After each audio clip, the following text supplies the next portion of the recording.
Hello, good afternoon Tribuners. Welcome back with me Kusnul Ashaifa in Indonesian News of Tribun Lampung. We will present you an updating and interesting information from every place in Indonesia. And here the complete news. The first news is journalists back in North Lampung stolen during congregational prayer at the mosque. A journalist in North Lampung became a victim of theft at Nur Mosque, North Lampung Regency Government Complex on Thursday, September 20, 2022. This journalist is North Lampung Deputy Adi Susanto, had to give his bag being taken away by the perpetrators. The theft victim of journalist in North Lampung was caught on the mosque CCTV camera.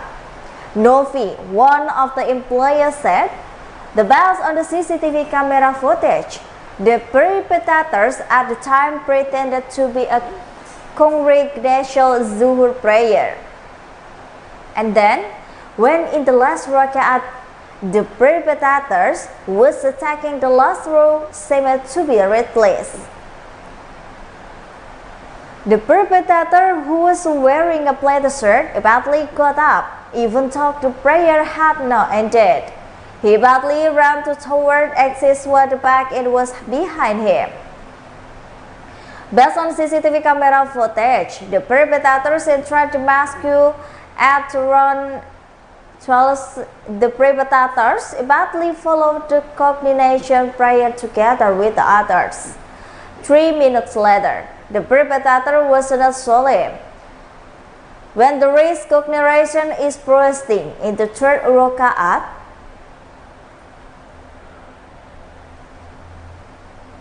the former sits process and sit down again. After a few seconds, the perpetrators badly stood up, praying the back in pledging is not irrevocable, leaving the mosque. A minute later, he came back straying in with a bag. That's when congregation saw a badly crazed man. However, no one responded. At the time, El Rakaat and Dad's victim realized there is back no longer there.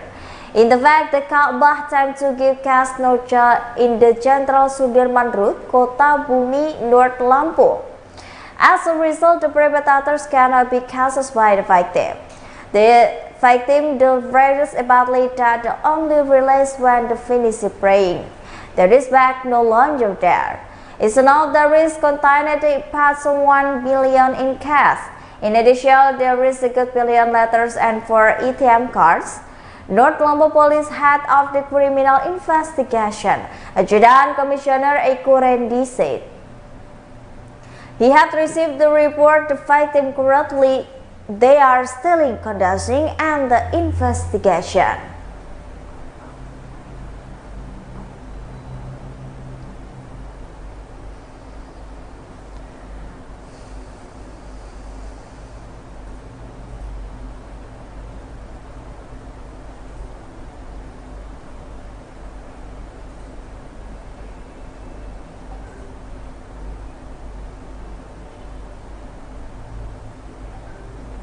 The next news is, brother and sister at the Bangkong Batam dispose of baby in the bus.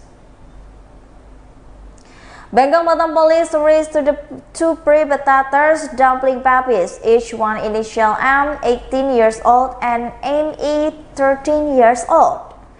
M is the baby biological mother and ME a mass biological brother. The 2 perpetrators will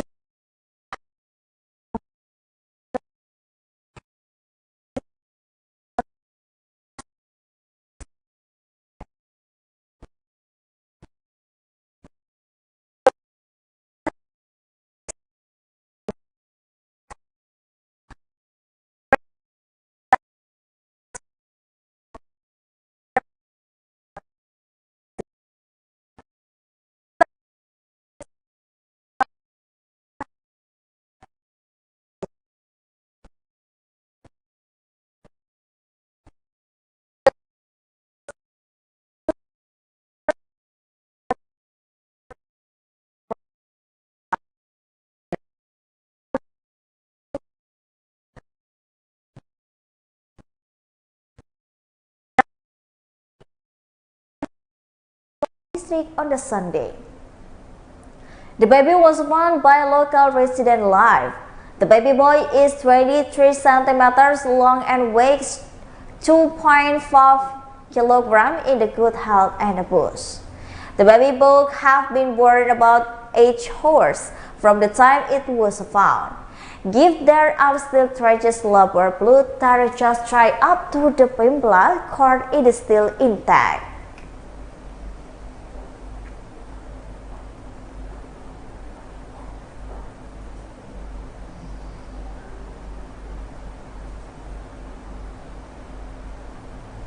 The next news is cases of the persecutions of the civilians by Andos first member of army in Poland. The commander of the County Polmes in Masni Etna Yuriandi reflect the major prostitution case involving great man major has been handled by the military detachment in the Pare. Debo Prepare said to the former is a team follow up the case.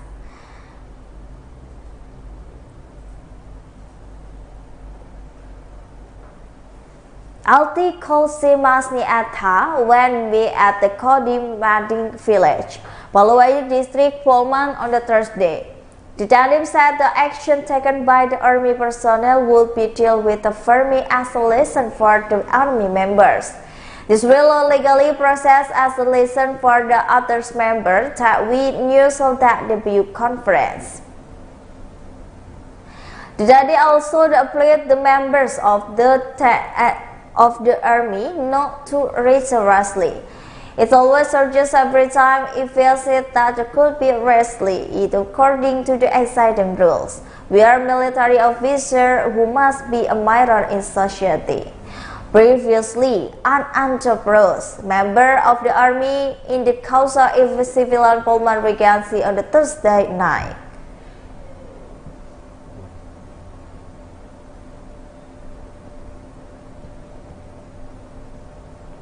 The motive of the perpetrators to cry out the prostitution was triggered by the jealousy.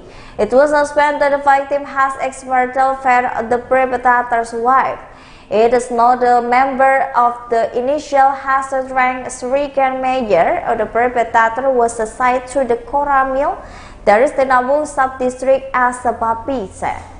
Meanwhile, the victim is a civilian in the Ugi Baru village, Mapili district, Polman Regency.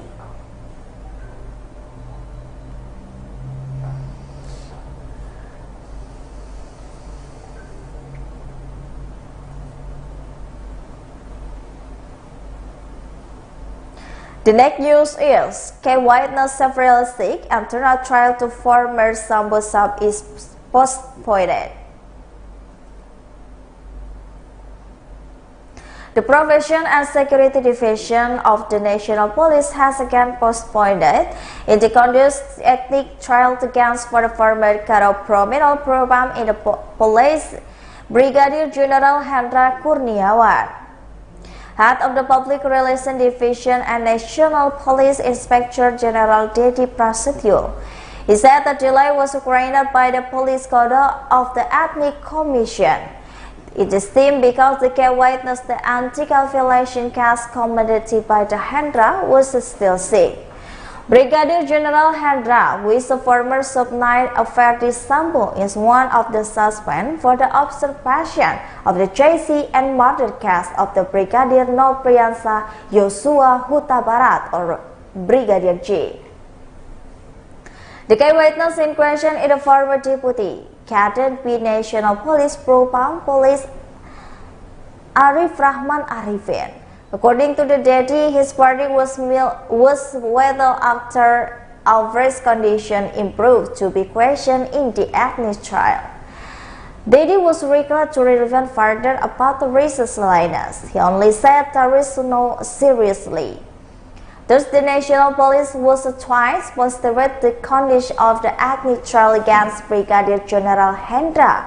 Initially, Brigadier General Hendra was scheduled to under ethnics and trial in March-September. However, the schedule for the ethnics were delayed from the original plan to be held last week. They ensured that the Agnes trial to be suspended observed basis of the changes in the case of the mantle Brigadier Nofriansah Yosua Huta Barat would be carried out as soon as possible after the case witness recovered. They also denied the House Party to be showered the trial process for the observation of justice suspend. Currently, 3 suspended of nation is still waiting in line for the Agnes trial schedule at the National Police Program. In addition, informer Pertamina Propam Brigadier General Hendra Kurniawan, there are also former Deputy Chief of the Police of the Dipro Adjutant Commissioner Arif Rahman and the former head of the Subdirectorate 1 Subdit 3 District Team, it is Bareskrim Brigadier General Hendra Kurniawan is one of the police officers and gave others to block investigation. It is not the beginning of the case that Brigadier J's murder was really bad. Brigadier General Hendra directly brought Joshua's body to his family house in the Jambi.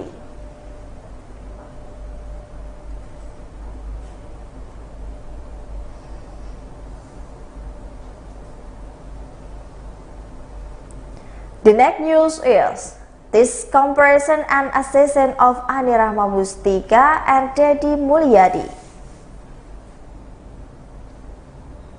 Check out the comparison of the asset of the region of Purwakarta, Ani Rahma Mustika, and a member of Indonesian House of Representatives, Deddy Mulyadi. Shocking news come from husband and wife couple. Ani Rahma Mustika and Deddy Mulyadi. Ani Rahma Mustika filed to divorce again her husband, Deddy Mulyadi.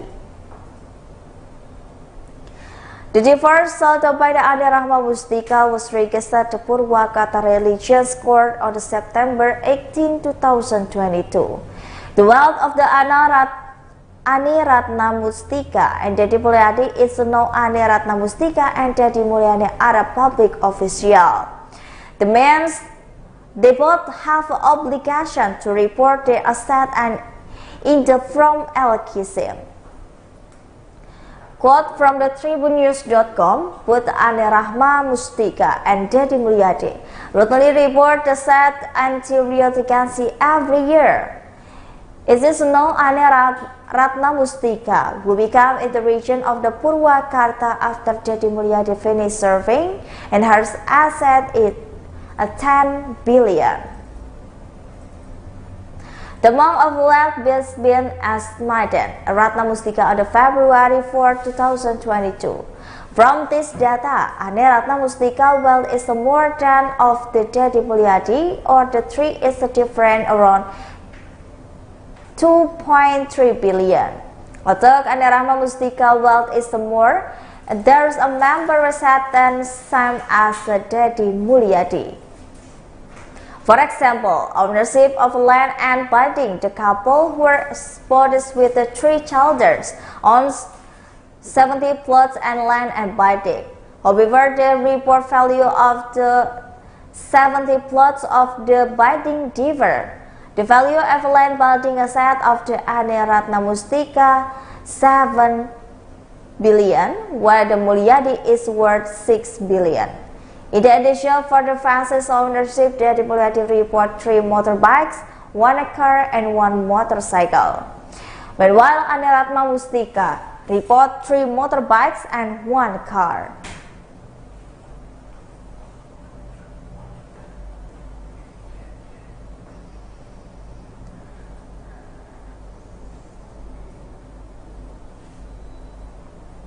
The next news is lawyer Luke Nambe latest statement. Papua Governor Lukas Nambe authorized Alexius Rainway gave a status statement regarding his client case. Lukas Nambe has been named suspended in the Alexius gravitation case by the Corruption Investigation Commission. The Center of the Financial Transaction Report and Analyze has also revealed finding the allegation flow like a number fund. It found the cash deposit transaction made by the Lucas Nmb at the gambling casino worth of 55 million Singapore dollars, or approximately of the billion, which is it is growing on which a curtain period. In addition, it's worth to deposit at the gambling casino short period of the 5 million Singapore dollar was found.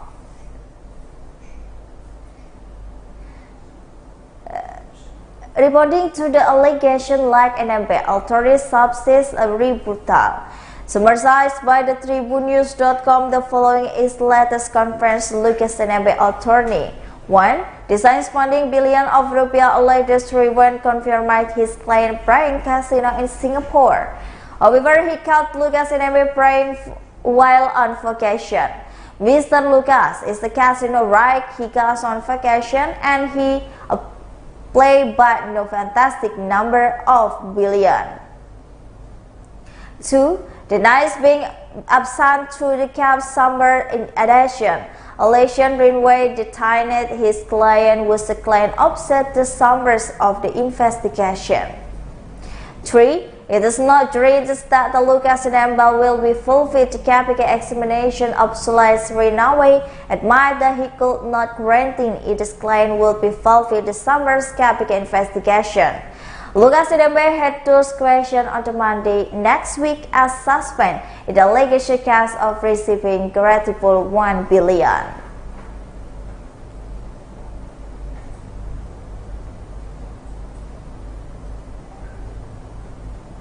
The last news is, advisor to the National Police have said Ferdy Sambo has been left writing all his friends. The father of the foster brother who said is half trying to former head of the Proven Police Division, Inspector General Ferdy Sambo, to the get a light sentence. The case of Brigadier G's murder is still a mystery. However, the ex-week advisor's National Police Chief Hermawan Sulistyo to the National Police Chief Hermawan Sulistyo said there is no longer any friends to want to be tortured in Ferdy Sambo. According to him, not only his friend from the fighting Polri station, but also outside the Polri station.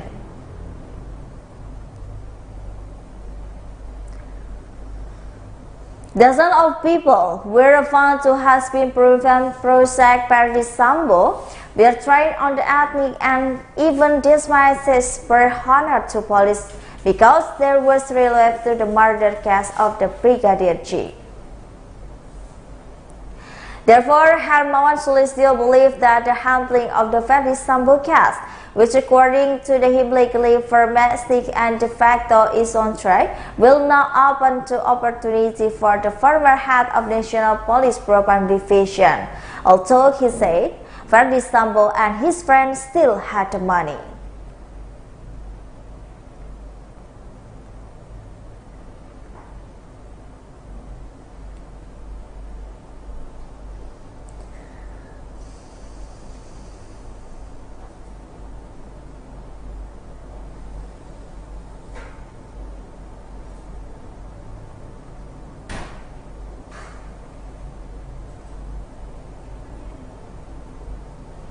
Well, I think that's all the news for today with me, Kuzul Ashefa. Don't forget to follow us at the Tribun Lampung News Video, Facebook Tribun Lampung, and Tribun Lampung Instagram, and TikTok Tribun Lampung for more information. Thank you for watching and have a nice day.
Halo Tribuners, bersama saya Diamita, Anda sedang menyaksikan program Live Update Tribun News Siang, edisi Jumat 23 September 2022. Sejumlah kabar mengenai peristiwa yang terjadi di tanah air akan kami hadirkan untuk Anda, dilaporkan secara langsung oleh sejumlah reporter kami di lapangan selama 1,5 jam ke depan. Inilah Live Update selengkapnya. Kita menuju kabar pertama Tribuners dari Provinsi Jambi. Hampir 3 bulan berlalu pasca meninggalnya Brigadir Nofriansyah Yosua Huta Barat. Kondisi makamnya di Taman Pemakaman Umum Desa Sukamakmur, Jambi mulai dikelilingi oleh rumput yang cukup tinggi. Meski keluarga sering melakukan ziarah, namun mereka mengaku hanya sanggup membersihkan rumput yang dekat dengan makam Brigadir Yosua. Dan untuk laporan lengkapnya bagaimana kondisi makam di sana selengkapnya Tribuners akan dilaporkan reporter Tribun Jambi. Kami sudah terhubung dengan rekan Danang Noprianto. Silakan rekan. Baik, terima kasih rekan Mei. Dapat saya sampaikan bahwa area pemakaman Brigadir Yosua di tempat pemakaman umum Desa Sukamakmur saat ini kondisinya telah dikelilingi rumput yang cukup tinggi. Terakhir kali dibersihkan oleh PBB Pemuda Batak Bersatu secara menyeluruh pada saat akan dilaksanakan otopsi ulang pada akhir Juli lalu. Meskipun keluarga sering melakukan ziarah, namun keluarga hanya sanggup membersihkan rumput yang dekat dengan makam Brigadir Yosua. PBB Sungai Bahar berencana akan melakukan pembersihan area makam. PBB berkomitmen mengawal kasus ini sampai tuntas, salah satunya dengan cara terus merawat kondisi area pemakaman Brigadir Yosua. Saat ini, jika diperhatikan isunya sudah mulai redup dan berkurang. Untuk menjaga agar kasus ini tak hilang, PBB terus menyuarakan keadilan untuk Brigadir Yosua dengan mengadakan berbagai kegiatan maupun aksi, termasuk dengan kegiatan bersih-bersih makam ini. Sementara itu, keluarga Brigadir Yosua mengungkapkan banyak pihak yang mengajukan untuk merenovasi makam Brigadir Yosua menjadi lebih baik. Sang ibu, Rosti Simanjuntak, mengatakan memang ada keinginan dari keluarga untuk melakukan renovasi makam. Namun dirinya masih menunggu hingga kondisi tanah menjadi stabil dan keras. Karena kondisinya saat ini masih belum bisa dilakukan renovasi. Renovasi makam ini direncanakan akan dilakukan setelah 4 hingga 6 bulan pasca pemakaman ulang saat otopsi akhir Juli lalu. Renovasi makam ini dimaksudkan untuk mempermudah keluarga untuk berziarah serta mempermudah merawat makam tersebut. Sudah ada yang mengajukan untuk melakukan renovasi, namun keluarga masih belum dapat mengatakannya karena masih menunggu 2 hingga 3 bulan lagi saat kondisi tanah sudah stabil. Demikian, Dea. Baik, terima kasih rekan Danang Noprianto untuk laporan Anda. Selamat bertugas kembali. Kita beralih ke Jawa Timur, Tribuners. Kepala Desa Tenggor, Kabupaten Gresik bernama Kowianto ngamuk kepada pengawas proyek jalan desanya karena tak kunjung rampung. Pasalnya pengerjaan betonisasi jalan tersebut kini justru menyebabkan sejumlah kecelakaan lalu lintas. Kowianto juga mengancam apabila kontraktor tidak sanggup mengerjakan agar dikembalikan ke pihak pemerintah desa. Untuk laporan lengkapnya terkait ini akan disampaikan rekan Willy Abraham, reporter dari Tribun Jatim di sana. Silakan rekan.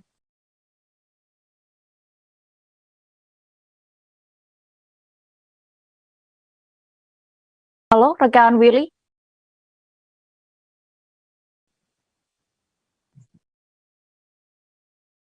Rekan Willy bisa mendengar kami di studio? Ya. Ya, silakan rekan. Ya, dia.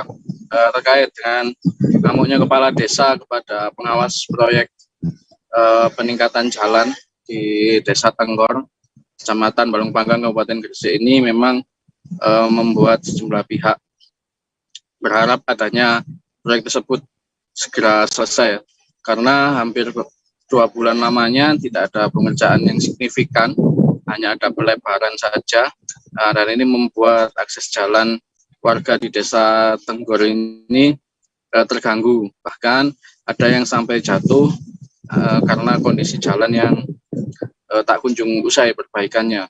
Jadi masih bisa dibilang seperti makadam ya. Nah, hal ini yang membuat Kepala Desa Tenggor Kowianto ngamuk dan mendatangi pengawas proyek yang berada di lokasi jalan desa, dan saat itu baru saja menurunkan alat berat. Nah, hal ini yang membuat Ades tersebut ngamuk karena ternyata progresnya ini sangat lamban. Padahal bulan November ditargetkan sudah selesai dan bisa dilalui oleh kendaraan. Karena progresnya masih belum selesai, Pak Wianto meminta pengawas proyek memanggil pemenang tender dan juga Dinas PU Pekerjaan Umum Kabupaten Gresik agar bertemu dan segera membahas agar pengerjaan betonisasi di sepanjang 310 meter itu bisa cepat selesai. Karena akses itu sangat penting bagi warga Tenggor yang merupakan warga yang berada di perbatasan Gresik dengan mayoritas pekerjaan sebagai petani. Akses itu merupakan satu-satunya yang digunakan karena jika harus memutar cukup jauh, dan sampai saat ini alat berat sudah ada di lokasi dan perbaikan juga masih terus berjalan. Diharapkan bulan November sudah selesai dan sudah bisa dilalui kendaraan. Seperti itu deh ya. Baik, terima kasih rekan Willy, dan berikut Tribuners kami tampilkan keterangan dari Kepala Desa Tenggor Kowianto terkait ini selengkapnya. Kok ngamuk-ngamuk marah-marah kenapa Pak ini Pak tadi? Ya gini Mas, saya itu masa jengkel Mas. Kenapa? Saya lihat ini ada pengerjaan perbaikan jalan, tapi selama 2 bulan ini juga kita lihat tidak ada tindak lanjut sama sekali. Jadi saya tadi kebetulan lewat, kok ada kontraktor atau konsultannya saya nggak tahu itu. Yang penting ada orang di situ. Saya minta tolong ini segera tindak lanjuti. Karena apa? Ini sudah 2 bulan Mas, tadi tidak ada tindak lanjut, tanggung jawab juga tidak ada sama sekali. Nah ini kebetulan kemarin juga ada warga saya di sini yang jatuh Mas, karena kondisinya seperti ini, kok seolah-olah ditinggal begitu saja. Jadi tadi harapan saya segera ini kalau bisa dikerjakan. Saya juga sempat menyampaikan kalau bisa tolong kontraktor besok atau kapan segera menghadap saya. Saya mau bertanggung jawabannya. Karena itu juga akses jalan kabupaten, kalau memang tidak bisa dikerjakan, saya langsung menghadap ke dinas terkait. Kalau memang dinas terkait tidak bisa mengerjakan, kembalikan ke desa. Jelang pemilu 2024, Komisi Pemilihan Umum atau KPU Kota Balikpapan, Kalimantan Timur mengalami kendala dalam hal operasional. Kantor sekretariat terancam tidak dapat membayarkan tagihan listrik dan internet. Lantaran belum adanya kepastian, jadwal pencairan dana hibah non-tahapan memberikan dampak besar pada operasional KPU Kota Balikpapan. Selengkapnya terkait permasalahan ini, Tribuners akan dilaporkan reporter Tribun Kaltim. Kami sudah terhubung dengan rekan Niken Dwi, silakan dengan informasi Anda. Baik Dea dan juga Tribuners dimanapun Anda berada, benar adanya bahwa kantor sekretariat Komisi Pemilihan Umum atau KPU Kota Balikpapan mengalami kendala dalam hal pembiayaan operasional tahunannya. Jadi hal ini disebabkan oleh pencairan dana hibah non tahapan maksudnya yang belum juga cair hingga bulan September ini. Hal ini disampaikan oleh Ketua KPU Kota Balikpapan Nur Toha, yang mana pihaknya berencana untuk melayangkan surat permohonan kepada perusahaan listrik negara dalam hal penundaan pembayaran tagihan listriknya. Yang paling vitalnya adalah memang dalam hal pembiayaan tagihan listrik dan juga internet yang memang dibutuhkan menjelang pemilu 2024. Sementara itu, dana hibah non tahapan KPU Kota Balikpapan tersebut memang belum cair dikarenakan belum selesainya laporan pertanggungjawaban hibah pada tahun sebelumnya atau tahun 2021. Hal tersebut berdampak pada beberapa kegiatan yang memang seharusnya bisa dilaksanakan pada tahun ini. Misal perjalanan dinas yang tidak bisa dilakukan oleh staf KPU Balikpapan karena persediaan anggaran yang memang tidak mencukupi juga. Selain itu juga menurut pantauan Tribun Kaltim tadi di kantor KPU sendiri memang secara fisik pagar dari kantor sekretariat ini juga mengalami rusak berat. Kemudian juga di dalam bangunannya ada beberapa titik atap yang memang juga mengalami kebocoran jika hujan turun begitu. Adapun dana hibah 6 tahapan ini memang digunakan untuk pembiayaan operasional kantor KPU Kota Balikpapan, karena memang dana hibah 6 tahapan ini memang dikhususkan untuk tahapan-tahapan sebelum menjalani pemilihan umum nantinya di 2024. Selain itu juga memang dana hibah 6 tahapan ini dicatat mencapai 1,6 miliar per tahunnya yang dialokasikan melalui APBD Kota Balikpapan. Nur Toha juga mengungkapkan biasanya pada bulan 4 dan 5 April dan Mei itu dana hibah 6 tahapan ini sudah cair biasanya. Namun di tahun ini, tahun 2022, hingga bulan September ini belum juga cair, dikarenakan laporan pertanggungjawaban itu yang tadi telah saya sebutkan belum ditandatangani oleh pejabat sekretaris yang lama. Hal ini yang menyebabkan Inspektorat Kota Balikpapan tidak bisa mengucurkan dana hibah apapun kepada KPU Kota Balikpapan. Demikian dia. Baik, terima kasih rekan Niken untuk laporan Anda di Balikpapan. Selamat kembali bertugas. Kita beralih ke Jawa Tengah. Sebuah aduan tentang kekerasan yang dilakukan sesama siswa sekolah dasar atau SD di Solo muncul di unit layanan aduan Surakarta atau ULAS. Dalam aduan itu, korban disebut ditendang alat vitalnya sampai kencing berdarah. Diduga lokasi kekerasan terjadi di sebuah SD di kawasan Kelurahan Karangasem, Laweyan. Untuk bagaimana terkait fakta pengaduan ini, Tribuners, kami sudah terhubung dengan reporter Tribun Solo, ada rekan Tara Wahyu Nur yang akan melaporkan. Silakan rekan. Baik, selamat siang rekan Dea dan selamat siang Tribuners. Kasus kekerasan terjadi di SD Karangasem 4, di mana seorang siswa kelas 4 SD berinisial N ditendang oleh rekannya sendiri, yakni siswa berinisial S. Di mana kejadian tersebut sebenarnya sudah terjadi pada bulan Agustus lalu atau tepatnya pada minggu ketiga bulan Agustus.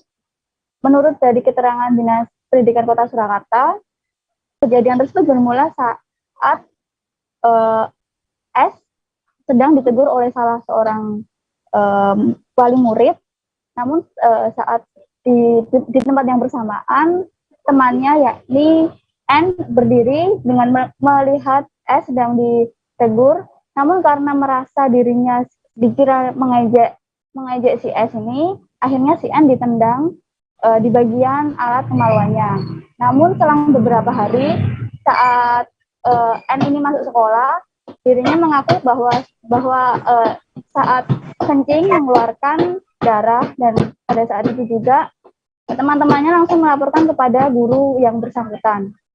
Mengetahui adanya tindak kekerasan tersebut, orang tua dari N ini sendiri meminta kepada orang tua korban agar si S ini dikeluarkan dari sekolahan atau di SD Karangasem 4. Namun dari dinas pendidikan sendiri tidak mengabulkan permintaan dari keluarga dari si N ini sendiri. Namun hingga sampai menurut dinas pendidikan, kasusnya ini sudah selesai, di mana kedua temannya ini sudah kembali belajar. Seperti itu rekan Dea. Baik, Tribuners, terkait kejadian ini rekan Tara juga sudah melakukan wawancara bersama Kepala Dinas Pendidikan Kota Solo, Dian Rineta. Berikut liputannya. Minggu ketiga, minggu terakhir Agustus pokoknya ya, minggu ketiga Agustus. Nah, jadi kejadiannya itu bukan berantem. Ya, jadi kejadiannya mereka itu anak yang berteman sejak TK. Bersaing nilai karena sama-sama pintar. Sama-sama berprestasi, sama-sama pintar. Nah, suatu hari yang menendang ini itu lagi didatangi siapa, ibu-ibu apa siapa, pokoknya lagi ngobrol apa gimana, atau dimarahi, pokoknya nggak tahu lah kita ya. Nah, yang tertendang ini itu nyawang, dikira yang nendang ngece, bocah cilik kan berarti kan. Oh, orang mungkin lagi dia buat salah apa mungkin lagi diapain sama orang lain. Iki nyawang mungkin nyawang rupanya rada ngece gitu ya, kira ngece. Kan ini anak yang nendang tinggi, maka ditendanglah. Pokoknya intinya kan gitu, ditendang. Karena dia tinggi, otomatis tendangannya kan nanya ke bawah. Jadi nggak berantem. Itu yang pertama. Perkelahian terjadi di Jalan Laksana Intan, Gang Mutiara RT 2, Kelurahan Kelayan Selatan, Banjarmasin Selatan, Provinsi Kalimantan Selatan, memakan korban jiwa. Aparat Polsek Banjarmasin Selatan menggelar rekonstruksi perkelahian maut tersebut pada Kamis 22 September 2022 siang lalu.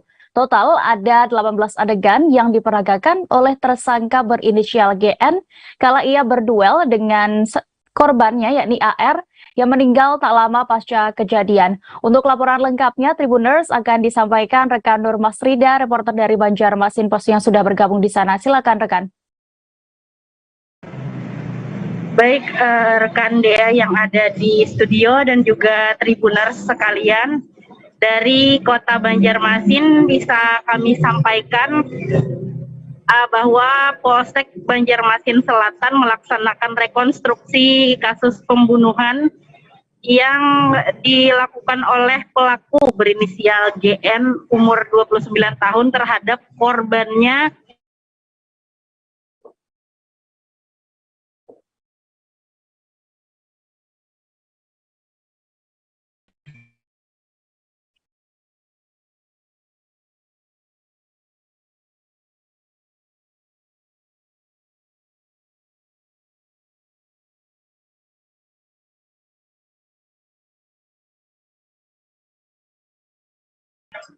Halo, rekan Mas Rida. Ya, mohon maaf atas gangguan yang terjadi sebelumnya. Baik, kita lanjutkan dengan laporan soal rekonstruksi yang dilakukan oleh Polsek Banjarmasin Selatan pada Kamis kemarin. Dan total ada 18 reka adegan yang diperagakan oleh pelaku berinisial GN ini, dibantu juga oleh beberapa saksi yang menyaksikan kejadian di malam berdarah pada tanggal 30 Agustus 2022 yang lalu. Jadi dari reka adegan tersebut diketahui kronologi kejadian di mana pada malam itu tersangka GN ini sedang berboncengan dengan salah seorang temannya di kawasan Jalan Laksana Intan itu. Dia melihat korban yakni AR bersama beberapa orang temannya sedang mengamen di sebuah tempat makan. Nah, di saat itu GN yang sedang berboncengan dengan temannya ini meminta untuk diturunkan di sana. Rupanya si GN ini sudah membawa senjata tajam jenis belati dan bersiap untuk menyerang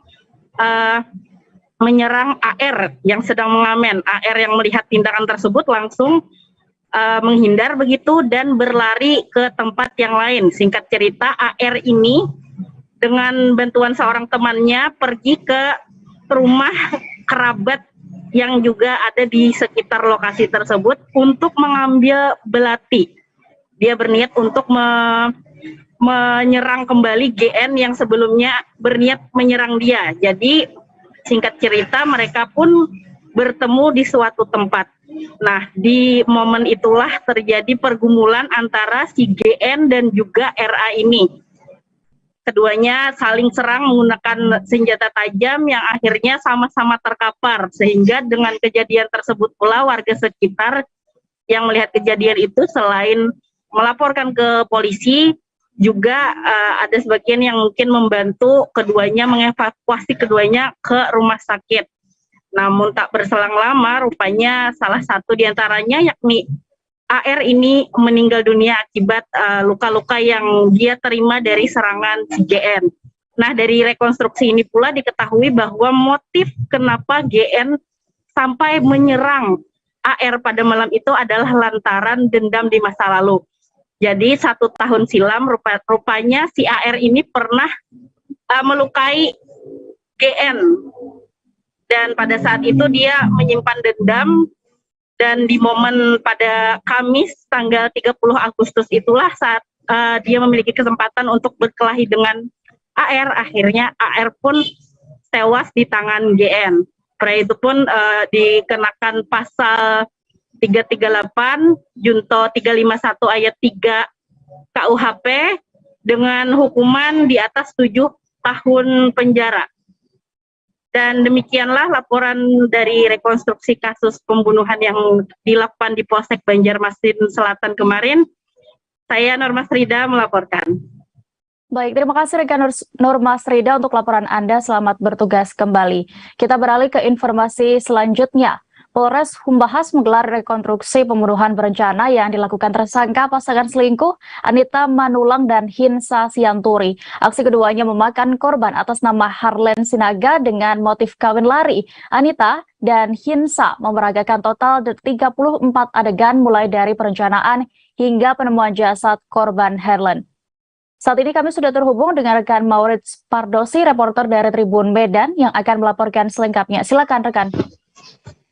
Terima kasih rekan Dea.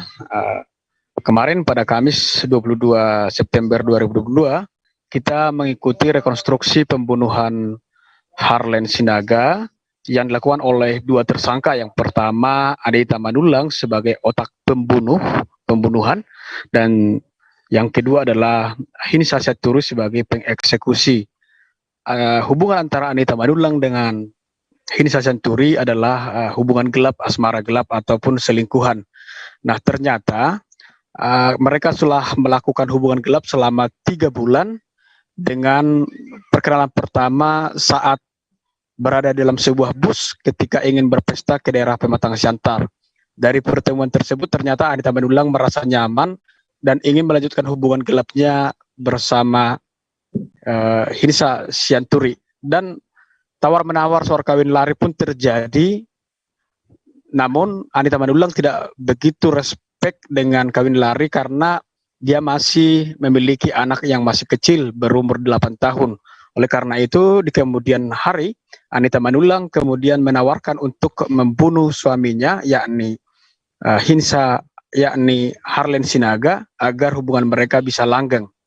Dan pada akhirnya, 2 hari komunikasi intens mulai tanggal 26 hingga tanggal 28, komunikasi mereka berjalan lancar dan akhirnya timbul sebuah kesepakatan pembunuhan terhadap Harlen Sinaga oleh Hinsa Sianturi sebagai selingkuhan dari Anita Manulang. Dan kemarin pada Kamis dilakukan rekonstruksi dengan memperagakan 34 adegan yang dilakukan oleh kedua tersangka, mulai dari perencanaan pembunuhan Harlen Sinaga hingga penemuan jasad yang dianggap janggal oleh pihak keluarga. Lalu pada tanggal 20 dan pada saat ini pihak kepolisian Polres Humbahas masih melengkapi berkas-berkas untuk melakukan pengiriman berkas untuk Kejaksaan Humbahas. Dan hingga saat ini kita masih mencari informasi terbaru soal kematian dari Harlen Sinaga. Demikian rekan Dea. Baik, Tribuners, berikut kami tampilkan keterangan yang sudah didapat oleh rekan Maurits dari Kasat Reskrim Polres Humbahas, Ibtu Maruli Purba Tanjung terkait kasus ini selengkapnya. Kita melihat adanya tersangka 2 memberikan uang kepada tersangka 1, Pak. Itu seperti apa, Pak? Sementara kan itu perekonomian dari tersangka 1 ini sangat kesulitan, Pak. Oh iya, baik. Jadi terkait tadi adegan ada pemberian uang dari tersangka AM atau istri korban kepada tersangka AS, itu sebenarnya uang itu adalah uang dari ataupun uang yang dipinjamkan dari tersangka AM kepada tersangka AS. Ya, jadi ada uang sebanyak 400.000 karena setelah melakukan pembunuhan si tersangka AS sudah tidak memiliki uang lagi. Jadi dia meminta uangnya kembalilah untuk membeli BBM kemudian membeli rokok. Sekaligus keliling-keliling kata Pak ya? Ya, sekaligus dia keliling-keliling. Pak, Kita beralih ke Provinsi Aceh. Mantan penjabat atau PJ Kepala Desa Kuta Tengah Kecamatan Penanggalan menjadi tersangka korupsi dana desa setempat. Tersangka berinisial T kini juga sudah ditahan oleh penyidik Kejaksaan Negeri Subulu Salam. Kasus korupsi penyalahgunaan dana desa tersebut terjadi pada 2 mata anggaran, yakni tahun 2019 dan 2020. Selengkapnya terkait kasus ini akan dilaporkan reporter Serambi News. Sudah ada rekan Halidin di sana yang siap dengan informasinya. Ya, baik rekan Dea. Selamat siang. Selamat siang untuk pemirsa Tribunis dimanapun berada. Kejaksaan Negeri Subulus Salam kembali melakukan pengungkapan kasus korupsi di Kota Subulus Salam, dan kali ini kejaksaan atau tim penyidik Kejaksaan Subulus Salam menetapkan seorang tersangka dalam kasus dugaan korupsi anggaran desa Kuta Tengah, Kecamatan Penanggalan, Kota Subulus Salam. Adapun tersangka adalah mantan PJ Kepala Desa Kuta Tengah untuk periode 2019-2020. Dan mantan kepala desa ini adalah berinisial T. Dia diduga melakukan penyalahgunaan anggaran desa tahun 2019-2020.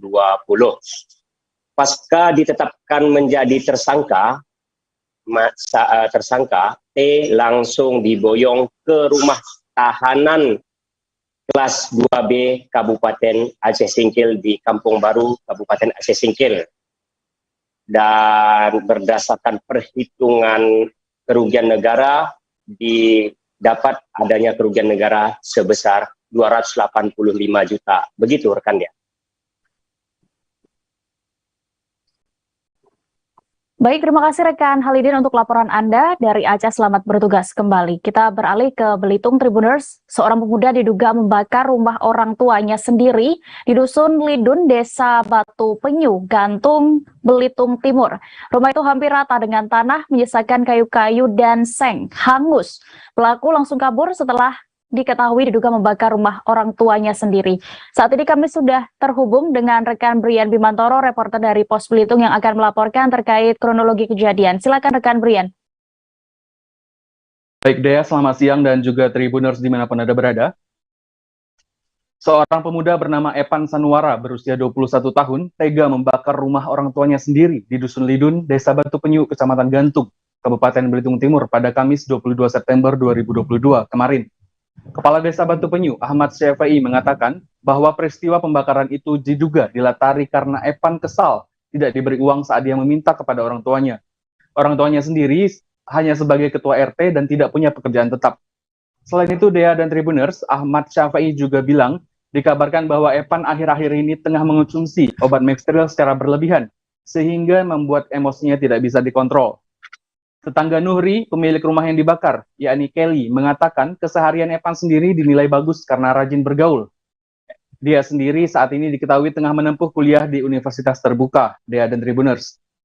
Epan juga diketahui sempat bekerja sebagai petugas di salah satu pertashop setempat. Namun saat ini dia hanya bekerja sebagai pencari timah alias penambang.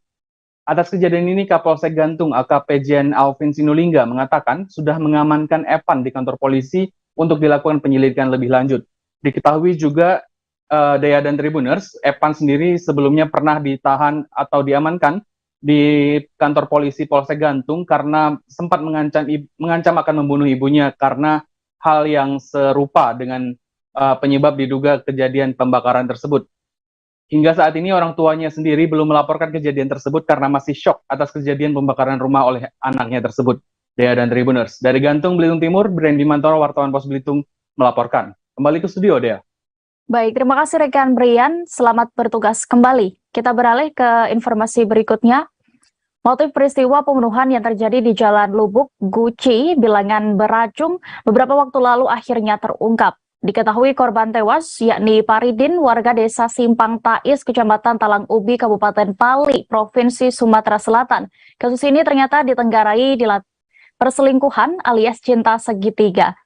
Untuk laporan lengkapnya akan disampaikan reporter Sriwijaya Pos. Kami sudah terhubung dengan rekan Regan Sagala di sana. Silakan rekan.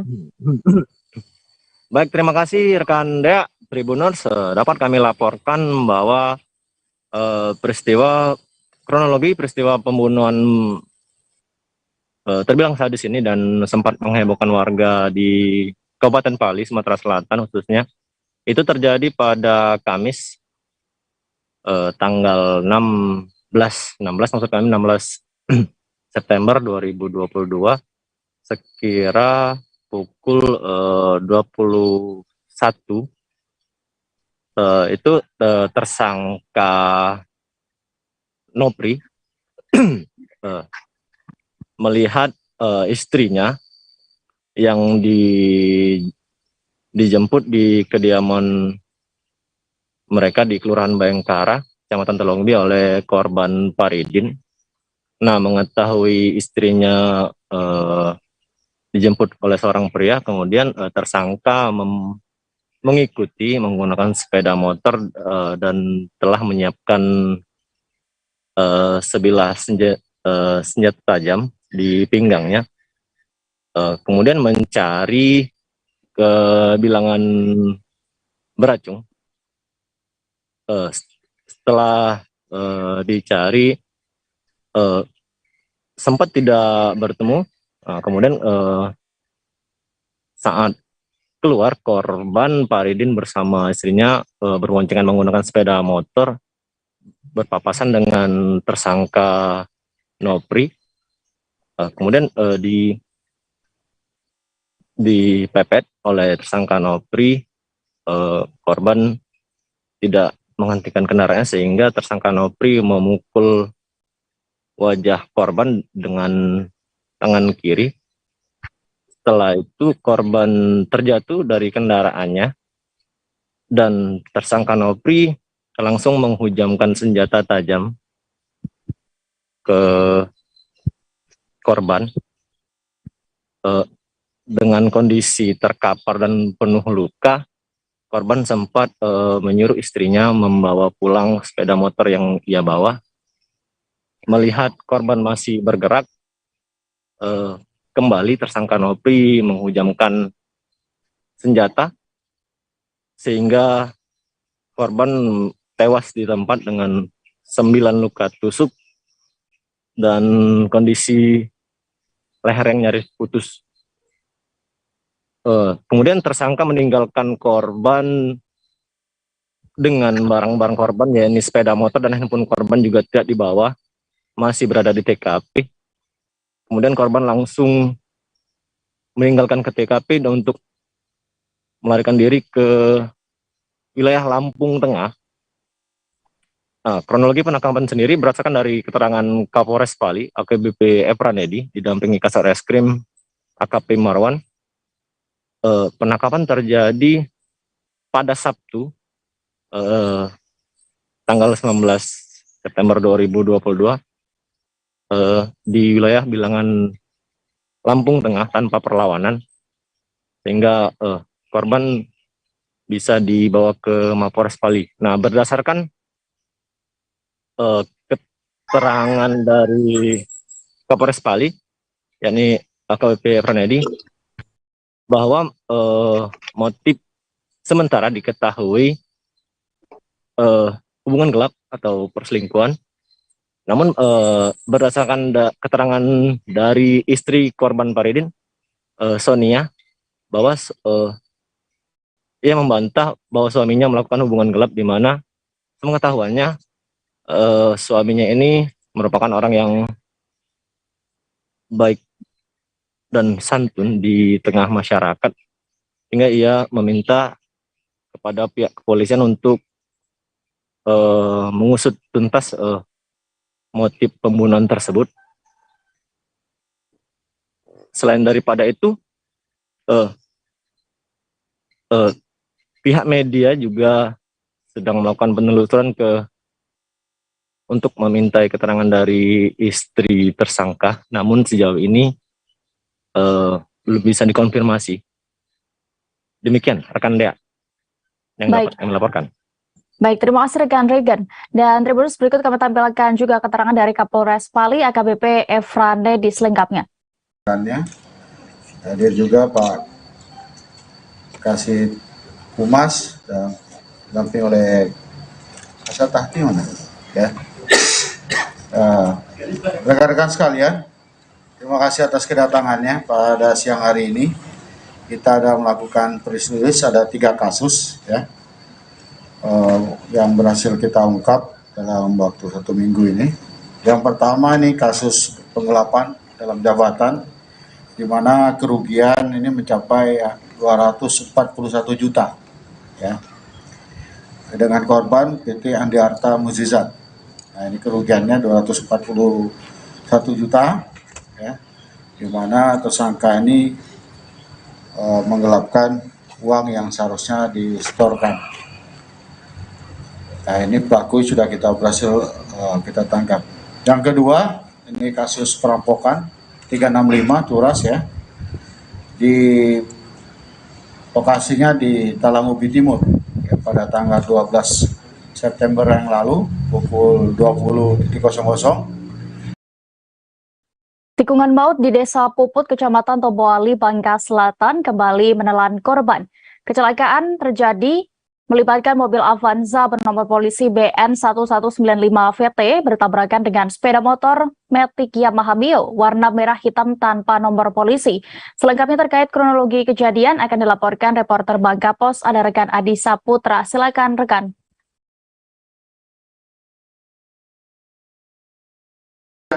Selamat siang rekan Dea, Tribun News dimanapun berada. Pada hari Kamis 22 September 2022 terjadi kecelakaan maut antara dua kendaraan, yang mana kendaraan roda 2 maupun roda 4, yang mana kendaraan yang dikendarai oleh korban yang bernama Agustiar, kendaraan jenis roda 2, dan pengemudi kendaraan roda 4 yang bernama Ci Hendra, yang mana kendaraan yang dikendarai oleh saudara Agustiar ini melaju dari arah Sadai menuju ke Tobuali, sedangkan kendaraan roda 4 yang dikendarai oleh saudara C Hendra melaju dari arah Tobuali menuju ke Sadai, tepatnya di komplek perkantoran pemerintahan Kabupaten Bangka Selatan, yang mana ketika saat berada kendaraan roda 2 yang dikendarai saudara Agustiar ini melaju dengan kecepatan kurang lebih 80 hingga 90 km. Namun saat berada di tikungan Yuyu, kendaraan yang dikendarai saudara Agustiar ini mengerem tiba-tiba dan terjatuh ke bagian kanan jalan. Namun saat berada di tikungan tersebut, kendaraan roda 4 yang dikendarai saudara Hendra melaju dari menabrak kendaraan yang dikendarai saudara Agustiar. Menurut keterangan dari pengemudi kendaraan roda 4 bahwa kendaraan yang melaju dari Tobuali ini mengebut dan tiba-tiba mengerem dan jatuh ke kanan, sehingga kendaraan yang dikendarai Agustiar Hendra menabrak kendaraan roda 2 milik Agustiar. Akibat kejadian tersebut, korban atas nama Agustiar meninggal dunia di tempat, dan kurang lebih 1-2 jam dilakukan olah TKP oleh Lantas Polres Bangka Selatan karena kondisi dari Agustiar mengalami luka di bagian kepala, sedangkan kendaraan roda 2 rusak di bagian depan maupun di belakang, sedangkan kendaraan roda 4 rusak di bagian mesin depannya. Kemudian saya sempat bertemu dengan pihak keluarga dari Agustiar bahwa korban setelah dibawa ke rumah sakit RSUD Bangka Selatan akan langsung dimakamkan di desa Keposang. Sedikit saya informasikan bahwa kendaraan yang roda 4 jenis Toyota Avanza dengan plat nomor 1195, dan untuk keterangan lebih lanjut, pengemudi kendaraan roda 4 saat ini sudah dilakukan pemeriksaan bukti seperti kendaraan roda 2 maupun roda 4 sudah diamankan di Mapolres Bangka Selatan. Kemudian Andi Eko Wardana menghimbau kepada seluruh pengendara kendaraan roda 2 maupun roda 4 saat menggunakan kendaraan tetap berhati-hati, karena kecelakaan atau musibah tidak memandang siapapun atau dimanapun.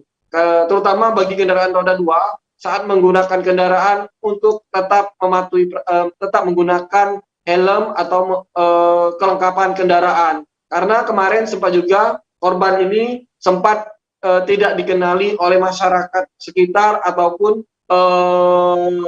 pihak kepolisian. Namun setelah 2 jam setelah kejadian kecelakaan, pihak keluarga mendapatkan informasi dari media sosial. Mungkin seperti itu rekan dia. Baik, terima kasih rekan Adi Halo, rekan Saputra Dea. untuk laporan Anda. Selamat bertugas kembali. Kita beralih ke Kalimantan Utara. Tribuners, Korlantas Polri diketahui resmi meluncurkan Electronic Traffic Law Enforcement atau ETL di 8 wilayah Polda se-Indonesia. Polda Kaltara menjadi salah satu dari 8 Polda yang meluncurkan ETL pada Kamis 22 September 2022 kemarin, bertepatan dengan hari ulang tahun ke-67 Polantas. Di tahap awal, ETL atau tilang elektronik ini baru akan diterapkan di Kota Tarakan, Kalimantan Utara. Untuk laporan lengkapnya di titik mana saja di Kota Tarakan yang sudah diterapkan tilang elektronik akan disampaikan reporter Tribun Kaltara. Ada rekan Maulana Ilhami Faudi di sana. Silakan rekan Faudi. Baik rekan Dea, dapat dilaporkan bahwa Electronic Traffic Law Enforcement telah resmi diluncurkan kemarin bersamaan dengan Hari Lalu Lintas Bayangkara ke-67. Untuk di Kaltara sendiri ada 2 titik penerapan ETL ini, yakni di Kota Tarakan, tepatnya di Jalan Sudirman dan Jalan Yosudarso. Menurut Dirlantas Polda Kaltara, Kombes Pol Rahmat Iswanusi, penerapan ETL ini sebenarnya sudah berlangsung sejak Juli 2022 lalu, namun sampai saat ini penerapannya masih dalam tahapan uji coba. Nantinya pada bulan Oktober mendatang, penerapan tilang elektronik ini baru akan berlaku secara efektif. Artinya nantinya penindakan pelanggaran tilang elektronik baru akan dimulai khususnya di Kota Tarakan pada bulan Oktober mendatang. Terkait lokasi penerapan tilang elektronik lainnya atau ETL ini, Dirlantas Polda Kaltara mengatakan baru akan mengajukan penambahan kamera pengawas pada tahun 2023 mendatang. Adapun lokasinya nantinya akan dipasang di daerah perkotaan di Kabupaten Bulungan, Kabupaten Malinau, dan juga Kabupaten Nunukan. Diharapkan nantinya akan ada 10 tambahan kamera pengawas yang menjadi lokasi pengawasan untuk penerapan tilang elektronik ini. Menurut Kapolda Kaltara, dengan adanya tilang elektronik ini, nantinya masyarakat dapat terhindar dari pungli atau pungutan liar, mengingat dengan tilang elektronik ini tidak ada lagi interaksi langsung antara pelanggar lalu lintas dengan petugas aparat penegak hukum di lapangan. Selain itu, dengan adanya tilang elektronik ini nantinya juga akan menambah pendapatan asli daerah atau PAD, mengingat akan ada pajak yang harus dibayarkan oleh pengguna lalu lintas apabila nantinya kedapatan melanggar lalu lintas. Demikian rekan Dea laporan yang bisa disampaikan pada sore hari ini. Baik, Tribuners, berikut juga kami tampilkan keterangan dari Dirlantas Polda Kaltara, Kombes Pol Rahmat Iswanusi yang sudah didapatkan rekan Faudi. Selengkapnya kami tampilkan. Dilaporkan oleh Bapak Kapolda, yang jelas untuk saat ini kami sudah berupaya untuk mengadakan ETL di wilayah Tarakan untuk 2 titik. Untuk insya Allah tahun 2023 kami sudah mengajukan untuk beberapa wilayah di kabupaten lainnya seperti Malinau, Bulungan, dan Nunukan. Ini insya Allah terwujud di tahun 2023.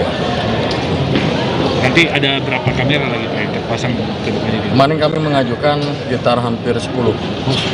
Ya, 10 kamera. Tergantung dari pusat kami mendapatkan berapa nanti. Kalau Bulungan belum? Iya. Bulungan insya Allah tahun 2023. Ya, karena penyusunan anggaran kan sudah diajukan hingga nanti turun di tahun 2023. Itu nanti titiknya di jalan protokol semua Pak? Ya, protokol, jalan-jalan protokol yang kira-kira rawan kecelakaan ataupun rawan pelanggaran. Yang jelas kita survei dulu apakah titik tersebut berpotensi untuk Dinas Perindustrian dan Perdagangan atau Disperindak Provinsi Kepulauan Bangka Belitung melakukan inspeksi mendadak atau sidak. Operasi kali ini menyasar di agen dan pangkalan gas di Kota Pangkal Pinang. Dari sidak ini ditemukan ada sekira 5 tabung gas LPG 3 kg yang tidak sesuai takaran beratnya setelah ditimbang. Untuk laporan lengkapnya akan disampaikan rekan Cici Nasyanita, reporter Bangka Pos yang sudah bergabung bersama kami. Silakan rekan. Baik rekan Dea dan Tribuners, diinformasikan kemarin memang di Sprindak Provinsi Kepulauan Bangka Belitung melakukan sidak ya. Sidak ini rutin dilakukan yang biasanya mereka melakukan sidak biasanya bahan pokok dan juga salah satunya LPG. LPG merupakan barang penting yang dimana ada subsidi pemerintah di dalamnya, jadi perlu dilakukan pengawasan.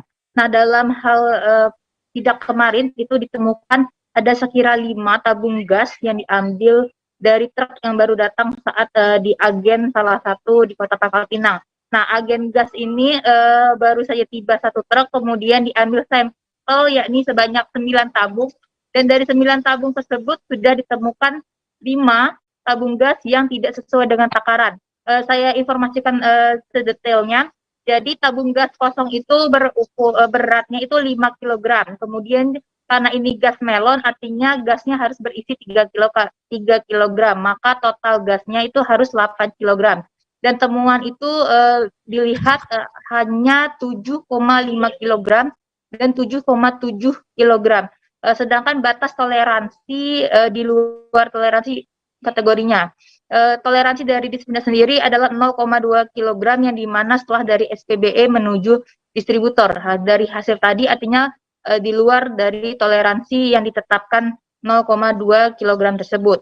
Nah, di Sprindak sendiri juga melakukan pengawasan tentang penyaluran dari gas LPG yang dimana sering ada keluhan masyarakat sulit untuk memperoleh gas ini. Dan juga gas ini juga mestinya harus tepat sasaran, dan dimana yang boleh menerima adalah benar-benar masyarakat kurang mampu dan juga ada pelaku UMKM semestinya. Dan dari temuan ini nanti di Sprindak akan menelusuri di mana letak dari kesalahan takaran yang tidak sesuai ini. Apakah di SPBE-nya terjadi barangkali ada kerusakan saat pengisian atau permasalahan di pengisiannya, atau ada hal-hal lain, dan ini masih dalam penelusuran.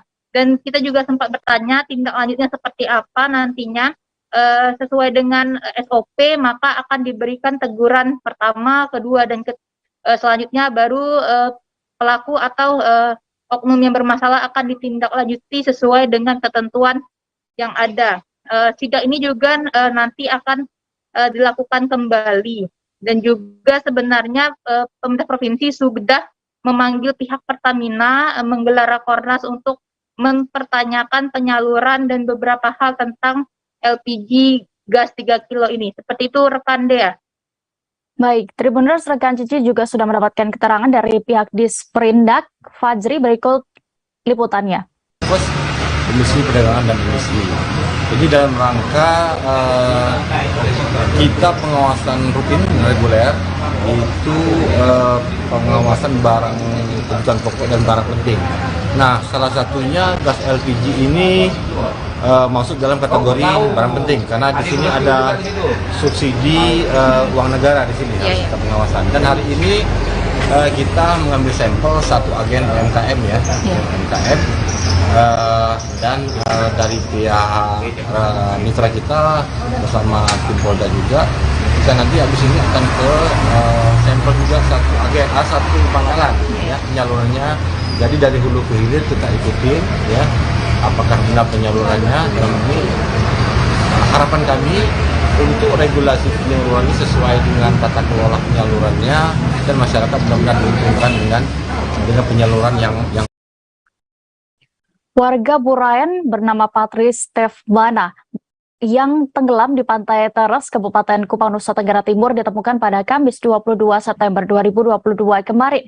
Korban sebelumnya dilaporkan tenggelam saat hendak memancing di perairan Laut Timur di dekat pantai Teres.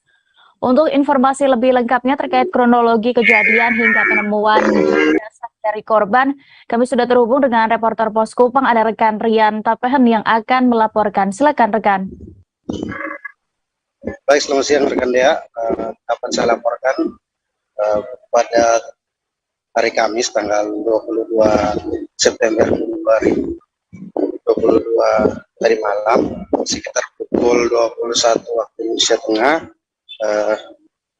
beberapa orang nelayan menemukan salah seorang warga Kelurahan Burayan Kecamatan Amares Selatan, Kabupaten Kupang, Provinsi NTT yang tewas tenggelam di perairan Laut Timor sekitar 100 meter dari bibir pantai.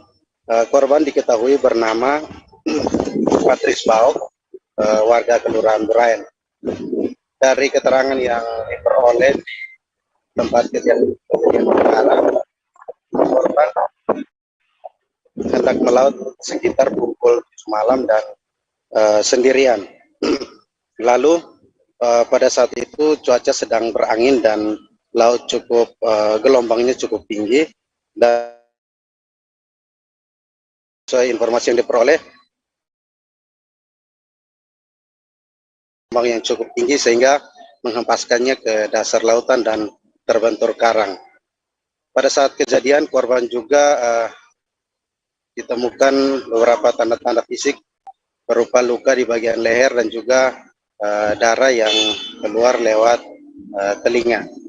Pada saat kejadian, seperti yang disampaikan oleh salah satu saksi mata, Yap Neno, mengungkapkan bahwa dirinya pertama kali melihat cahaya senter yang mengambang di dalam laut sekitar 100 meter dari bibir pantai. Dan untuk memastikan hal tersebut bersama beberapa temannya melakukan pengecekan di sekitar pesisir pantai. Dan awalnya mereka menemukan tas korban yang sudah tersapu arus ke bibir pantai. Kemudian melihat juga sampan berwarna biru milik korban yang sudah terendam di dalam laut namun masih berada di dalam air. Mereka berusaha mengeluarkan sampan tersebut lalu menunggu gelombang membawa keluar korban dari dalam laut. Sekitar 15 menit kemudian korban sudah berada di bibir pantai, lalu Yap Neno bersama 5 orang temannya mengevakuasi korban ke bibir pantai lalu menginformasikan kepada keluarga dan masyarakat sekitar. Demikian rekan Dea. Baik, terima kasih rekan Rian Tabahan untuk laporan Anda. Selamat bertugas kembali. Kita beralih ke Provinsi Jambi. Ratusan mahasiswa Universitas Jambi atau UNJAM menggelar aksi solidaritas dan keprihatinan terhadap korban kecelakaan lalu lintas. Pasalnya, berdasarkan data yang dihimpun, terdapat puluhan korban jiwa akibat korban jiwa akibat kecelakaan setiap tahunnya pada rentang 2018 hingga 2020. Mahasiswa menilai hal itu bentuk konflik horizontal yang tercipta akibat ribuan kendaraan memadati jalan raya yang telah melebihi kapasitasnya, terlebih pengangkut batu bara. Untuk laporan lengkapnya akan disampaikan reporter Tribun Jambi, ada rekan Darwin Sijabat yang sudah terhubung di sana. Silakan rekan. Ya, halo rekan Dea dan pemirsa, kami sampaikan bahwasanya ratusan mahasiswa Universitas Jambi yang berada di kampus induk di Mendalo, Kecamatan Jambi Luar Kota, Kabupaten Muara Jambi melakukan aksi solidaritas sebagai bentuk belasungkawa sekaligus juga sebagai bentuk keprihatinan terhadap korban kecelakaan yang terjadi dalam beberapa waktu belakangan. Nah, aksi solidaritas ini dilakukan untuk menuntut juga kepada masyarakat atau kami menuntut kepada pemerintah ataupun pihak terkait agar nantinya memberikan solusi atas keramaian arus lalu lintas yang melintas dari Jalan Lintas Sumatera, tepatnya dari Mendalo, seperti itu rekan Dea dan pemirsa. Kemudian aksi solidaritas ini juga ditandai dengan setiap mahasiswa yang datang ke lokasi tersebut dengan mengenakan atau dress code berwarna hitam. Ini dress code warna hitam ini sebagai bentuk belasungkawa. Dari Fikri Haikal menyampaikan bahwa dari data yang disampaikan dalam beberapa tahun terakhir terjadi beberapa kecelakaan yang mengakibatkan puluhan korban meninggal dunia. Seperti yang disampaikan pada tahun 2018 terdapat 50 korban meninggal dunia. Kemudian pada tahun 2019 disampaikan bahwa 49 menjadi korban jiwa, dan kemudian pada tahun 2020 lalu terdapat 46 korban jiwa. Nah, dan beberapa hari terakhir terjadi kecelakaan yang mengakibatkan salah satu mahasiswi Universitas Jambi yang berada atau mengecam pendidikan di Fakultas Keguruan dan Ilmu Pendidikan. Seorang mahasiswa tersebut terjepit di bawah trailer atau pengangkut beban yang berat. Nah, untuk itu juga kurang lebih 1 bulan terakhir terjadi kecelakaan yang mengakibatkan salah satu dosen meninggal dunia. Ini diinisialir meninggalnya dosen tersebut karena terjadi juga tidak ada tanggung jawab dari pelaku, karena dosen tersebut diduga merupakan menjadi korban tabrak lari. Sehingga para mahasiswa juga menuntut agar pihak terkait, khususnya kepolisian, mengusut tuntas atau mencari pelaku penabrak lari terhadap dosen tersebut. Ratusan mahasiswa tersebut tampak pada kemarin pada sore sekitar jam 5 sore mereka melakukan aksi tabur bunga. Tampak juga mahasiswa dengan spanduk yang beberapa foto yang merupakan korban laka yang terjadi dalam lintas Sumatera ini. Mereka juga tampak menabur bunga sebagai bentuk belasungkawa dan keprihatinan para mahasiswa tersebut. Demikian rekan Dea dan pemirsa. Baik, terima kasih rekan Darwin untuk laporan Anda, dan berikut Tribuners kami tampilkan keterangan dari Koordinator Aksi Fikri Haikal selengkapnya. Kami menjadi korban tabrak lari di Simpang Rimbo sekitar 1 bulan yang lalu. Sampai saat ini pelaku yang melakukan tabrak lari belum ditangkap, belum ada kabarnya sampai saat ini. Oleh karenanya kami selaku juniornya, ini adalah senior kami, mati badan ditumbur truk yang sampai saat ini pelakunya tidak ditemukan. Kami meminta kepada pihak yang berwenang dan kepada semua teman-teman yang ada di sini untuk menaikkan dan memviralkan kasus ini agar pelaku segera ditangkap. Ini sekalian tidak hanya senior kami, ini juga sebagai Kebakaran meluluh lantakan rumah makan Padang di Desa Air Saga, Kecamatan Tanjung Pandan, Kabupaten Belitung. Kobaran api menghanguskan seluruh bangunan rumah makan yang sudah dirintis pemiliknya selama 7 tahun belakangan. Saat ini kami sudah terhubung dengan reporter Pos Belitung, ada rekan Disa Ariandi yang akan melaporkan dengan kronologi kejadiannya. Silakan rekan.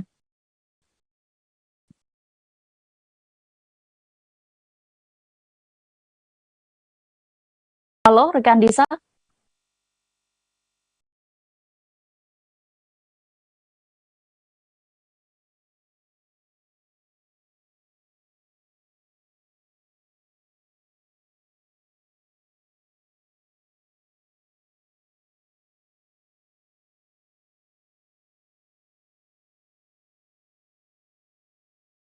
Baik, silakan rekan Disa dengan laporan Anda. Baik, betul sekali rekan Dea bahwa rumah makan Padang yang berada di Jalan Gatot Subroto, Desa Air Saga, Tanjung Pandan, Belitung pada Kamis 22 September 2022 pagi kemarin mengalami kebakaran. Pemilik rumah makan tersebut yaitu Sudirman berusia 42 tahun yang memang ataupun merupakan warga setempat. Kobaran api yang menghanguskan seluruh rumah makan yang sudah digeluti oleh Sudirman sejak 7 tahun belakang. Tidak diketahui pasti hingga saat ini dari mana pemicu dari api tersebut, namun warga sekitar melihat bahwa api muncul dari bagian belakang ataupun bagian dapur rumah makan milik Sudirman ini. Saat peristiwa tersebut, Sudirman terakhir berada di rumah makan sekitar pukul 21 waktu Indonesia bagian Barat pada Rabu malam kemarin, dan baru kembali ke rumah makan tersebut pada pukul 6.00 Kamis 22 September 2022 kemarin. Dia saat kembali ke warung tersebut sebelumnya sempat berada di pasar dan mendapatkan informasi dari warga sekitar bahwa rumah makan Padang yang miliknya tersebut sudah hangus terbakar, dan saat ini pun Sudirman hanya bisa meratapi nasibnya karena memang dari hasil wawancara kami di lapangan bahwa rumah makan tersebut memang sudah dirintis olehnya sejak 7 tahun belakang dan memang dari nol. Ia pun berupaya berkoordinasi dengan pemerintah desa setempat untuk mendapat bantuan agar rumah makan yang sudah digelutinya selama 7 tahun ini bisa dibangun kembali atas bantuan dari pemerintah desa setempat ataupun pemerintah Kabupaten Belitung maupun orang-orang yang ingin membantu. Sudirman saat ini sedang berusaha membangkitkan kembali rumah makannya tersebut karena rumah makan ini memang satu-satunya mata pencarian keluarga Sudirman.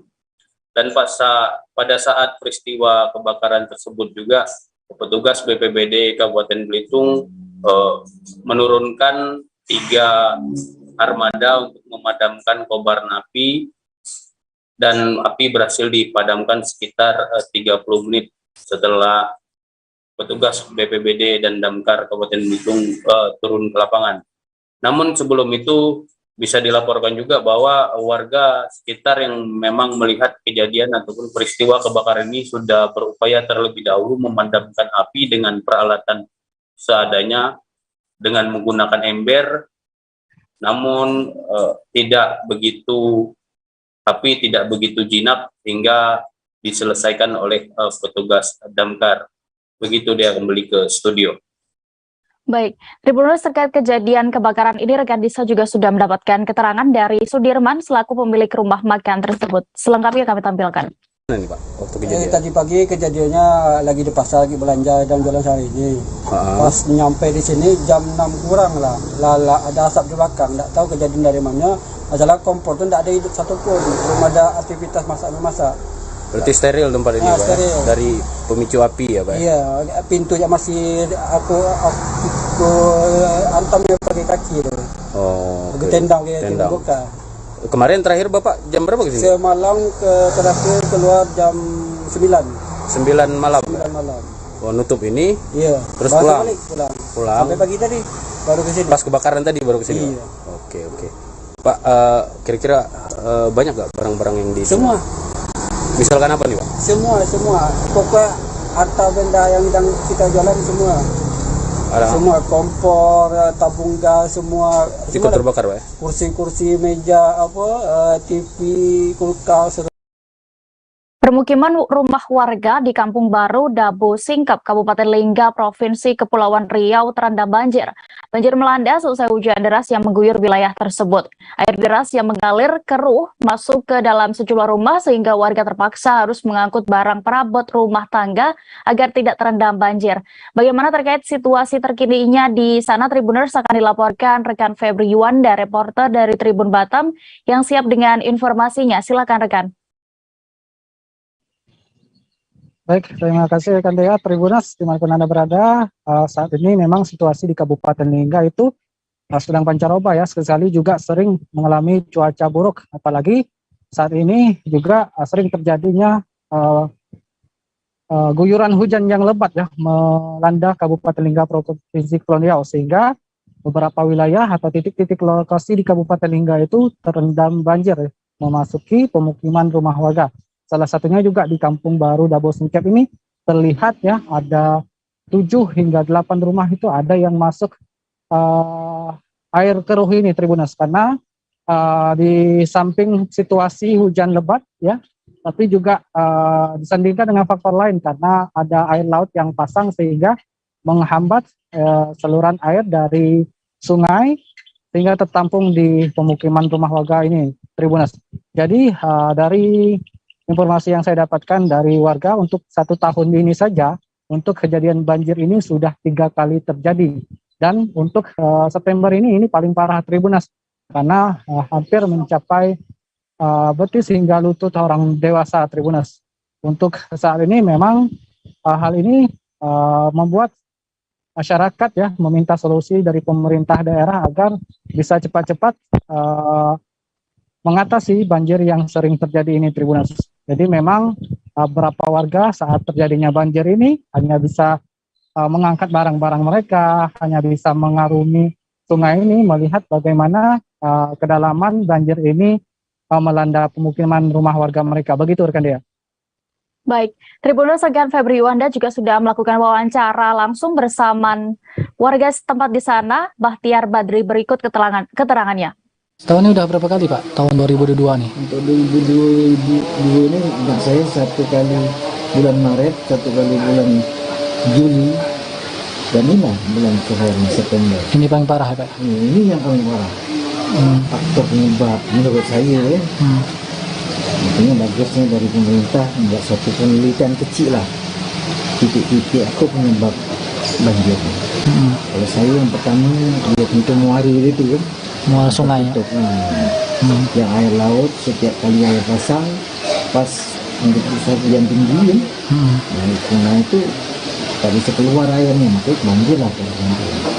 Saya harap juga lah dari pihak-pihak yang berkepentingan yang berkewajiban untuk meneliti tambang-tambang tuh.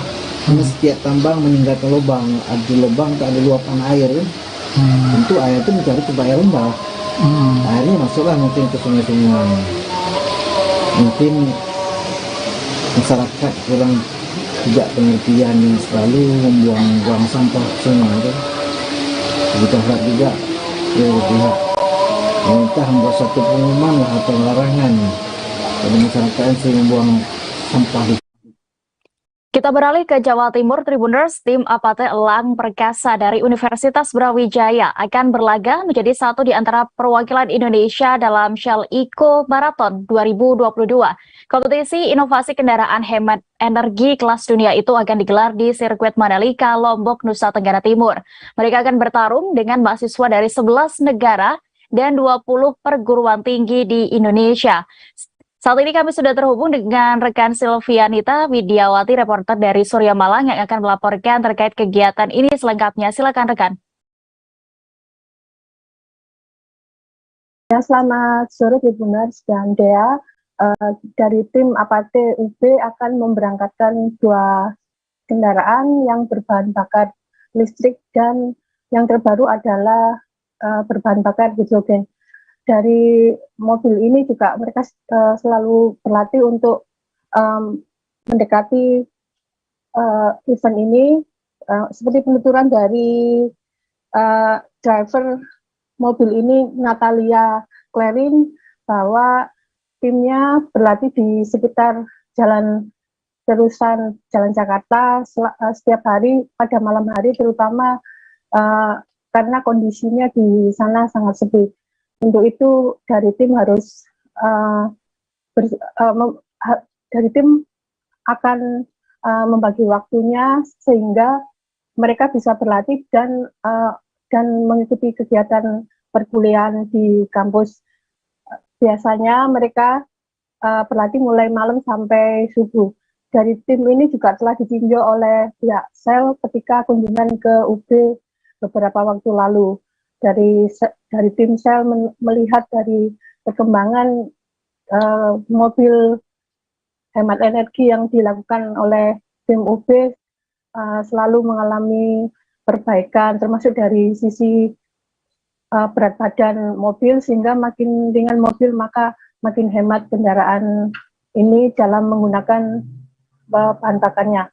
Dari pihak Rektor UB juga menyampaikan apresiasi pada mahasiswanya karena mereka berpartisipasi dalam menghadapi problem dunia, terutama terkait penggunaan bahan bakar, sehingga mereka memberikan solusi bagi problem tersebut dan berharap mahasiswa UB bisa berhasil dalam ajang internasional di Mandalika UB, di Mandalika NTT. Demikian, Dea.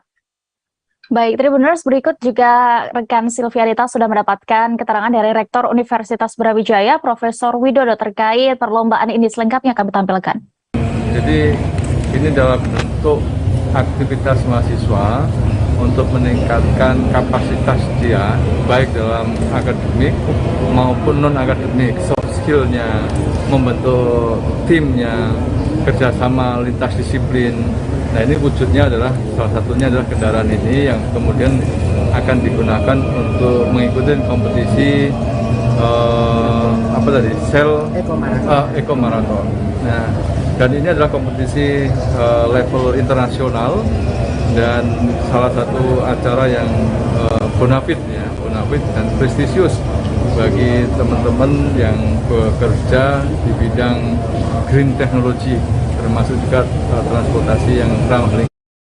Kita beralih ke informasi berikutnya, Tribuners. Kembali ke kampung halamannya yakni Manado, Audrey Vanessa, Miss Indonesia disambut oleh keluarga, kerabat, para sahabat Nyong Noni Manado. Selain para keluarga dan sahabat dari perwakilan pemerintah juga hadir dalam penyambutan dirinya.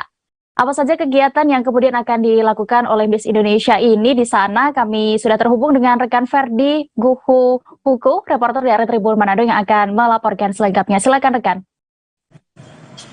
Oke, selamat siang Tribuners. Kembali lagi dengan kami dari Manado melaporkan kedatangan dari Miss Indonesia Audrey Vanessa yang baru saja tiba di Kota Manado pada hari kemarin, dan Audrey langsung disambut oleh keluarga, mama dan papanya beserta dengan teman-teman, bahkan teman-teman Ikatan Nyong Noni Kota Manado 2022 di Bandara Samratulangi Manado. Tribuners, ada alasan ia kembali ke Manado. Sebelumnya ia berada di Jakarta dan memenangkan Miss Indonesia 2022, dan ia kembali ke Manado karena memang rindu dengan keluarga, karena memang Miss Indonesia ini bukan hanya menjadi aset Provinsi Sulawesi Utara tetapi sudah menjadi aset negara karena sudah menyandang gelar sebagai Miss Indonesia 2022. Tribuners, ia kembali ke Manado akan melakukan beberapa kegiatan. Contohnya hari ini dia menghadiri kegiatan HUT Provinsi Sulawesi Utara yang ke-59, dan dalam HUT juga sebagai informasi ia menerima hadiah dari pemerintah sebesar, dalam hal ini Pak Gubernur, sebesar 100 juta rupiah yang diserahkan langsung oleh Pak Gubernur. Tribuners, dan juga ada beberapa kegiatan selama ia di Manado yang akan ia lakukan, yaitu bersama dengan teman-teman Ikatan Nyong Noni Kota Manado. Mungkin kegiatan sosialisasi sampai saat ini kami juga belum dapat update terbaru, tapi untuk sementara kegiatan yang ia lakukan akan menghabiskan waktu dengan teman-teman Ikatan dan juga bersama dengan keluarga dan para sahabat yang mendukung dia selama kegiatan Miss Indonesia. Tribuners, sebagai informasi juga, Audrey adalah pemenang Miss Indonesia dan sudah sekitar 16 tahun.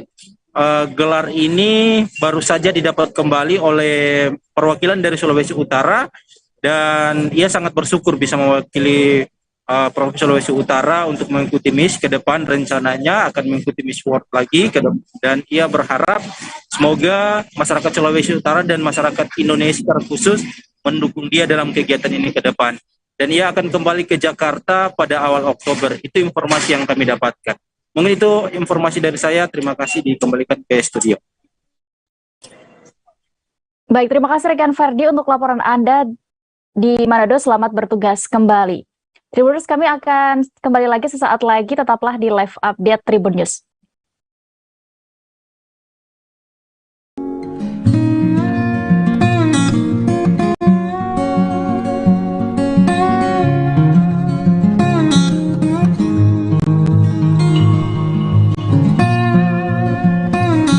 Nama jembatan ini diambil dari satu legenda Minang, yakni Siti Nurbaya. Untuk jembatan Siti Nurbaya ramai dikunjungi saat sore hingga malam harinya. Di sisi kiri dan kanan jembatan Siti Nurbaya ada penjual jagung bakar dan pisang bakar. Dari jembatan Siti Nurbaya, pengunjung dapat melihat pemandangan ke arah Muaro Padang dan kapal-kapal nelayan yang berada di Batang Arau.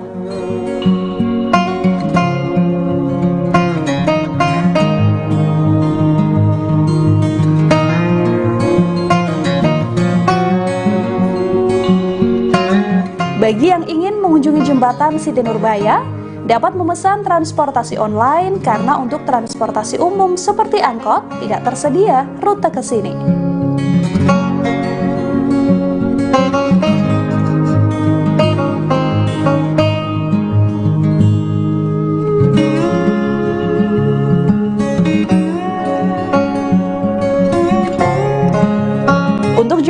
jembatan Siti Nurbaya dari Pantai Padang tidaklah jauh, hanya berkisar kurang lebih 1 km.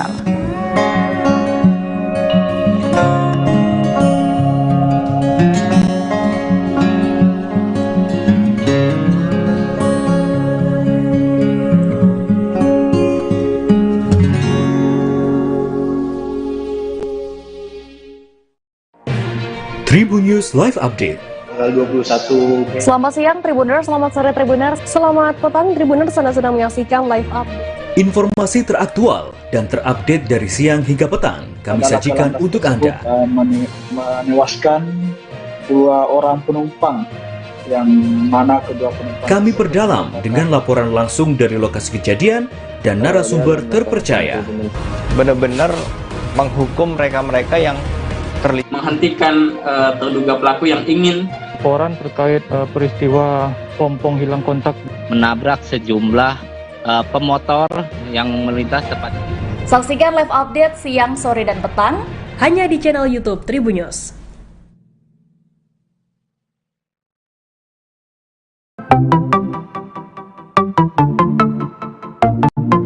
Halo Tribuners, waktu sudah menunjukkan pukul 8 waktu Indonesia Timur. Langit tampak mendung dan tak lama kemudian hujan pun turun. Satu persatu dari kami menaiki speedboat dari Pelabuhan Usaha Mina, Sorong, Papua Barat. Yap, pagi itu Minggu 3 Juli 2022, kami akan berkeliling seharian di Raja Ampat. Terima kasih Anda masih menyaksikan live update Tribun News siang. Kita lanjut Tribuners ke informasi berikutnya. Satpol PP Manado membongkar belasan lapak pedagang buah dan barito di seputaran Pasar Pinasingkulan, Karombasan, Manado, Provinsi Sulawesi Utara. Pembongkaran dilakukan karena lapak-lapak tersebut berdiri di trotoar serta berada di luar pasar. Aparat bersama Lurah Pakoa yakni Noldi Lela sebelumnya telah mengimbau pedagang untuk segera membongkar barang dagangannya dan berkomunikasi dengan pihak PD Pasar untuk berjualan di dalam pasar tersebut. Puluhan anggota Satpol PP pun kemudian mempreteli seng mencabut papan di lapak. Aparat juga mengangkut jualan pedagang ke jalan. Penertiban secara umum juga berlangsung secara aman. Sejumlah pedagang terlihat membongkar sendiri lapak. Namun ada insiden ketika seorang pedagang adu mulut dengan ketua lingkungan. Pedagang wanita beralasan kondisi pasar masih buruk hingga belum layak untuk berjualan buah di sana. Sementara ketua lingkungan menyatakan bahwa penertiban untuk menata kota dan kepentingan pedagang sendiri. Romi Tendean, koordinator pasar Karombasan, mengatakan penertiban berlangsung sesuai SOP.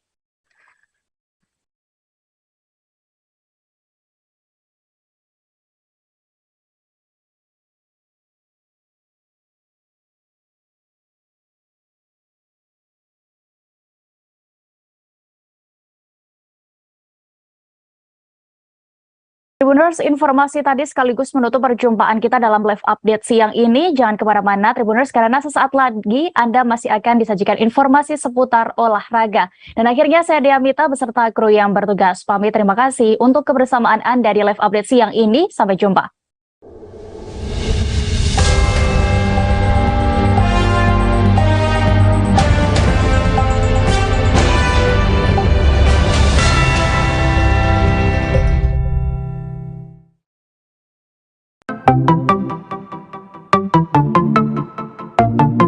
Halo Tribuners, waktu sudah menunjukkan pukul 8 waktu Indonesia Timur. Langit tampak mendung dan tak lama kemudian hujan pun turun. Satu persatu dari kami menaiki speedboat dari Pelabuhan Usaha Mina, Sorong, Papua Barat. Yap, pagi itu Minggu 3 Juli 2022, kami akan berkeliling seharian.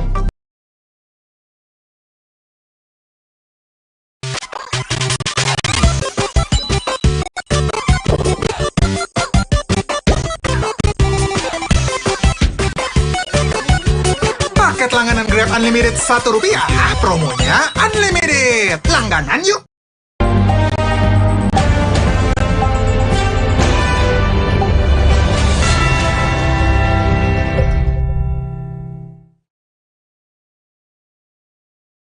Halo Tribuners, bersama saya Diamita, Anda sedang menyaksikan program Live Update Tribun News Siang, edisi Jumat 23 September 2022.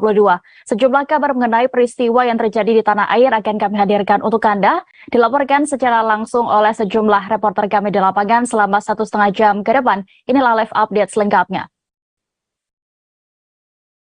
Kita menuju kabar pertama Tribuners dari Provinsi Jambi. Hampir 3 bulan berlalu pasca meninggalnya Brigadir Nofriansyah Yosua Huta Barat.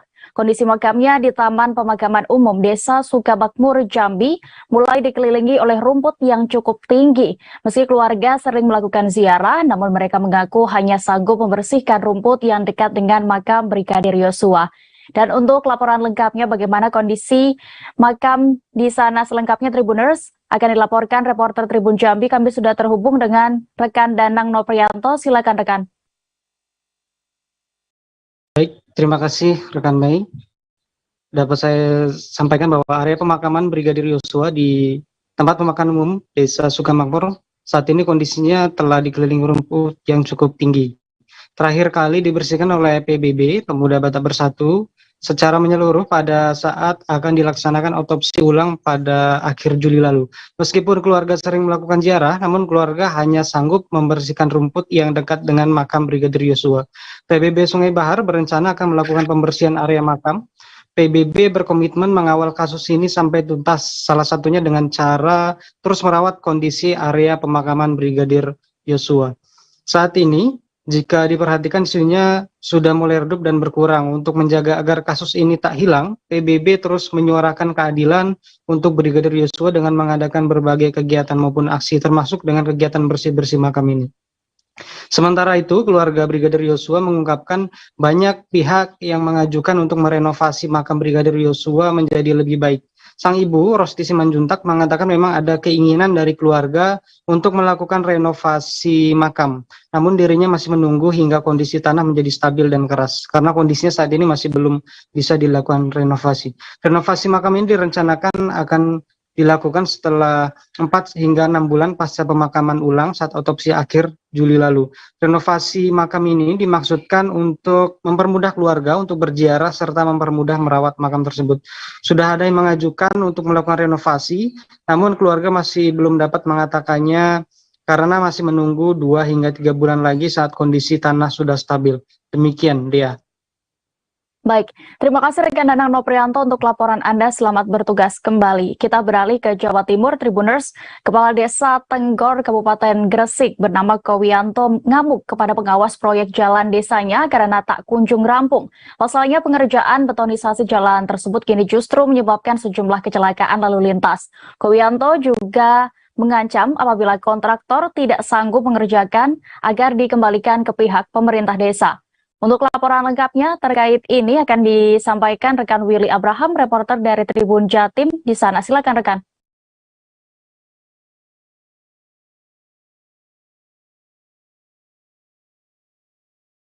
Halo, rekan Willy.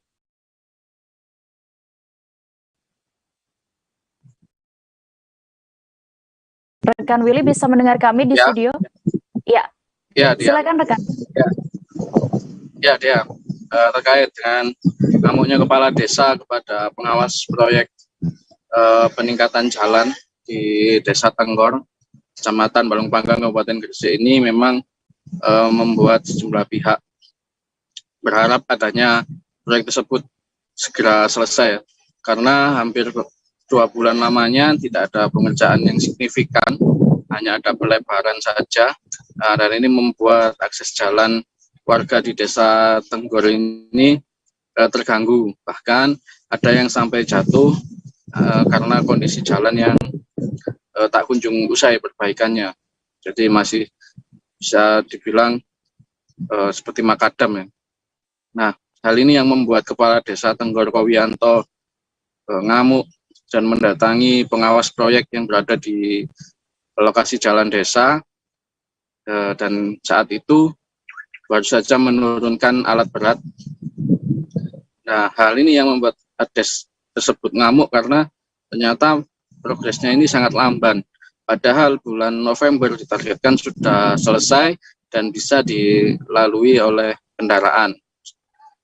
karena progresnya masih belum selesai, Pak Wianto meminta pengawas proyek memanggil pemenang tender dan juga Dinas PU Pekerjaan Umum Kabupaten Gresik agar bertemu dan segera membahas agar pengerjaan betonisasi di sepanjang 310 meter itu bisa cepat selesai.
Halo Tribuners, jumpa lagi bersama dengan saya Mutiara dalam tayangan berita terkini Lampung di Tribun Lampung.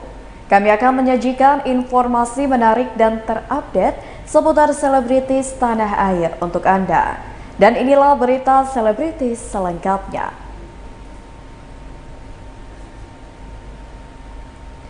Ashanty belum rela Arsy masuk pesantren. Penyanyi Ashanty terang-terangan belum merelakan buah hatinya, Arsy Hermansyah, untuk belajar di pesantren. Anak sulung dari pernikahannya dengan anak Hermansyah itu memang sempat mengutarakan keinginannya untuk belajar di pesantren. Kendati demikian, penyanyi berusia 37 tahun itu tetap bersyukur bila putrinya memiliki cita-cita dan niat yang mulia. Sementara itu, anak Hermansyah justru memiliki rencana lain perihal keinginan anaknya yang hendak mengenyam pendidikan di pesantren. Anang berencana akan memilih pendidikan pesantren kilat untuk sang putri. Hal itu tak lain agar gadis kecil berusia 7 tahun tersebut bisa memahami bagaimana kehidupan di pesantren. Sebagai informasi, Arsy Hermansyah sempat terang-terangan mengaku ingin mengenyam pendidikan di pesantren. Berikut wawancara dengan Ashanty dan anak Hermansyah. Nanti acara ini kan itu jelasin di TV, Bun. Mungkin kenapa tuh Bun kalau disiarin di TV, Bun? Nanti ada juga aku tanya dulu ya. Bunda sedikit dong Bun soal Arsy yang kemarin minta di pesantren, Bun, gimana Bun? Bunda kan tidak mengenal keinginan yang baik dari seorang anak, kita haruskan sebenarnya bersyukur dengan anak seperti dia ya gitu. Tapi balik lagi kalau aku pribadi, aku nggak mau masih kecil banget, aku nggak mau di usianya masih kecil dia harus jauh dari kita. Tapi Arsy sendiri mungkin emang pengen pesantren ini tuh karena keinginan sendiri atau melihat medsos atau melihat teman-temannya gimana sih nggak pikirnya?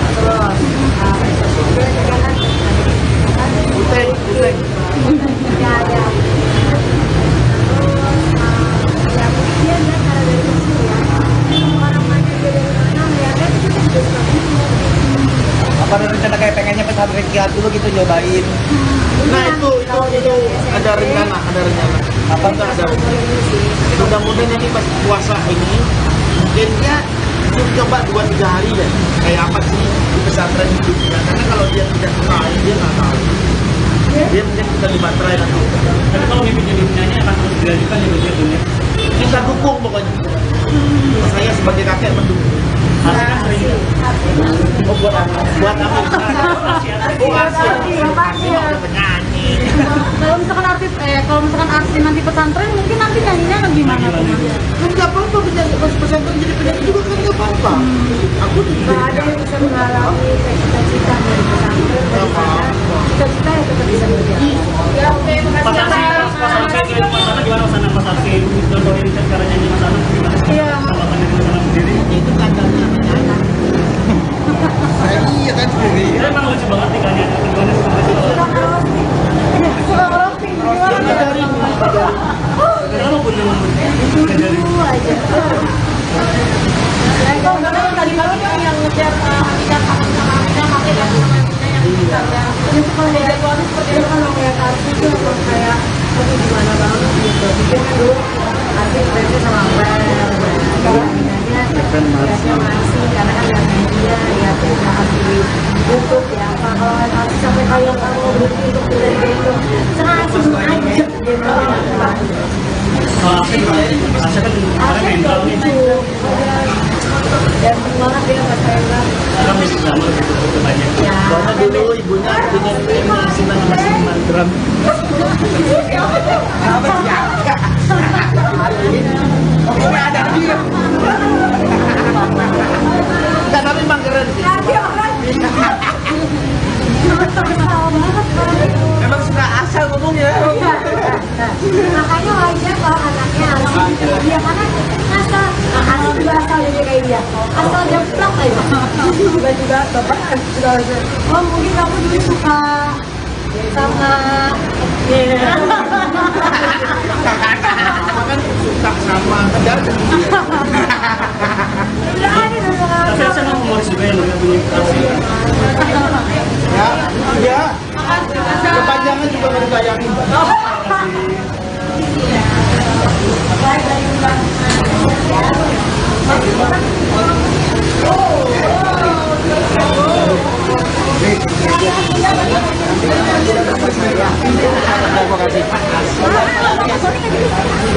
Mau nanya.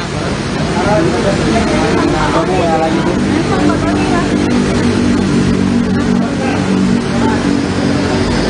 Udah, coba chat saya aja.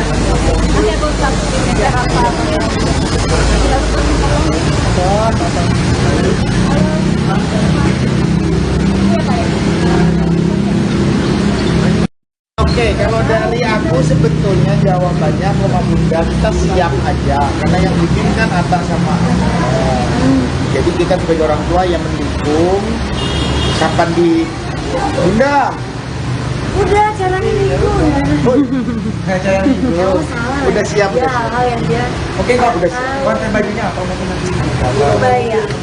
Apa pink atau apa mungkin? Baru ini baru ukur ke belangkon. Karena memang tradisi dari artis sendiri kan juga tidak seperti waktu itu. Iya, karena tradisi itu yang bisa membuat itu membudayakan kita terus memakainya, menggunakannya, karena itu ada di tradisi. Berita selanjutnya datang dari Billy Syahputra dilaporkan ke polisi oleh Robi Shine atas kasus penghinaan. Robi Shine baru saja melaporkan Billy Syahputra ke Polres Metro Jakarta Selatan atas kasus penghinaan atau pencemaran nama baik pada Kamis 22 September 2022. Hal tersebut dikarenakan Billy Syahputra diduga melontarkan perkataan yang menyinggung istri Robi Shine yaitu Natasha Shine. Hal tersebut bermula ketika Robi Shine dan Natasha diundang ke acara talk show program televisi dengan host Billy Syahputra. Saat datang pun, Robi mengaku bahwa dirinya bersikap sopan kepada Billy Syahputra karena merupakan artis senior. Namun Billy Syahputra justru mengatakan hal yang tak mengenakan soal Natasha Shine, sehingga Robi Shine pun menegur adik dari almarhum Olga Syahputra tersebut. Berikut wawancara dengan Robi Shine.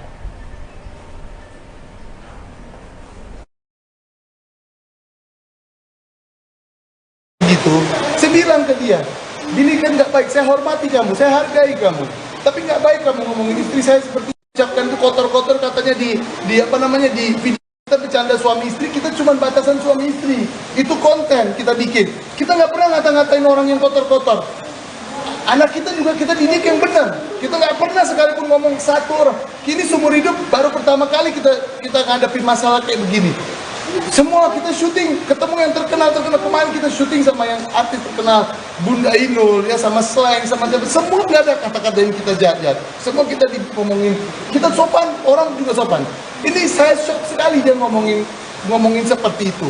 Tapi memang mendadak kata-kataannya atau sebelumnya memang udah ada bercanda atau seperti apa? Tidak ada, langsung dia ngomong. Baru ketemu dia, sebelumnya saya belum ketemu dia. Pertama kali hari ini saya tahu siapa itu.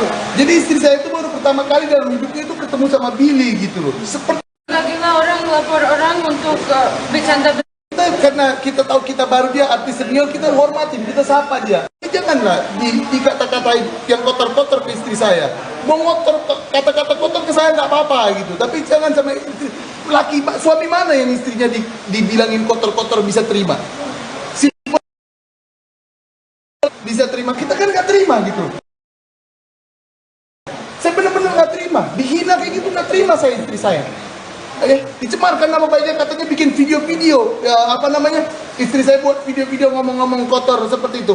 Kapan kita ngomong kotor? Tidak pernah ada kayak begitu. Bang Robi, tapi kalau sempat ada kontak fisik nggak sih Bang sama tidak ada. Saya bilang lagi, kalau kamu pukul saya silakan pukul saya. Tapi saya tahu aturan hukum, saya nggak ngerti tentang hukum detail-detail. Tapi saya tahu kalau kita nggak boleh pukul orang. Walaupun dihina ada kepolisian, makanya saya datang. Saya nggak ngerti ini prosesnya seperti apa, saya nggak ngerti. Saya buta untuk proses-proses seperti ini. Saya nggak punya pengalaman ini. Tapi yang jelas ada penegak hukum yang seperti itu, saya buat laporan ke sini. Kita orang baru, kita hormati semua mereka. Yang kita minta cuma istri saya tadi bilang, dia ngomongin istri saya, dicemarkan nama baik istri saya depan umum, dihina, minta maaf depan umum.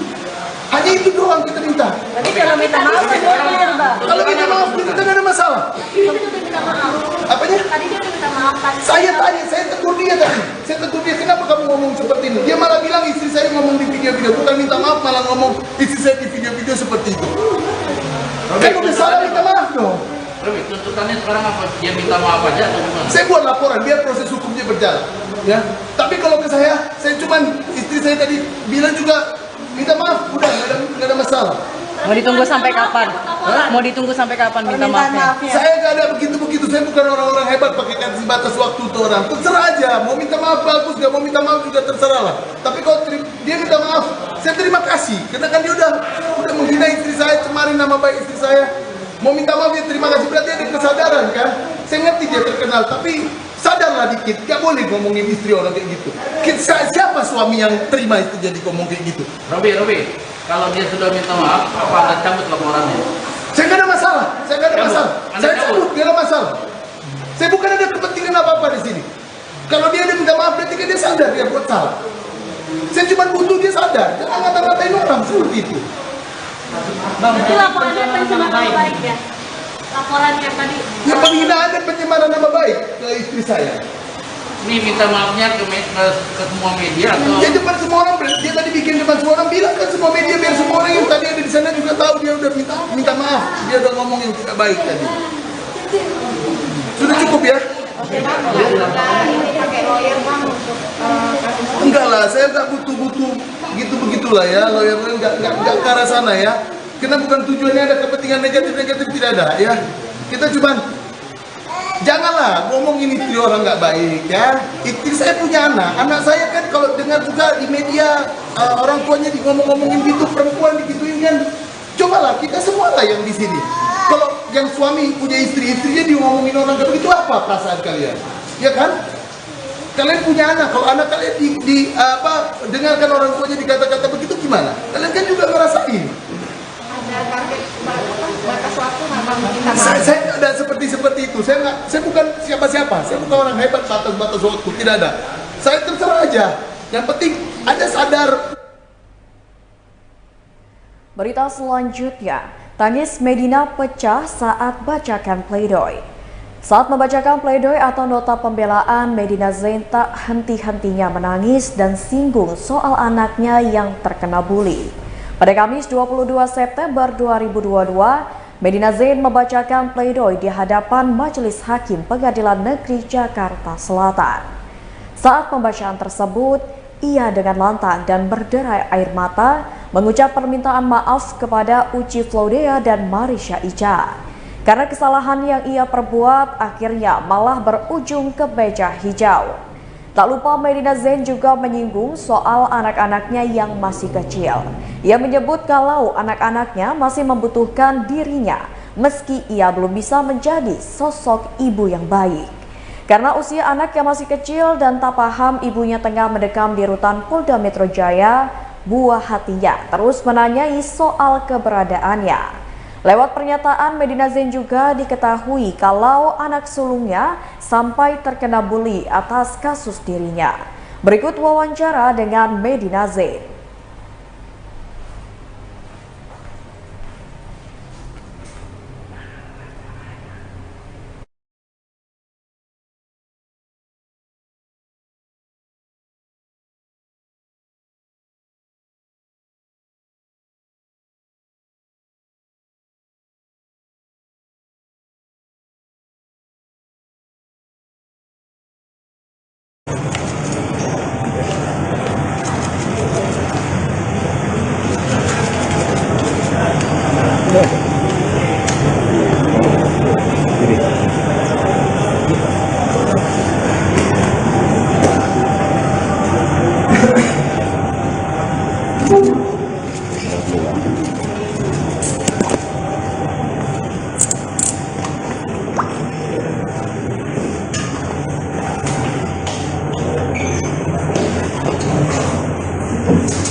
Dia teman-teman media memberi kabar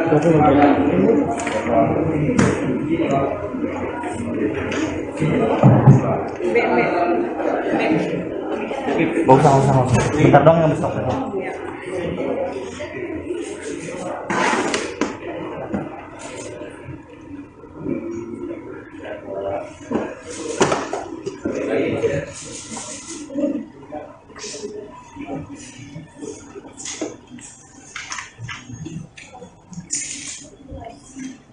Kak Medina.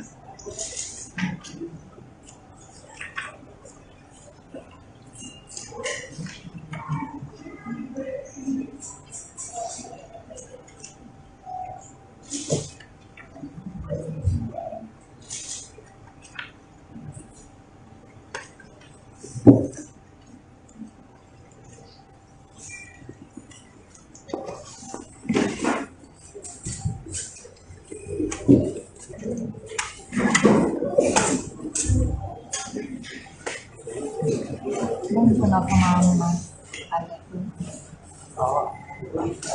Iya, dia tahu kalaunya buat ini buat apa?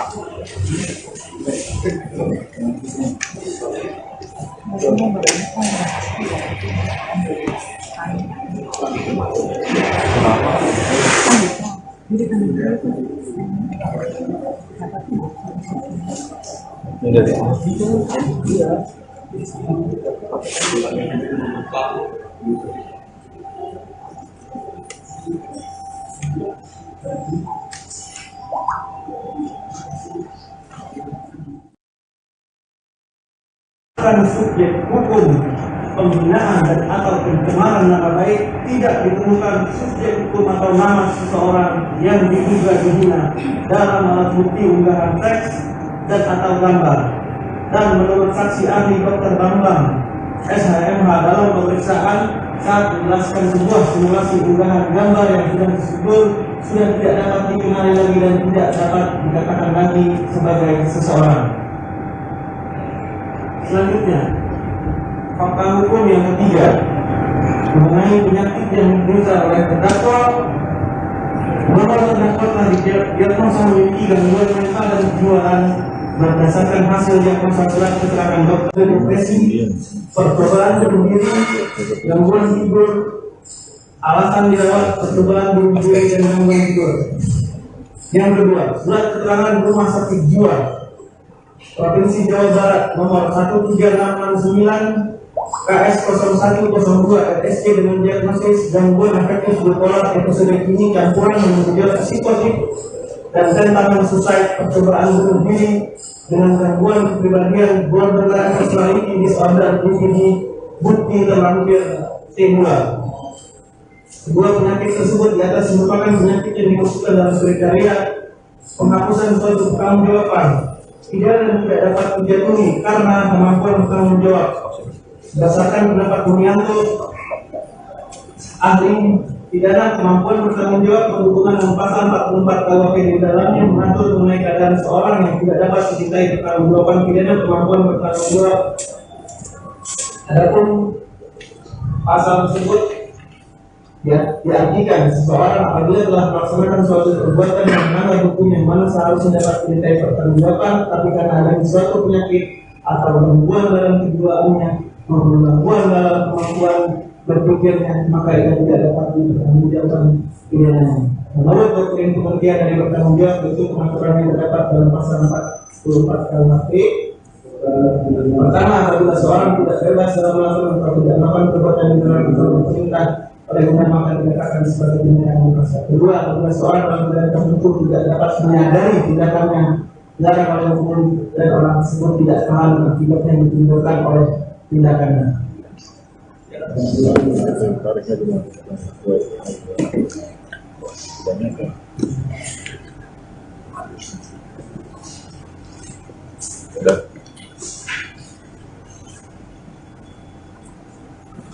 Kriteria penghapusan pertanggungjawaban pidana. Terdapat 3 kriteria yang dapat membuat seseorang tidak dapat dijatuhi pidana, antara lain sebagai berikut. Pertama, tidak menyadari tujuan dari suatu perbuatan. Berita selanjutnya datang dari artis senior Desi Ratnasari mengakui didekati pria tampan. Artis Desi Ratnasari mengaku sedang didekati oleh dua pria mapan dan juga tampan. Namun Desi Ratnasari belum mengungkapkan identitas dua pria yang mendekatinya itu. Desi Ratnasari hanya memastikan dari dua pria itu belum ada yang berani untuk meminangnya. Menurut Desi, dua pria yang mendekatinya itu orang biasa yang bisa disebut sebagai politisi, bisa juga bekerja sebagai pengusaha. Janda satu anak ini mengungkapkan dua pria yang sedang dekat dengannya ini masuk ke dalam kriteria sebagai calon pasangan hidup. Namun saat ini Desi Ratnasari tidak terlalu memikirkan soal pasangan karena sedang fokus beribadah dan mendekatkan diri dengan Tuhan. Berikut wawancara dengan Desi Ratnasari. Perjalanan umroh kali ini berbeda, alhamdulillah sih. Tentu setiap kali umroh itu yang didapat yang paling utama adalah ketenangan, itu sudah pasti. Semuanya deh. Keyakinan akan apapun ya, akan apa yang ditanya, akan apa yang kita sedang pikirkan, ya keyakinan terhadap keimanan lah. Jadi alhamdulillah sana itu menyenangkan, selalu menyenangkan kalau ke sana itu. Apalagi berdoa di Raudhah kayak gitu. Ada doa khusus nggak sih Teh? Doa khusus tentu saya disertasi saya belum selesai. Semoga penelitian saya cepat selesai, disertasi untuk ujian cepat selesai dan segala macam lancar. Itu aja doa khususnya. Yang lain enggak, saya nggak terlalu ada doa khusus. Saya yakin semuanya mau nanya soal jodoh. Iya betul deh. Mau nanya-nanyanya, enggak sih. Saya jodoh itu saya udah doa. Di umroh pertama waktu Ramadan ya dengan anak saya, jadi ya posisi saya adalah posisi menunggu. Saya dalam posisi tidak meyakinkan terhadap siapapun yang berani untuk mengajak untuk saya menikah besok, baru saya akan umumkan siapa yang menikah. Kalau sekarang tanya saya punya pacar, udah umur ya, jadi posisi saya adalah posisi melihat, posisi saya adalah posisi siapa yang lebih sering didekatkan oleh Allah, yang mungkin itu yang akan jadi lihat aja beberapa kali. Apakah ketemu setiap hari? Enggak, saya sibuk banget alhamdulillah mudah-mudahan. Jadi siapa aja yang bisa bertahan dengan kesibukan saya, mungkin itu juara. Siapa menjadi juara? Saya tanya nggak sih Teh, sempat diperintah juga nih ada apa? Ada yang lama katanya. Tapi sudah ada yang mendekat serius banget. Kalau mendekat, alhamdulillah ada 3, ada ya yang tersisa masih ada 2. Yang jelas bukan David Malik. Ada 2 yang tersisa. Dia bukan artis, dia bukan orang biasa. Politikus juga masih. Pengusaha ya Teh. Dua-duanya orang biasa, bisa politikus, bisa pengusaha, yang jelas bukan artis. Tapi apa yang membuat Teteh milih? Maksudnya apa? Saya belum milih. Belum milih. Kalau kriteria yang menurut Teteh apa yang menurut Teteh? Dua-duanya oke, kriterianya masuk dalam kriteria saya. Tapi saya nggak tahu yang mana Allah akan dekatkan, kapan akan terjadi pernikahan. Tapi dan para dua ini udah ada satu nih yang paling belum sudah. Dua-duanya klik. Dua-duanya klik, maksudnya enak, diajak komunikasi enak. Jadi saya nggak pengen ribet. Saya sudah pernah melalui sebuah hidup yang berharap pada manusia itu terlalu tinggi, ekspektasinya akan membuat kita kecewa. Desi, selamat ya mau menikah lagi. Terima kasih. Mudah-mudahan Desi bisa cepat menikah lagi. Ini dong, Bang Billy. Aku udah dibocorin tanggal pernikahannya. Iya, Bang Billy. Jadi kalau saya tanya, oke Bu. apa ya? Sekarang itu nyampe aja lah. Nyampe. Emang katanya yang diomongin sama Bang Billy, katanya udah ada tanggalnya. Enggak, saya belum apa. Kalau saya tahu kapan rencana saya selesai disertasi saya tahu. Tapi karena menggantungkan ekspektasi kepada manusia itu akan membuat kita kecewa. Oleh karena harapan yang pada Allah. Jadi apa yang ada sekarang yang tersisa 2. Saya juga nggak tahu. Saya nggak mau milih sekarang sama Allah yang mana yang paling baik. Saya belum tahu. Kita ngobrol sama anak itu masih sama keluarga. Saya selalu ngobrol sama anak. Bapak saya sudah tidak ada, nenek saya sudah ada, om saya sudah ada. Jadi saya ngobrol cuma dengan anak saya. Paling juga dengan adik saya. Anak saya tahu siapa yang mendekati saat ini. tahu dari cerita dia, tahu siapa orangnya kalau saya lihat di foto. Ya cuma hanya sebatas itu saja. Saya tidak memastikan. Sekarang mood saya dalam mood menunggu saja. Tapi kedekatan anak kalian udah dikenalin belum? Kalau enggak, belum. Nanti aja kalau dia datang saya kenalin, kalau dia mau ngelamar sudah selesai. tapi anak sempat ini enggak? Ini aja nih. Oh, ini aja. Mood kita sama. Mood kita udah pada nilai ukhrawi ya, pada nilai berdoa pada Allah yang terbaik. Saya pernah memilih kacamata saya sebagai manusia. Banyak salah. Jadi sekarang itu saya hanya memilih kacamata doa. Yaudah, sama-sama doa. Putri saya juga berdoa, dia hanya bilang bahwa siapapun yang terbaik menurut Allah, selama dia bisa bikin bunda happy, maka ikut support. Udah, jadi kita moodnya sama, tombolnya sama nih kita berdua. Ya, saya nggak menentukan, saya memastikan. Berarti tinggal nunggu misalkan di antara dua ini yang lama berarti langsung ya gitu duluan. Siapa yang berani gitu ya? Siapa yang berani berarti gitu ya? Jadi juara. Enggak, saya pastikan. Syaratnya harus sholat. Kita ya. Sholat sebenarnya bukan hanya sekedar sholat. Saya libatin anak nggak untuk memilih? Enggak. Udah. Tapi kalau PDKT LDT itu biasanya gimana sih pendekatan PDKT itu? Dan sekarang itu beda ya. Saya udah tua, udah nggak pantas gitu ya. Saya berpikir siapa yang mau berpasangan. Saya merasanya gini. Umur saya itu udah umur berpikir untuk mempersiapkan diri dan bekal untuk akhirat saya dan kematian saya. Kalau itu saya sekarang udah berpikir, makanya saya nggak pengen terlalu banyak mikir. Syaratnya apa? Udah cukup sholat. Satu visi misi akhirat. Udah.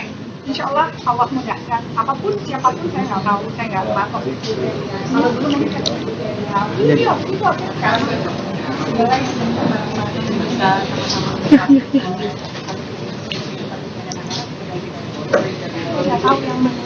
Umroh berarti kemarin kalian berdoa. Kalau umroh kemarin betul-betul umroh berpikir tentang kehidupan karir politik saya, berpikir tentang berdoa tentang disertasi saya tentang politik saya. Waktu jodoh itu umroh yang pertama dengan Nah, tapi kalau yang pertemuan dengan calonnya sendiri itu dikenakan atau gimana sih? Gimana ya? Pertemuannya gimana ya? Kenalan dari mana sih yang dua ini? Kenalannya gimana ya? Saya tuh tipe orang yang gak pernah kenalan.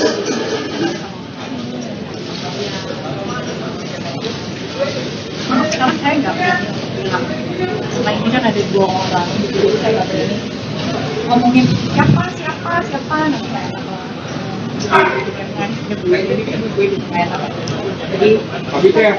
akan bicarakan nanti. Tapi keluarganya mereka yang paling dekat itu belum dekat sama ngapain, saya nggak kenalan, saya nggak gimana. Tapi udah ngungkapin nggak teh dia teh? Udah ngungkapin nggak dia yang 2 itu? Oh. Saya hanya bilang kalau memang mau serius datang aja mama, kalau memang tidak mau mereka belum bilang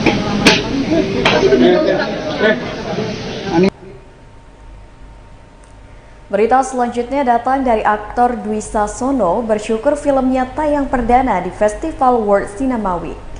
Film Anoksia akan tayang perdana di Festival World Cinema Week atau WCW 2023.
Tribuners, selamat sore Tribuners. Selamat petang Tribuners, Anda sedang menyaksikan live update. Informasi teraktual dan terupdate dari siang hingga petang kami sajikan untuk Anda.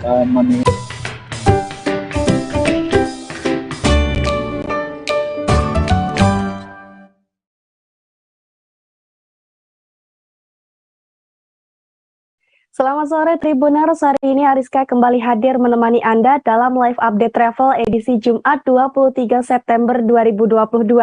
Seperti biasa, Ariska akan memberikan informasi terkait sejumlah wisata dan kuliner untuk Anda. Tentunya akan disampaikan secara langsung oleh reporter kami yang ada di berbagai daerah. Inilah live update travel selengkapnya. Tribuners, ribuan warga negeri Hitu Lama, Kecamatan Leihitu melakukan tradisi mandi safar di Pelabuhan Huse KA. Biasanya mereka menjalankan tradisi ini saat hari Rabu di akhir bulan Safar sesuai dengan kalender Islam Tribuners. Pasalnya tradisi ini dilakukan sebagai bentuk dari merefleksi peristiwa yang pernah dialami Nabi Muhammad SAW beserta kaumnya. Dan bagaimana informasi lengkapnya akan disampaikan oleh rekan Meisha Marabase Besi dari Tribun Ambon. Silakan rekan Meisha. Baik, halo Ariska, halo Tribuners, saya Meisha Marabase, jurnalis tribunambon.com. Ingin melaporkan terkait dengan pada Rabu 21 September 2022 kemarin, ribuan warga negeri Hitu Lama, Kecamatan Leihitu, Kabupaten Maluku Tengah, mandi safar di Pelabuhan Huse KA Tribuners. Dan menurut Raja atau Upu Negeri Hitu Salhana Pelu mengatakan bahwa mandi safar sudah menjadi tradisi warga setempat secara temurun. Dan mandi safar ini biasanya dilaksanakan pada Rabu akhir di bulan Safar sesuai dengan kalender Islam. Warga setempat juga biasanya menyebut mandi safar ini dengan istilah musafara. Dan Tribuners, adapun makna dari tradisi mandi safar ini sendiri sebagai bentuk merefleksikan peristiwa yang pernah dialami Nabi Muhammad SAW beserta kaumnya, yang mana saat itu Rasul mendapatkan cobaan atau bala dari Allah Subhanahu Wa Taala berupa wabah penyakit, hingga kemudian Rasul berhasil dari ujian tersebut. Tribuners, dari warga setempat, warga negeri itu, mereka yakin dengan membersihkan diri di bulan Safar bisa mendatangkan berkah dan masyarakat serta negeri ini akan terhindar dari bala. Sebelum tradisi ini dilakukan, ada beberapa prosesi yang harus dilakukan terlebih dulu. Dimulai dari para tokoh agama dan petuah adat melakukan doa syukuran di beranda rumah raja. Kemudian mereka mendoakan air yang sebelumnya sudah disiapkan dalam kendi tua. Air ini nantinya digunakan oleh keluarga untuk membasuh wajah dan anggota tubuh lainnya. Tribuners. Kemudian setelah ritual itu dilakukan, barulah raja, tokoh adat serta tokoh agama berjalan menuju Pelabuhan Huse KA itu untuk prosesi doa syukuran lebih lanjut. Demikian yang dapat saya laporkan. Baik, terima kasih rekan Meisha Marabase dari Tribun Ambon. Dan Tribuners, ada pula wawancara dengan Raja atau Opu Negeri Hitu Salhana Pelu. Berikut liputannya untuk Anda. Itu kita merefleksikan sejarah beberapa abad yang lalu. Itu pernah satu kejadian yang dialami oleh baginda Rasulullah. Pada waktu itu beliau kena ada di bandar Allah Subhanahu Wa Taala. Ada wabah yang menimpa beliau dengan para sahabat dan keluarganya, yang padanya beliau itu keluar dari tubuh mereka untuk pergi sementara. Itu selalu ada, dan kita berupaya untuk sebisa mungkin kejadian itu tidak akan terjadi. Tribuners, komunitas pecinta satwa di Panda Arum, Kecamatan Pacet berhasil mengembangbiakan burung kakatua di alam bebas. Komunitas burung free fly Mojokerto tersebut berjuang melestarikannya agar tidak punah. Tribuners, berkat upaya mereka, burung kakatua jambu kuning yang termasuk satwa liar yang dilepas biarkan tersebut kini jumlahnya juga semakin banyak. Tribuners, dan untuk mengetahui informasi lengkapnya, kita sudah terhubung dengan rekan M. Romadoni dari Surya. Silahkan rekan Roma. Ya, selamat sore rekan Ariska. Komunitas pecinta satwa di Dusun Pandan Arum, Kecamatan Pacet, Kabupaten Mojokerto berhasil mengembangbiakan burung kakatua di alam bebas. burung kakak tua jambul kuning ini, termasuk satwa liar yang dilindungi, yang memang sudah dilepas liarkan sekitar 2,5 tahun yang lalu. Bahkan jumlahnya saat ini bertambah semakin banyak menjadi 9 ekor. Kelompok pecinta satwa yang bergabung dalam komunitas KBFF Mojokerto ini telah berjuang melestarikan kakak tua maupun burung lokal yang nyaris punah di kawasan Kabupaten Mojokerto. Dari keterangan seorang pecinta satwa, Man Odik mengatakan dia sudah sejak kecil sudah hobi memelihara satwa.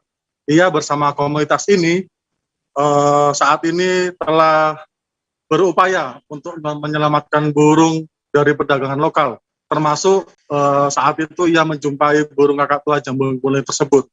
Mereka pun saat ini bersama merawat burung kakak tua ini hingga dapat berkembang biak di alam bebas. Burung kakak tua ini dilepas liarkan, rutin diberi makan yang berkembang biak di belakang rumah Man Odik ini. Namun tak hanya kakak tua aja, ternyata ia juga mengembangkan berbagai burung atau satwa liar yang ada di rumahnya, yaitu salah satunya ada burung betet Jawa dan jalak putih. Man Odik yang termasuk anggota polisi aktif ini juga melestarikan satwa di wilayahnya, sehingga ia juga didukung oleh masyarakat setempat, sehingga tidak ada penangkapan maupun perburuan burung liar yang memang sengaja dilepas liarkan di daerah tersebut. Saat ini burung kakak tua ini telah berhasil 6 kali berkembang biak, yang salah satunya yaitu 1 butir pertama dan kedua 1 butir, ketiga 1 butir dan keempat 2 butir, namun yang 1 dimakan ular, kelima 1 butir, dan keenam ini 2 butir, dan dua-duanya ini berhasil dikembangbiakan di alam bebas. Kemudian komunitas ini juga memelihara beberapa satwa lain, diantaranya ada 26 satwa yang ada di kawasan Desa Pandan Aru Pacet ini. Di antaranya kakak tua, Nuri, betet Jawa, Nuri Sulawesi, Perkici, Nuri Dora, jalak putih, jalak Bali, gelatik Jawa, gelatik belong, jalak kebo, ayam hutan, dan berbagai burung fek, gelatik putih, dan lainnya. Sehingga totalnya ada 26 macam satwa yang ada yang dipelihara oleh komunitas ini. Masing-masing ini lebih dari 100 ekor. Seperti itu, rekan Ariska. Baik, terima kasih rekan M. Romadhani dari Surya.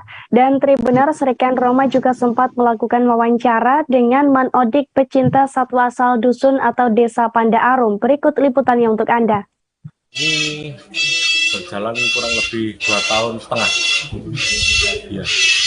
Ini kita melakukan upaya pelestarian dengan cara ternak di alam ini burung endemik Indonesia ya, burung kakak tua jambul kuning, burung betet Jawa, dan jalak putih, serta ayam hutan hijau. Jumlahnya sekarang berapa? Semula dari 1 pasang kakak tua itu sekarang berkembang hingga 5 ekor. 5 ekor anaknya, karena yang di dalam masih loloh. Kalau yang lain? Ya, betetnya belum dewasa, ayam hutan sudah mulai. Kalau jalak putihnya sudah 7 kali produksi, dan anaknya masing-masing 3 ekor, kadang 2 ekor, itu langsung seperti itu. Maka dari itu di desa kami alhamdulillah didukung masyarakat banyak yang mendukung, tidak ada yang menangkap jenis burung pergia ataupun iblek itu di lingkungan kami. Mas, kalau membeli kan biasanya membeli dari masyarakat atau nemu terus dibeli, biasanya dari mana? Dia sendiri atau gimana? Alhamdulillah kita kalau ada rezeki kita beli burung, dan sebagian dari masyarakat yang peduli. Dia mengamanahkan kepada kita, akhirnya kita mengamanahkan juga untuk pelestarian. Tribuners, di Kota Tidore Kepulauan ada satu wisata yang menarik untuk dikunjungi, yakni Taman Rum Bali Bunga yang lokasinya berada tepat di gerbang Kota Tidore Kepulauan. Tribuners, taman yang bersebelahan dengan Pelabuhan Rum ini menawarkan suasana yang sejuk dengan pepohonan rimbun. Saat berada di tempat ini, Anda bisa menikmati pemandangan laut dan Pulau Maitara serta Ternate yang menjulang. Dan bagaimana suasana di sana akan disampaikan oleh rekan Faisal Amin dari Tribun Ternate. Silakan rekan Faisal. Ya, Assalamualaikum warahmatullahi wabarakatuh dan selamat sore sahabat Tribuners. Saat ini saya sedang berada di lokasi Taman Rum Bali Bunga, di mana salah satu taman yang menjadi favorit saat ini bagi warga Kota Tidore Kepulauan. Lokasi Taman Rum Bali Bunga ini merupakan taman pertama pada gerbang atau yang berada di tepat pintu masuk Kepulauan. Taman Bali Bunga ini berdekatan dengan Pelabuhan Rum Bali Bunga yang menjadi pelabuhan pintu masuk Kota Tidore Kepulauan. Tribuners, suasana di rumah merupakan salah satu taman yang cukup sejuk suasananya, di mana terdapat banyak pepohonan dan juga pemandangan-pemandangan baik di bagian barat ataupun timurnya itu cukup memanjakan mata. Untuk di bagian barat atau sebelah barat dari Taman Rum Bali Bunga ini terdapat Pulau Maitara, di mana pulau tersebut terdapat pada gambarnya terdapat pada pecahan uang 1000 yang lama, dan juga Pulau Ternate yang menjulang. Untuk di bagian timur dari Taman Rum Bali Bunga ini terdapat hutan kota atau hutan mangrove yang saat ini dilestarikan dan dijaga oleh dinas atau instansi terkait. Adapun fasilitas yang berada di Taman Nukila ini yakni berupa gazebo atau pondok-pondok yang disediakan pengunjung yang datang di sini. Dan kebanyakan juga para pengunjung yang datang di sini adalah warga dari Kota Tidore Kepulauan yang ingin menghabiskan waktu ataupun menikmati waktu sore mereka ataupun bahkan pada pagi hari. Meskipun pada siang hari di Taman Rum Bali Bunga ini para pengunjung tidak merasa panas karena pohon yang ada di taman ini begitu rimbun, sehingga suasana di taman ini begitu selalu sejuk. Lokasi Taman Rum Bali Bunga ini sesuai dengan namanya Tribuners. Taman Rum Bali Bunga terletak di Kelurahan Rum Bali Bunga, Kecamatan Tidore Utara, Kota Tidore Kepulauan. Dan saat ini juga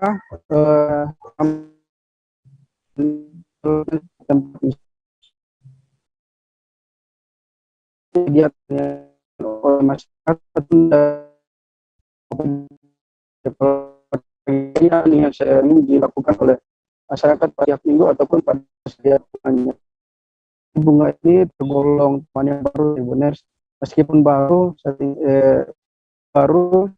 namun antusias atau warga di Kota Tidore Kepulauan cukup banyak, baik pengunjung yang datang dari Ternate itu selalu saja singgah atau sempat menyempatkan waktu di tempat ini.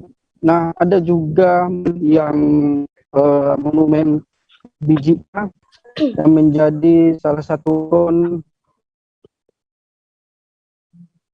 di mana Kota Tidore juga salah satu daerah yang menjadi tujuan para pedagang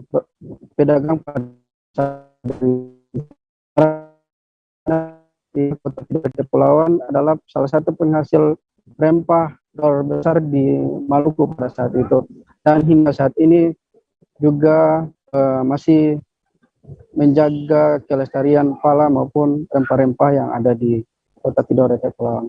Demikian Tribuners yang dapat kami laporkan dari Kota Tidore Kepulauan, Maluku Utara. Kembali ke studio Ariska.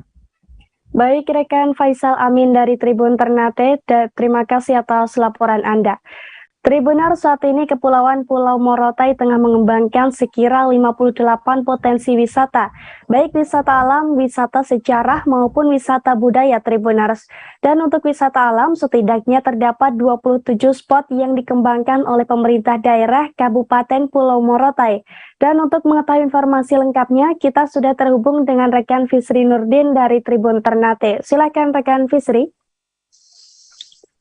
Oke, rekan Ariska dapat kami laporkan di Kabupaten Pulau Morotai, Provinsi Maluku Utara, bahwasanya daerah Kabupaten Pulau Morotai terletak di ujung Indonesia, tepatnya di Pasifik, di mana Pulau Morotai sendiri memiliki destinasi wisata yang sangat banyak, baik wisata alam, wisata budaya, dan juga wisata buatan, di mana wisata alam sendiri kurang lebih 27, baik wisata pantainya, wisata pulau, dan juga wisata Tanjung. Terdapat sekitar 25 tempat wisata ini dapat Tribuners kunjungi, baik menggunakan speedboat maupun kendaraan roda 2 maupun kendaraan roda 4, di mana spot-spot wisata yang ada di Kabupaten Pulau Morotai ini saat ini dikembangkan oleh pemerintah Kabupaten Pulau Morotai melalui Dinas Pariwisata.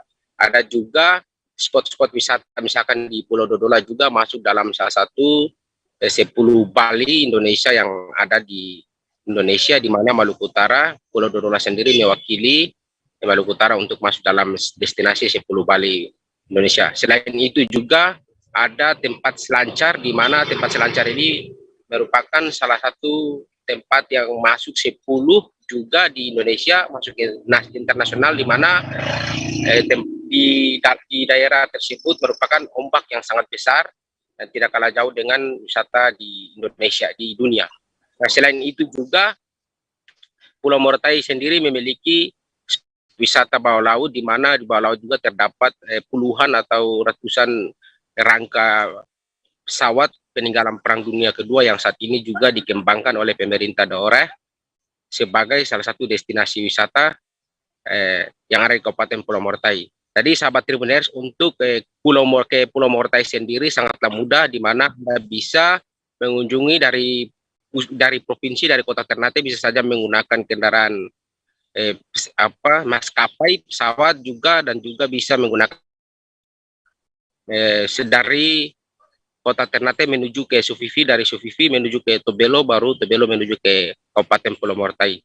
Nah, Anda juga bisa menyaksikan beberapa spot wisata yang ada di Kabupaten Pulau Morotai, khususnya di Kecamatan Morotai Selatan, di mana Kecamatan Morotai Selatan ini memiliki keindahan wisata yang sangat banyak, baik itu wisata pantai dan juga wisata pulau yang sangat banyak, di mana Pulau Dodola juga Anda bisa menikmati melakukan snorkeling dan juga berwisata, di mana ada spot-spot wisata yang bisa Anda kunjungi di bawah laut. Mungkin itu, Ariska, dapat kami laporkan di Kabupaten Pulau Morotai. Baik rekan Fisri Nurdin dari Tribun Ternate, terima kasih atas informasi Anda. Tribuners with the Fest kembali digelar selama 3 hari berturut-turut, yakni mulai hari ini hingga tanggal 25 September mendatang di GPK Sport Kompleks Senayan, Jakarta Pusat. Tribuners, gelaran tahun ini diketahui menjadi tahun ke-7 with the Fest yang digelar secara offline, di mana sebelumnya memang digelar secara virtual lantaran adanya pandemi COVID-19. Dalam acara musik tahunan terbesar se-Asia ini akan dimeriahkan dengan sederet penyanyi, baik dari dalam negeri maupun penyanyi dari luar negeri. Tribuners, mulai dari Jackson Wang, CL, Offset, Raisa, Dipa Barus, Isyana Saraswati, dan masih banyak lagi. Untuk menunjang penampilan sederet artis tersebut, With The Fest tahun ini juga menghadirkan 4 panggung megah. Tribuners, dilansir dari kompas.com, Ismaya Live selaku pihak penyelenggara telah merilis jadwal penampilan yang akan manggung di With The Fest hari ini. Di antaranya ada Jackson Wang, Afgan, Back Riders, Pipet Dubi, Liodra, Pink Sweet, dan Widows Not. Ada pula Ardhito Pramono, Bilal Indrajaya, Danila, Monkey to Millionaire, Pamungkas, Petra Siombing, Sore, dan Teddy Aditya. Selain itu, With The Fest juga akan menawarkan keseruan lain. Tribuners, mulai dari makanan hingga fashion yang juga akan tersaji. Bagi Anda yang tertarik untuk nonton festival musik ini, Tribuners bisa mendapatkan tiketnya melalui situs withthefest.com.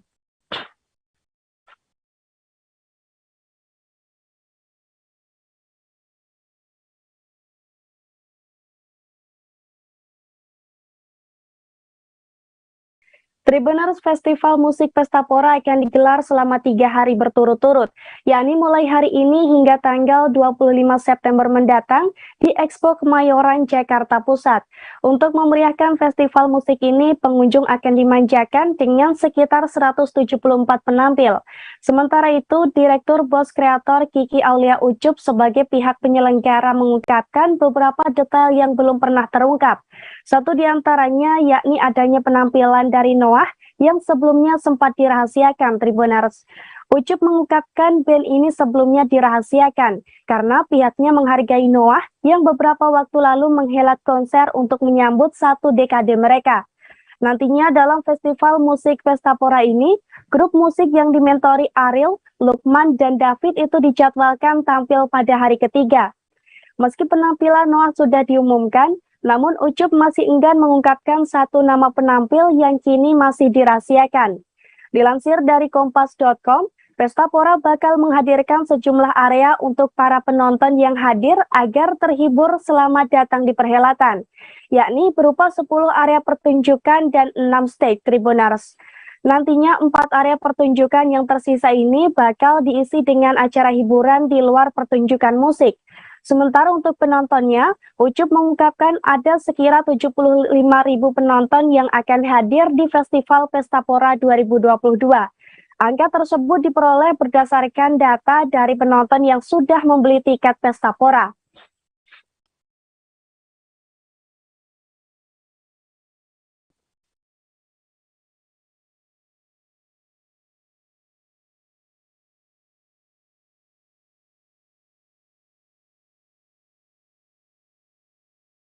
Tribuners, perbedaan kelas pada kereta hingga saat ini masih banyak menjadi perbincangan oleh sejumlah penumpang. Satu di antaranya perbedaan kelas kereta eksekutif A dan AA, Tribuners.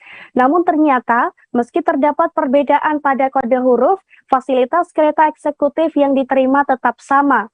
Hal ini sesuai dengan informasi yang diungkapkan oleh VP Public Relation PT KAI Joni Martinus, Tribuners. Menurut Joni, perbedaan sub-sub kelas tersebut hanya dari segi harga saja. Pembagian subkelas juga sengaja dilakukan PT KAI agar terdapat variasi tarif, sehingga penumpang bisa lebih fleksibel dalam memilih kursi. Dilansir dari Kompas.com, tarif AA dalam kereta eksekutif memiliki harga paling tinggi, sedangkan subkelas C biasanya untuk tarif terendah. Seperti yang dapat dilihat pada layanan penyedia tiket kereta online dengan rute Jakarta-Malang dengan waktu keberangkatan Jumat 23 September 2022. Untuk kereta Jayabaya Eksekutif AA yang berangkat pukul 16.45 waktu Indonesia Barat, biayanya sebesar Rp540.000. Sementara itu, pada waktu yang sama, kereta Jayabaya Eksekutif A memiliki harga Rp485.000. Lalu eksekutif H, Rp445.000, eksekutif I, Rp405.000, dan eksekutif C, Rp385.000. Joni menerangkan kode subkelas kereta ini juga merupakan tarif batas atas dan tarif batas bawah, sehingga dapat variasinya, Tribuners. Dengan variasi harga ini, penumpang bisa memiliki lebih banyak pilihan saat memesan jauh-jauh hari. Sedangkan calon penumpang yang melakukan pemesanan menjelang keberangkatan tentu akan mendapatkan pilihan subkelas semakin sedikit. Selain itu, posisi tempat duduk yang berada dekat pintu juga menentukan harga tiket kereta api, Tribuners.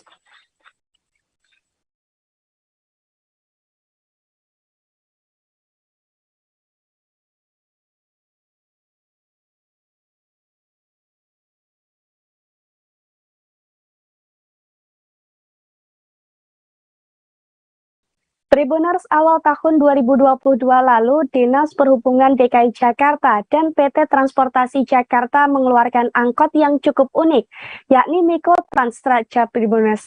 Angkot yang mampu menumpang 9 hingga 11 orang ini berbeda dengan angkot pada umumnya, sebab Mikrotrans ini dilengkapi dengan segudang fasilitas yang membuat penumpangnya semakin nyaman.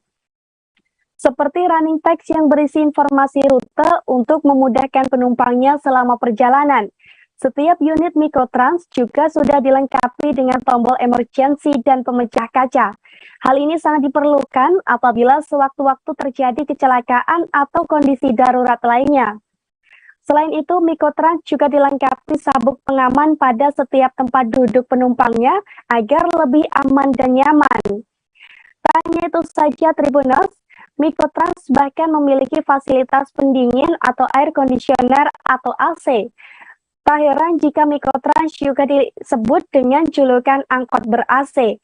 Fasilitas pembayaran Mikrotrans pun lebih mudah dan praktis dibandingkan angkot pada umumnya, sebab Mikrotrans menerapkan pembayaran non-tunai Tribuners. Menariknya lagi, Mikrotrans sudah terintegrasi dengan mode transportasi lain seperti KRL dan Transjakarta. Dengan berbagai fasilitas yang ditawarkan itu, para penumpang Mikrotrans akan mendapatkan pengalaman perjalanan yang nyaman dan berkesan. Terlebih, saat ini layanan transportasi umum tersebut belum dikenakan biaya alias gratis.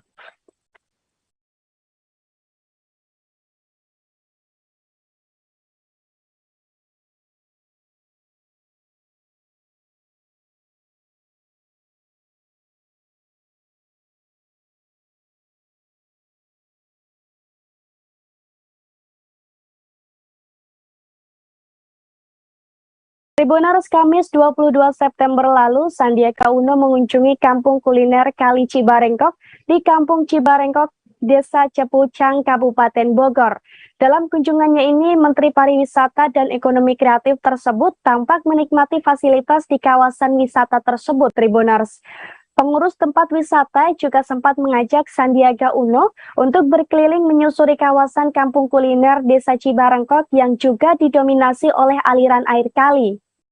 Bahkan saat berkeliling, Sandiaga tampak sempat berhenti di kursi panjang yang dinaungi oleh tenda biru, dan kursi tersebut tepat berada di pinggir kali. Di kursi panjang tersebut, Sandiaga bahkan berbaring untuk beberapa saat, Tribuners. Ia bahkan tampak memejamkan matanya dan bersantai sejenak. Dalam kunjungannya itu, Sandiaga Uno pun memuji langkah masyarakat dalam memelihara dan mengembangkan kampung kuliner Kali Cibarengkok. Sandiaga Uno juga berharap kehadirannya bisa membantu mempromosikan dan menaikkan kawasan wisata tersebut. Terlebih, ia melihat banyaknya UMKM yang bergerak di kuliner Kali Cibarengkok. Selain itu, ia berjanji ke depannya akan membantu kawasan wisata ini dengan memajukan infrastruktur ekonomi kreatif. Kemenparekraf saat ini juga tengah menyasar target 1,1 juta lapangan kerja, yang mana lapangan kerja tersebut sebanyak 98% ditopang oleh UMKM, Tribuners.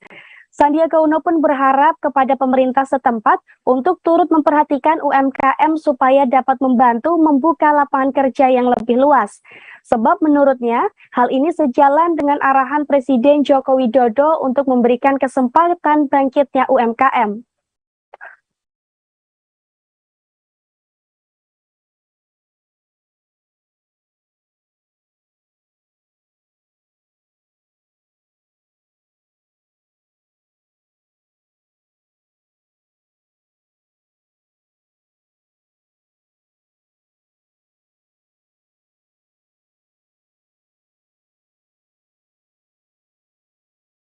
Tribuners, jika Anda mencari tempat wisata sekaligus sarana edukasi, Kebun Binatang Surabaya bisa menjadi pilihan. Saat berkunjung ke Kebun Binatang Surabaya, Anda bisa mengenal lebih dekat dengan beragam satwa yang ada. Terlebih, Kebun Binatang Surabaya memiliki koleksi satwa yang terbilang lengkap, Tribuners.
Selamat sore Tribuners, Anda sedang menyaksikan live update Tribun News edisi Jumat 23 September 2022.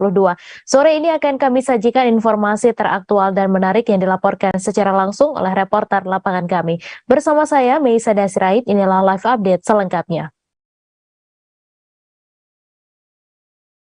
Polres Bontang kembali menjaring penjualan minuman keras di salah satu toko sembako yang berada di Jalan Diponegoro, Berbas Pantai. Hasil dari penjaringan tersebut, polisi menyita 10 botol miras dan menetapkan seorang berinisial H sebagai tersangka. Kapolres Bontang AKBP Yusep Dwi Prasetya mengatakan razia dilakukan pada pukul 20 waktu Indonesia Tengah. Untuk informasi selengkapnya akan disampaikan langsung oleh wartawan Tribun Kaltim, Ismail Usman yang kini sudah terhubung bersama kami. Silahkan rekan Usman. Ya, baik. Terima kasih, Mai. Selamat sore Tribuner. Dapat saya laporkan dari Bontang, Kalimantan Timur. Pada Rabu 21 September kemarin, Polres Bontang kembali menggelar razia rutin yang digelar biasanya 2 kali dalam sepekan. Dalam razia ini, Polres Bontang kembali membongkar jaringan penjualan miras di warung kelontongan di Diponegoro, Bontang Selatan, atau tepatnya di Kelurahan Berbas Pantai. Dalam razia rutin yang digelar Polres Bontang ini memang sengaja tidak menyasar tempat lokalisasi karena memang beredar informasi bahwa di Jalan Diponegoro kembali marak penjualan miras di warung-warung kelontongan yang dijual secara umum dan terbuka. Akibatnya dalam operasi yang digelar Polres Bontang ini menemukan satu pemilik warung di Diponegoro, di Jalan Diponegoro yang tertangkap tangan menjual miras jenis bir yang bermerek Singaraja. Dalam operasi ini polisi juga menyita 10 botol miras dari tangan tersangka H yang berusia 30 tahun. Kapolres Bontang AKBP Yosep Dwi Prasetya mengatakan bahwa tersangka H ini akan mendapat tindak pidana ringan atau tipiring karena melanggar Perda nomor 27 nomor 27 tahun 2002 yang merupakan perda larangan miras di Kota Bontang. Akibatnya tersangka H terancam dikenakan denda 1.500.000. Kemudian Kapolres Bontang juga menghimbau agar masyarakat di Bontang tidak kembali melakukan penjualan miras karena tindakan yang dilakukan Kapolres Bontang terhadap tersangka ini sebagai bentuk peringatan terhadap semua oknum-oknum yang penjual warung yang nekat menjual miras secara terbuka di Bontang karena Perda 27 Perda nomor 27 tahun 2002 ini menjelaskan bahwa tidak ada satupun izin di Bontang yang melegalkan penjualan miras di Bontang selama perda tersebut belum dirubah Pemkot Bontang. Baik, terima kasih Mai laporan dari saya. Terima kasih rekan Ismail Usman atas laporan Anda. Selamat bertugas kembali. Kebakaran ruko yang diduga sebagai gudang minyak terjadi di Dusun Sopirok, Desa Kota Rantang, Kecamatan Hamparan Perak, Kabupaten Deli Serdang pada Selasa 20 September malam. Kebakaran yang sempat menghebohkan warga ini hingga kini masih diselidiki petugas kepolisian. Namun di hari kedua pasca kejadian, polisi belum mampu mengungkapkan status gudang minyak tersebut legal atau ilegal. Untuk informasi selengkapnya akan disampaikan langsung oleh wartawan Tribun Medan, Aprianto, yang kini sudah terhubung bersama kami. Silakan rekan Apri. Ya, terima kasih Mei. Dan selamat sore kepada Tribuners semuanya. Kamis kemarin, 2 hari pasca kebakaran 4 gedung bangunan di Dusun Sopiro, Desa Hamparan Perak, kepolisian saat ini masih dalam menyelidiki awal mula penyebab api itu muncul. Dan polisi juga menyebutkan untuk status bangunan atau gudang penyimpanan minyak tersebut masih diselidiki karena penyewa dari gudang tersebut saat ini belum dapat dihubungi. Namun, Kanit Reskrim Polsek Hamparan Perak menyebutkan dari kepolisian telah memanggil pemilik ruko untuk dimintai keterangan dan dimintai status dari pemilik gudang tersebut. Namun terpisah dari itu, Kepala Dusun Sopirok Ahirwan mengatakan dia selama ini tidak mengetahui aktivitas dari gedung tersebut, karena selama ini dia mengetahui gedung tersebut adalah gedung yang kosong. Namun dari keterangan warga, gedung tersebut sudah ada aktivitas setelah 10 hari yang lalu, setelah diketahui pemilik ruko telah memasang pagar pembatas di depan ruko tersebut. Dan untuk perkembangan selanjutnya, legal atau resminya gudang tersebut masih diselidiki. Begitu, Mei. Baik, terima kasih rekan Apri atas laporan Anda, dan Tribuners, wartawan kami juga telah menghimpun wawancara dengan Kepala Dusun Sipirok. Berikut tayangannya untuk Anda. Kronologinya ini sebenarnya kita pun nggak tahu ya, nggak paham, karena api telah membesar, masyarakat baru ada keributan api itu. Sekitar jam berapa itu, Pak? Sekitar pertamanya jam 20.30. Untuk api munculnya dari mana pertama kali? Ini pun kita nggak tahu juga, masyarakat pun yang dekat-dekat kita sini nggak tahu. Oh, masih diselidiki ya? Nah, pas di kejadian ada nggak Pak korban jiwa atau luka? Untuk saat ini korban jiwa tidak ada, tapi korban masyarakat ada. Luka? Misalnya rumah. Oh, rumah ya? Nah, dampaknya. Berarti ada berapa bangunan total Pak yang terbakar? Kalau ini kan ruko 3 pintu, rumah masyarakat ada, penghuni itu ada 3 rumah. Kantor stasiun kereta api Blambangan Pagar Lampung Utara dirusak sekelompok orang ketika Sat Narkoba Polres Lampung Utara menangkap terduga bandar narkoba. Sebelum kejadian, Sat Narkoba Polres Lampung Utara menangkap terduga bandar narkoba, membuat sekelompok orang menyerang polisi karena tidak terima. Sat Narkoba Polres Lampung Utara pun terdesak dan berlindung di kantor stasiun kereta api Blambangan Pagar. Untuk laporan selengkapnya akan disampaikan langsung oleh wartawan Tribun Lampung, Anung Bayu Ardi, yang kini sudah terhubung bersama kami. Silakan rekan Anung. Ya, rekan Mei, bisa dijelaskan pada hari Rabu malam, tepatnya pukul 20.30, anggota Satres Narkoba Polres Lampung Utara melakukan penangkapan terduga bandar narkoba di Kecamatan Blambangan Pagar. Saat itu merupakan pengembangan hasil dari tersangka yang sudah ditangkap lebih dahulu oleh Satres Narkoba. Kemudian mereka melakukan pengembangan di rumah yang diketahui keberadaannya di Kecamatan Blambangan, tepatnya di belakang stasiun kereta api Blambangan Pagar. Mereka awalnya sebanyak 7 anggota itu berhasil membawa tersangka, namun tersangka ini berteriak-teriak minta tolong, akhirnya yang memicu keributan warga untuk melepaskan tersangka tersebut. Melihat kerumunan massa yang sudah banyak, anggota polisi kemudian membawa tersangka ini ke dalam stasiun kereta api di Kecamatan Blambangan Pagar. Saat itulah terjadi kerusuhan ataupun keributan, di mana sekelompok massa yang diduga dari masyarakat Kecamatan Blambangan Pagar tersebut langsung merusak kantor stasiun Kecamatan Blambangan Pagar. Mereka merusak fasilitas, diantaranya pot bunga, mesin komputer, serta beberapa fasilitas lainnya. Atas hal tersebut, anggota Reskrim Polres Lampung Utara langsung mengamankan 6 tersangka, di mana dari 6 tersangka yang diamankan, 5 diantaranya sudah ditetapkan oleh Polres Lampung Utara sebagai tersangka dugaan provokator atas pengerusakan fasilitas di stasiun kereta api Blambangan Pagar tersebut. Saat ini kelimanya sudah diamankan di Polres setempat. Sedangkan 1 orang lainnya dijadikan saksi oleh anggota polisi setempat. Demikian kami. Terima kasih rekan Anung atas laporan Anda, dan Tribuners, wartawan kami juga telah menghimpun keterangan dari Kasat Reskrim Polres Lampung Utara. Berikut tayangannya untuk Anda.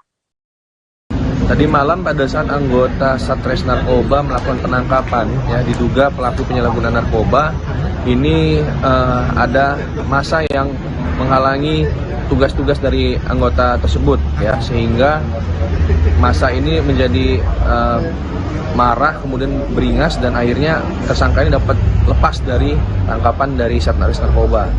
Nah, dari situ kita melakukan pengembangan dan identifikasi, dan kita melakukan pengamanan terhadap 6 orang. 6 orang diduga melakukan pengerusakan, kemudian menghalangi petugas ya.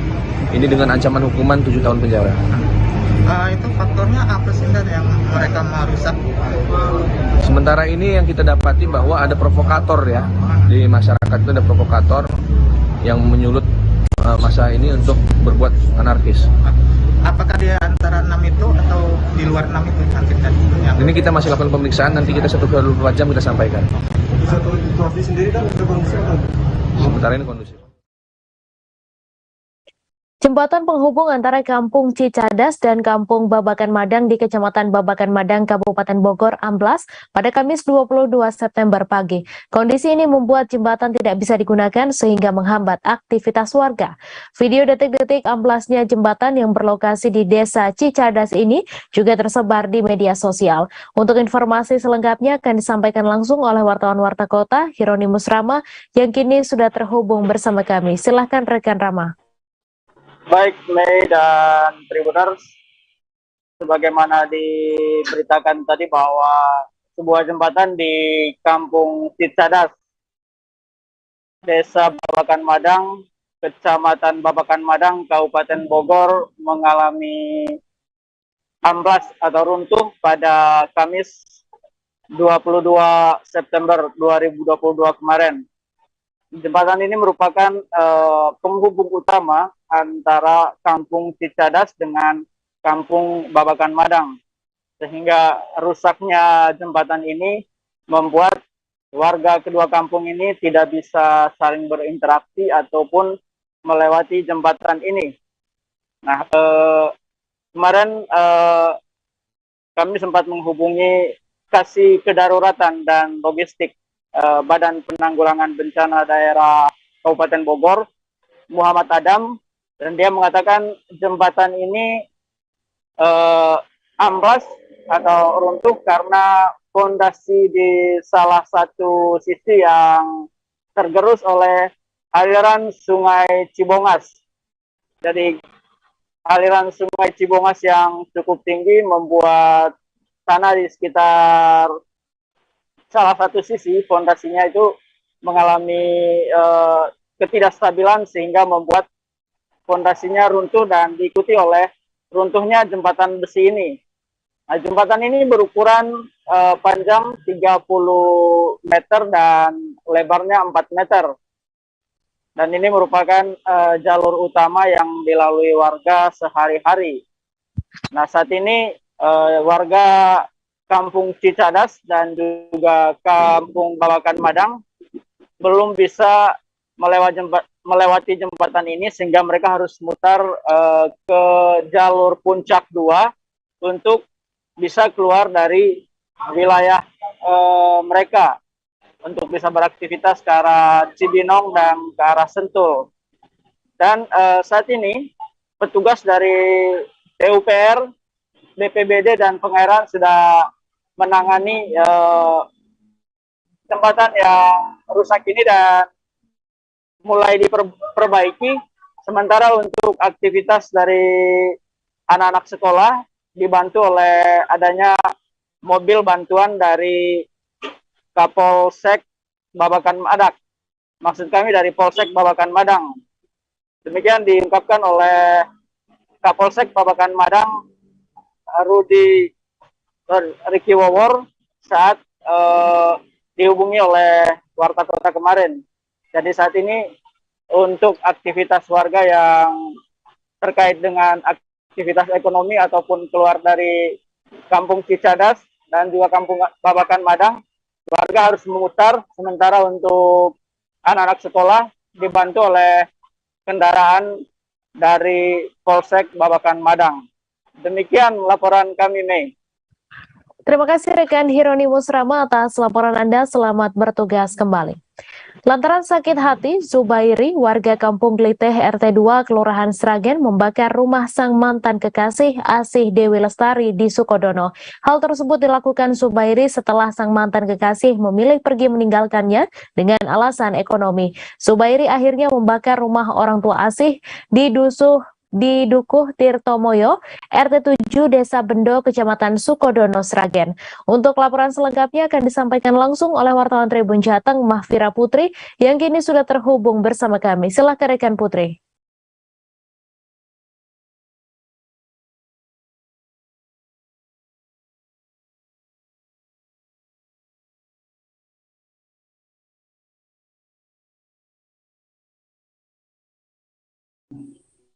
Ya, baik rekan Mei.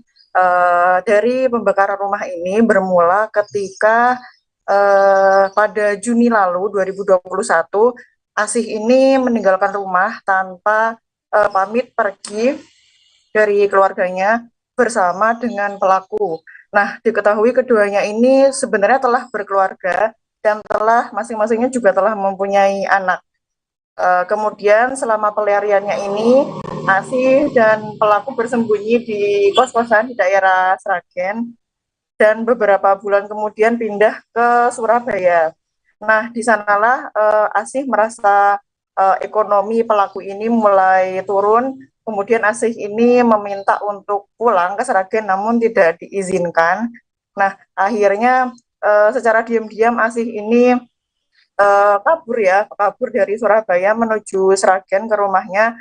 Dan dari kejadian ini pelaku geram kemudian membakar rumah orang tua Asih yang berada di Sukodono, maksud kami di Desa Bendo, Kecamatan Sukodono, Sragen. Nah, akibat dari kebakaran ini, rumah bagian belakang korban itu mengalami kerusakan parah sehingga tidak bisa digunakan lagi. Nah, untuk percobaan pembakaran ini sendiri sebenarnya sudah dilakukan korban sebanyak 2 kali ya. Sudah dilakukan 2 kali, namun yang pertama dan kedua tidak dilaporkan ke Kapolsek Sukodono, dan yang ketiga ini karena telah parah, pihak keluarga akhirnya melaporkan pelaku ke Kapolsek Sukodono dan akhirnya pelaku ditangkap. Atas kejadian ini, pelaku terjerat pasal 187 ayat 1 dan 2 KUHP, yakni mengancam bahaya umum dan bahaya orang lain dengan ancaman pidana kurang lebih 10 tahun. Demikian rekan Mei. Terima kasih rekan Putri atas laporan Anda, dan Tribuners wartawan kami juga telah menghimpun wawancara dengan Kapolsek Sukodono. Berikut tayangannya untuk Anda. Jadi untuk awal mulanya sebetulnya itu udah kejadian yang panjang. Yang dulu ini pernah viral membawa gadis cantik Sukodono yang bernama Asih Dewi Lestari itu yang setelah dimuat mungkin di Gubernur Semar ya. Menyatakan itu. Ya, makanya itu perempuan itu sebetulnya minta bahan pembakaran. Yang pertama hanya sedikit, tidak berhasil untuk, dan yang kedua juga sedikit, dan yang ketiga tanggal 10 itu dia berhasil sampai kebakaran di rumah gelap. Satres Narkoba Polresta Tanjung Pinang mengamankan seorang pria berinisial DEP. Pria berusia 25 tahun ini diamankan di Jalan Tugu Pahlawan, Kecamatan Tanjung Pinang Barat pada 20 September. DEP diamankan saat kedapatan memiliki narkotika jenis sabu pada Kamis 22 September. Untuk informasi selengkapnya akan disampaikan langsung oleh wartawan Tribun Batam, Endra Kaputra, yang kini sudah terhubung bersama kami. Silakan rekan Endra.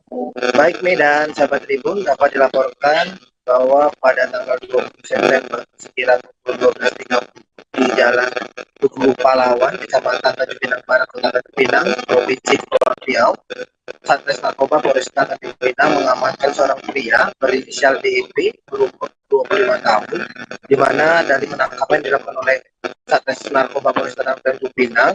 Dari tangan DEP ditemukan 6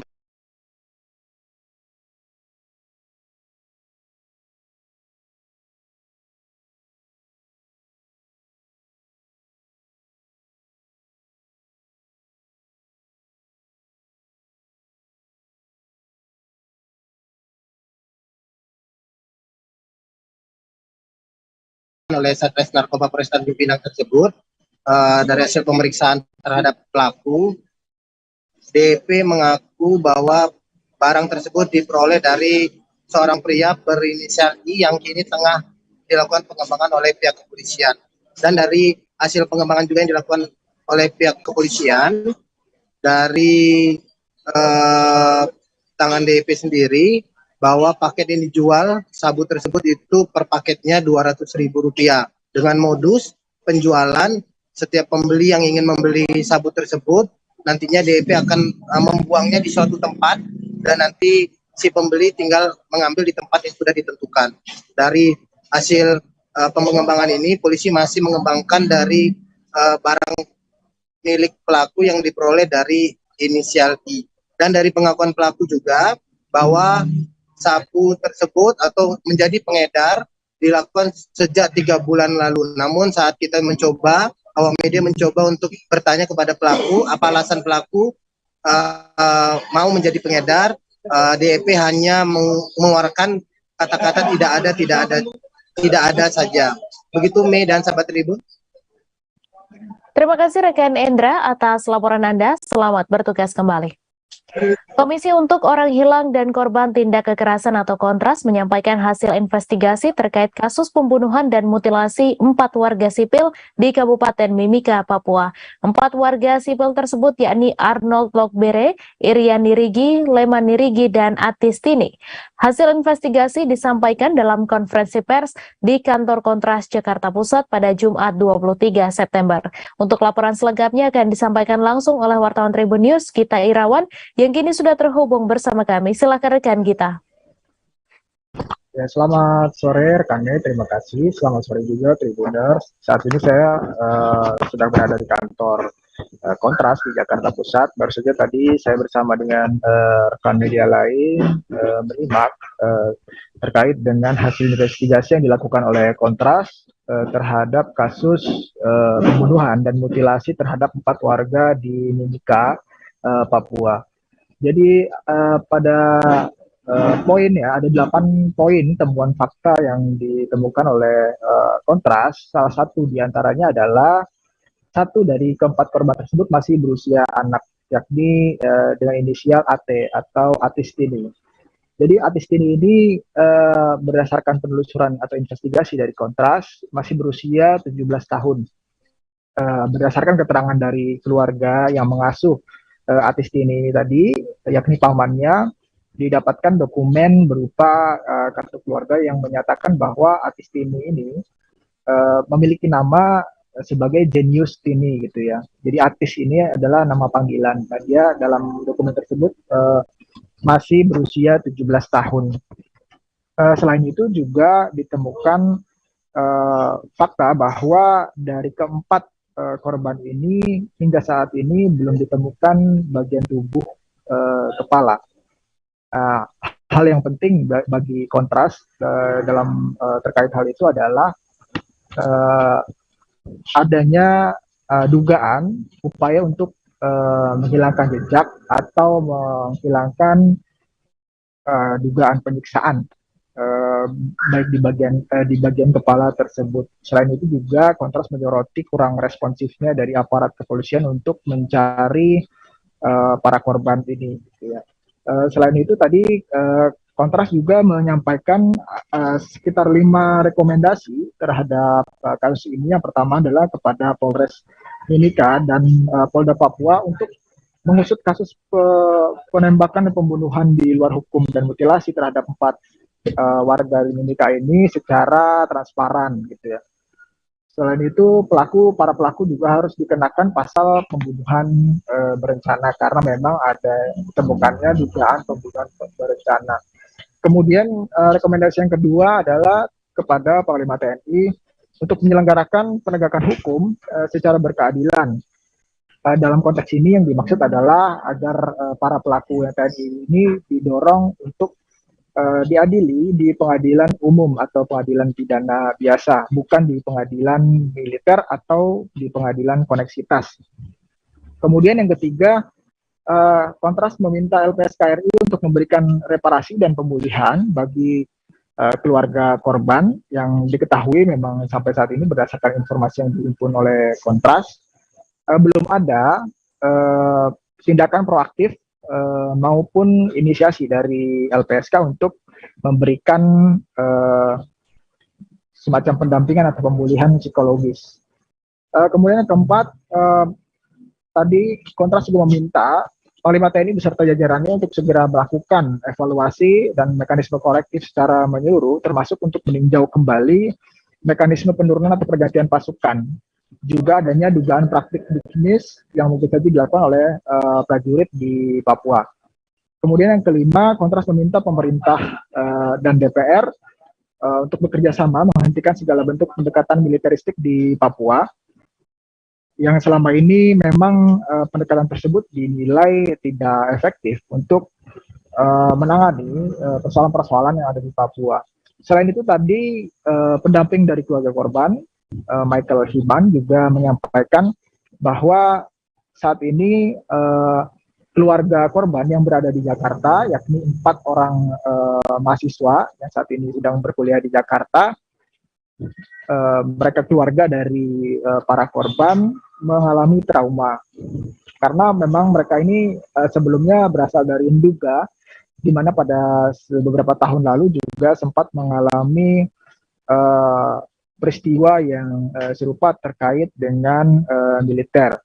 Jadi menurut Michael Hiban tadi disampaikan kondisi mereka ini trauma dan ketakutan, bahkan untuk berkuliah saja mereka ketakutan karena trauma tersebut. Tadi juga disampaikan bahwa memang ada sampai saat ini masih ada baru rencana gitu ya, pihak keluarga ini akan mendatangi LPSK untuk meminta perlindungan atau pendampingan seperti itu. Demikian laporan yang bisa saya sampaikan nih, kembali ke studio. Terima kasih rekan Gita atas laporan Anda, selamat bertugas kembali. Komisi Pemberantasan Korupsi menetapkan Hakim Agung Sudrajat Dimyati sebagai tersangka dalam operasi tangkap tangan kasus dugaan suap pengurusan perkara di Mahkamah Agung. KPK menduga Hakim Sudrajat menerima uang sebesar 800 juta rupiah. Dalam penangkapan ini, KPK menyita uang 205.000 dolar Singapura dan 50 juta rupiah.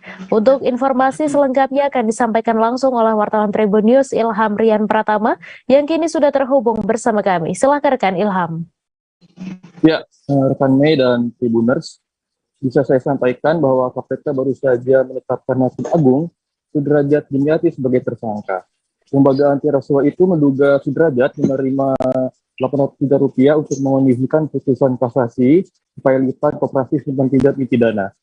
Tetapi Mei dan Tribuners, uang sebesar 800 juta dimaksud tidak diterima langsung oleh Sudrajat, melainkan melalui Eli Tripangestu, selaku hakim spesial yang juga menjabat sebagai panitera pengganti Mahkamah Agung. Mei dan Tribuners, kasus yang melibatkan Hakim Agung Sudrajat ini berawal dari giat operasi tangkap tangan KPK pada Rabu pagi di Jakarta dan Semarang. Ada 10 orang yang ditetapkan KPK sebagai tersangka. 6 diantaranya langsung ditahan pada Jumat dini hari. Sementara 4 lainnya, termasuk Hakim Agung Sudrajat Dimyati, belum dilakukan penahanan. Info terbaru, Sudrajat Dimyati pada pagi tadi sudah menyerahkan diri ke KPK. Informasi yang diterima Tribunnews.com, setelah menjalani pemeriksaan, KPK akan langsung menahan Hakim Agung Sudrajat Dimyati. Demikian nih. Terima kasih rekan Ilham atas laporan Anda, selamat bertugas kembali. Tim penyidik Kejaksaan Negeri Bangka Barat menggeledah dan menyita dokumen penting di 2 instansi pemerintah Kabupaten Bangka Barat pada Kamis 22 September pagi. Penggeledahan itu dilakukan lantaran adanya dugaan tindakan pidana korupsi di lahan pengembangan permukiman transmigrasi di Desa Jebus, Kecamatan Jebus, seluas 700 hektar pada tahun 2021 lalu. 2 instansi yang dilakukan penggeledahan diantaranya Kantor Kementerian Agraria dan Tata Ruang, Badan Pertanahan Nasional, dan Dinas Penanaman Modal Pelayanan Perizinan Terpadu Satu Pintu Tenaga Kerja dan Transmigrasi Bangka Barat. Untuk informasi selengkapnya akan disampaikan langsung oleh wartawan Bangka Pos, Yuranda, yang kini sudah terhubung bersama kami. Silakan rekan Yuranda. Ya, selamat sore Tribuners dan Mei. Bisa kami sampaikan pada hari Kamis kemarin, tanggal 22 September 2022 pagi, penyidik Kejaksaan Negeri Bangka Barat melakukan penggeledahan terhadap 2 instansi Kementerian ART, BPN, dan Dinas Perizinan Kabupaten Bangka Barat, di mana penggeledahan itu dalam rangka untuk mencari barang bukti diduga tindak pidana korupsi terhadap lahan transmigrasi di Kecamatan Jebus. Kepala Kejaksaan Negeri Bangka Barat, Wan Kusdiawan, mengatakan penggeledahan ini dilakukan guna mengumpulkan barang bukti dan supaya dugaan tindak pidana korupsi ini menjadi terang benderang. Saat ini Kejari melakukan tahap penyelidikan terhadap kasus ini, di mana lahan yang seluas 700 hektar itu terjadi tindak pidana korupsi pada tahun 2021 lalu. Dalam penggeledahan ini belum ada penetapan tersangka dan barang bukti dan kerugian negara pun belum diketahui. Intinya masih dalam proses penyelidikan, begitu kata Wawan Kustiawan. Sementara itu Kasipitsus Kajari Bangka Barat Anton Sujarwo mengungkapkan hasil penggeledahan ini dipimpin langsung oleh dia dan menyita dokumen penting yang ada di 2 instansi itu. Saat ini masih dalam pengembangan untuk dilakukan pendalaman lebih lanjut. Begitu kata Anton Sujarwo. Demikian Mei yang bisa saya sampaikan sore hari ini. Terima kasih rekan Yuranda atas laporan Anda, dan Tribuners, wartawan kami juga telah menghimpun wawancara dengan Kasipitsus Kejari Bangka Barat serta Kajari Bangka Barat. Berikut tayangannya untuk Anda. Tim penyidik, saya Ketua Tim Penyidik Kejaksaan Bangka Barat bersama tim tadi telah melakukan kegiatan dokumen-dokumen yang berkaitan transmigrasi. Adapun yang kami sita itu cukup banyak ya, cukup banyak, tapi tidak bisa kami jelaskan satu persatu. Itu juga dokumen untuk kami lakukan pengembangan penyidikan dan pendalaman. Kita fokusnya di dokumen apa Pak yang kita cari? Yang dokumen yang kami pukul banyak Mas, tidak bisa kami banyak dokumen yang kami sita tadi. Intinya terkait sertifikat ya. Apakah ada instansi yang terkait lainnya untuk diperiksa? Untuk sementara cukup 2 instansi, transmigrasi sama BPN. Untuk tanah yang kita selidiki itu berapa luasnya? Luasnya 700 hektar. Ya. 7 hektar. Semuanya ada di Desa Jebus, Pak. Semuanya ada di Desa Jebus. Ya, cukup Mas ya? Ya. Kalau hasil nanti tim yang menjelaskan apa yang ditemukan dan dilakukan penggeledahan di sana di 2 tempat ya, di Dinas Transmigrasi dan BPN. Nah, terkait apa bisa saya jelaskan, ini sudah tahap penyidikan ya, dugaan tindak pidana korupsi dalam pelaksanaan pengembangan pemukiman transmigrasi di Desa Jebus tahun 2021. Nah, dalam rangka menemukan bukti-bukti dan supaya terangnya tindak pidana tadi, dilakukan penggeledahan di 2 lokasi tadi untuk mendapatkan alat bukti. Sampai sekarang belum, masih menemukan dulu dalam rangka menemukan bukti-bukti dan supaya lebih terang ya tindak pidana yang ada, supaya lebih terang kita lakukan mencari alat bukti yang diperlukan untuk supaya lebih terangnya. Masa aksi yang tergabung dalam Persaudaraan Alumni atau PA212 dan sejumlah ormas termasuk Gerakan Nasional Pembela Rakyat memadati kawasan Patung Kuda Arjuna Wiwaha, Jakarta Pusat pada Jumat 23 September siang. Mereka berkumpul untuk menuntut penolakan kenaikan harga BBM, harga bahan pokok, serta meminta agar ditegakkannya supremasi hukum. Untuk laporan selengkapnya akan disampaikan langsung oleh wartawan Tribun News Danang Triatmojo yang kini sudah terhubung bersama kami. Silakan rekan Danang. Baik, terima kasih Mei. Masa yang turun aksi hari ini berasal dari berbagai kalangan, mulai dari bapak-bapak, ibu-ibu, hingga anak muda. Sejumlah spanduk tuntutan yang dibawa masa aksi turut dibentangkan tadi, salah satunya spanduk besar berlatar warna hijau, bertuliskan Jokowi gagal, sejahterakan rakyat Indonesia, turunkan harga BBM atau Jokowi mundur. Koordinator aksi, Buya Hussein, menyampaikan sekitar 1.000 peserta yang berasal dari kawasan Jabodetabek ikut unjuk rasa hari ini.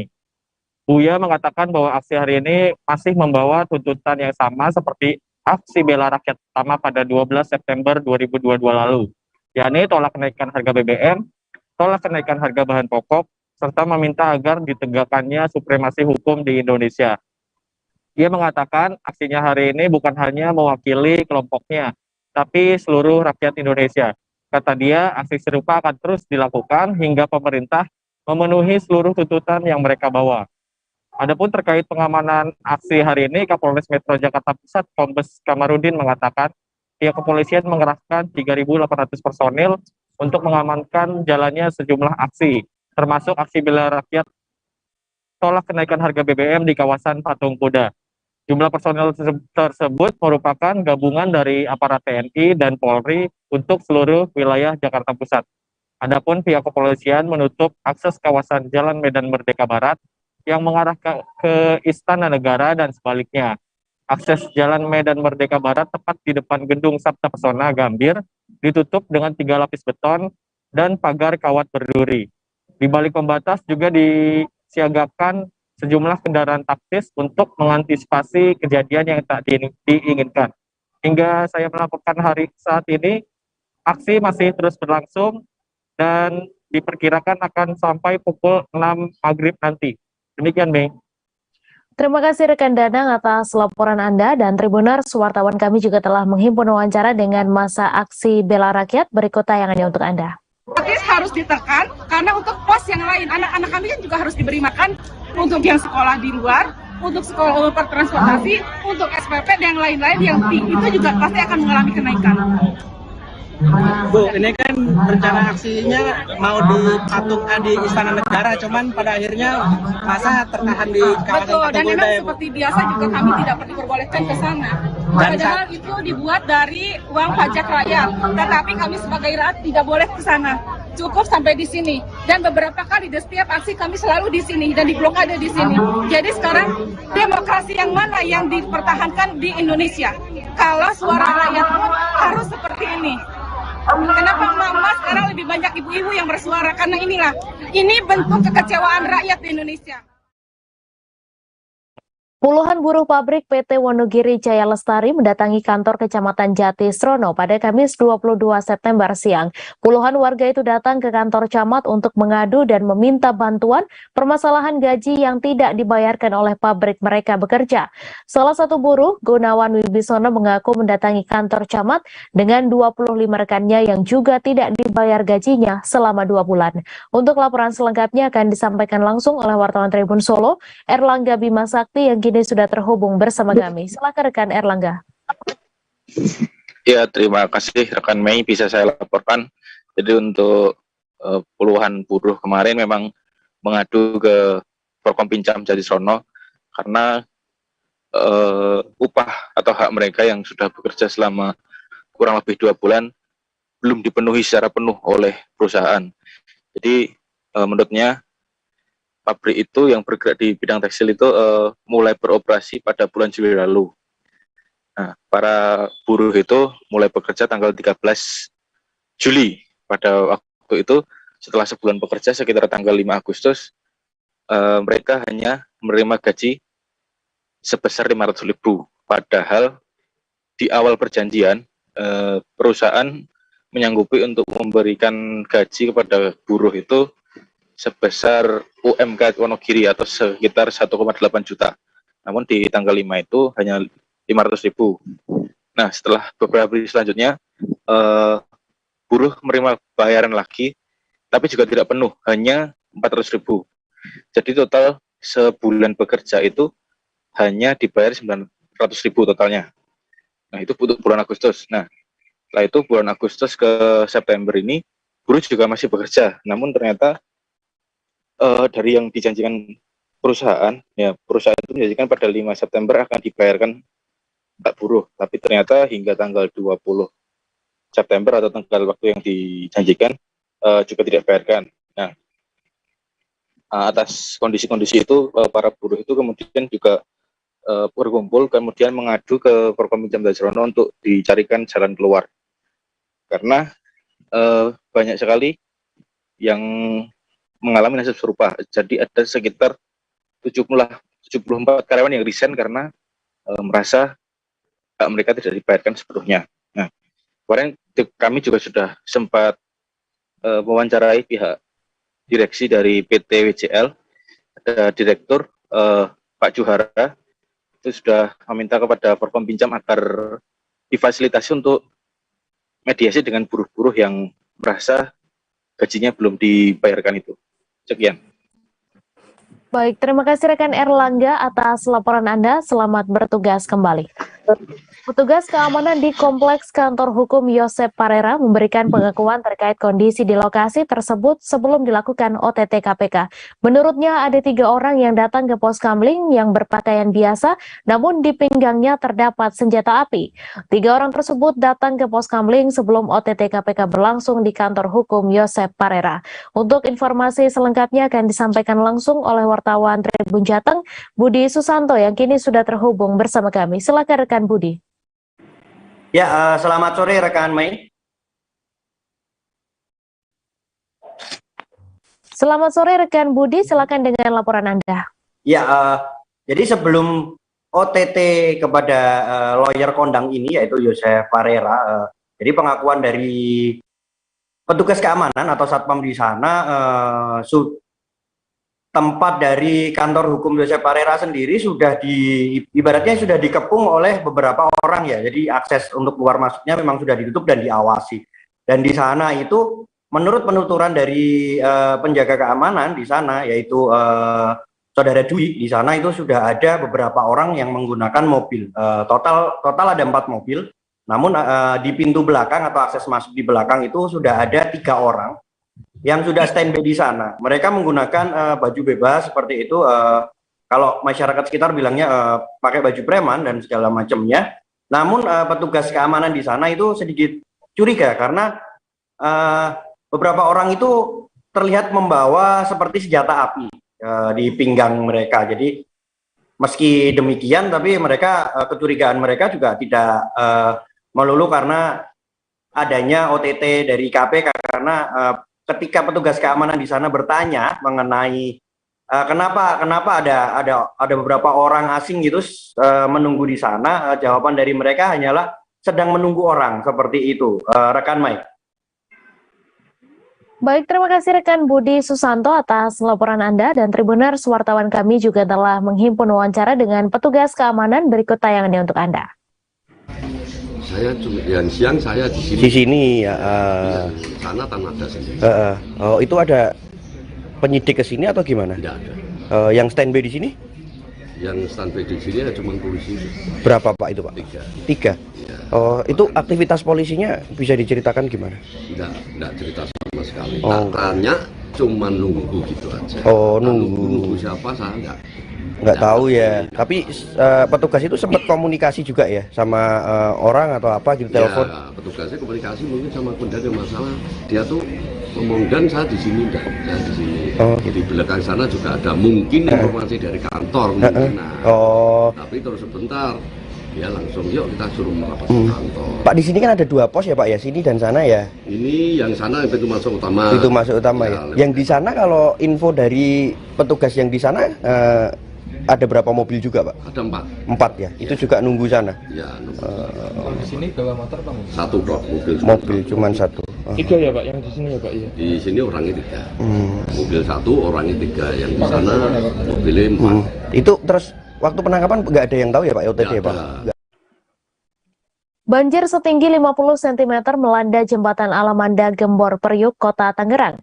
Menurut pantauan pada Kamis 22 September malam, banjir yang melanda Jalan Raya Villa Tangerang Indah itu belum dapat dilewati oleh masyarakat.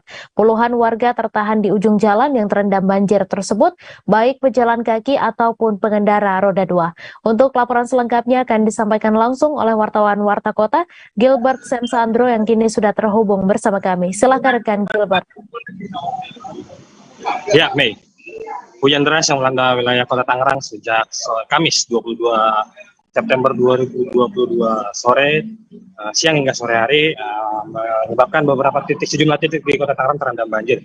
Salah satunya ialah di kawasan Priuk, Kota Tangerang, di mana di kawasan Priuk titik banjir berada di jembatan Alamanda yang menghubungkan antara akses bagi warga dari kawasan Gembor, Priok, Kota Tangerang menuju kawasan Kota Bumi, Kabupaten Tangerang.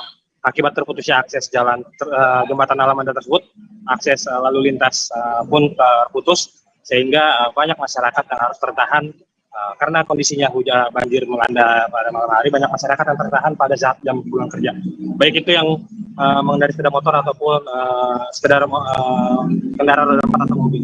Namun bagi masyarakat pejalan kaki, pihak Badan Penanggulangan Bencana Daerah Kota Tangerang menyediakan beberapa armada untuk mengantarkan para masyarakat untuk menyeberangi akses jalan yang putus tersebut untuk dapat menuju ke kawasan Priuk dan juga Kota Bumi Kabupaten Tangerang, di mana 5 armada yang diturunkan itu berupa perahu karet, terus juga ada truk angkutan pengangkut para pejalan kaki, kemudian ada juga mobil berukuran besar yang berfungsi untuk menderek apabila terdapat kendaraan ataupun truk yang mogok karena nekat melintasi banjir yang berada di kawasan yang melanda jembatan Alamanda tersebut.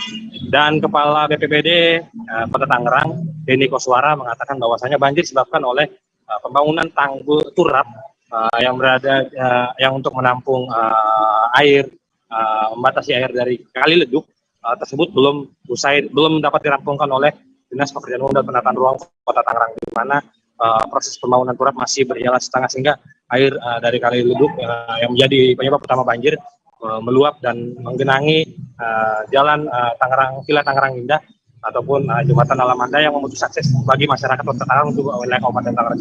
Dan hingga keterangan dari BPBD Kota Tangerang, hingga pukul 03.00 waktu sebarat dini hari, banjir baru dipastikan surut dan baru bisa dilintasi oleh masyarakat, khususnya pengendara kendaraan roda 2 atau roda 4 untuk dapat melintas menuju kawasan Priuk Kota Tangerang. Demikian Mel sampaikan.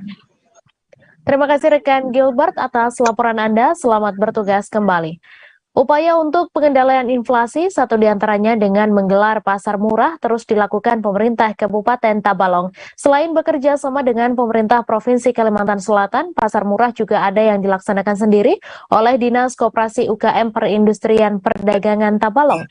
Meski sudah cukup sering digelar di Kabupaten Tabalong, kehadiran pasar murah ramai didatangi masyarakat yang berbelanja.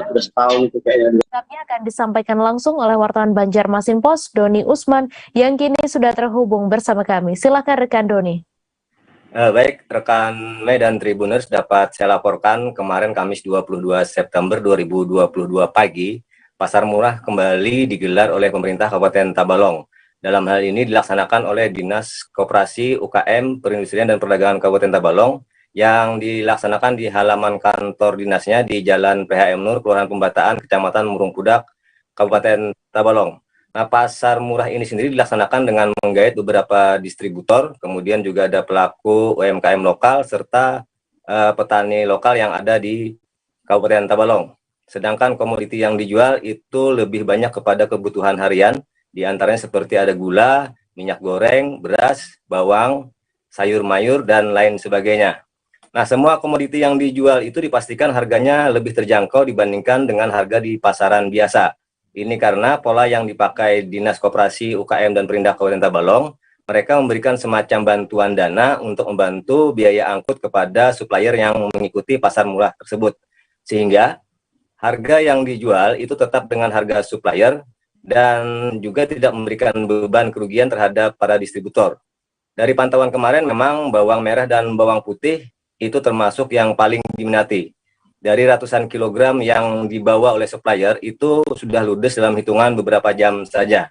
Nah, perlu saya informasikan juga bahwa pelaksanaan pasar murah ini merupakan salah satu upaya pemerintah Kabupaten Tabalong untuk mengendalikan angka inflasi, di mana Kabupaten Tabalong dari Provinsi Kalimantan Selatan merupakan satu daerah yang menjadi penghitung angka inflasi di Kalimantan Selatan.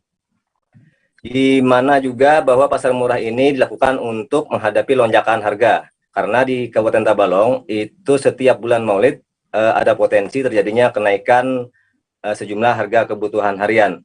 Sehingga dengan adanya pasar murah ini diharapkan bisa membuat masyarakat semakin terbantu, bisa mendapatkan barang harian dengan harga terjangkau. Dan juga ini sebagai cara dari pemerintah Kabupaten Tabalong untuk memastikan kepada masyarakat bahwa sampai saat ini stok masih dalam keadaan aman. Pemerintah Kabupaten Tabalong juga terus menghimbau kepada masyarakat untuk tidak melakukan aksi pemborongan karena semua masih dalam keadaan stabil. Demikian, Mei.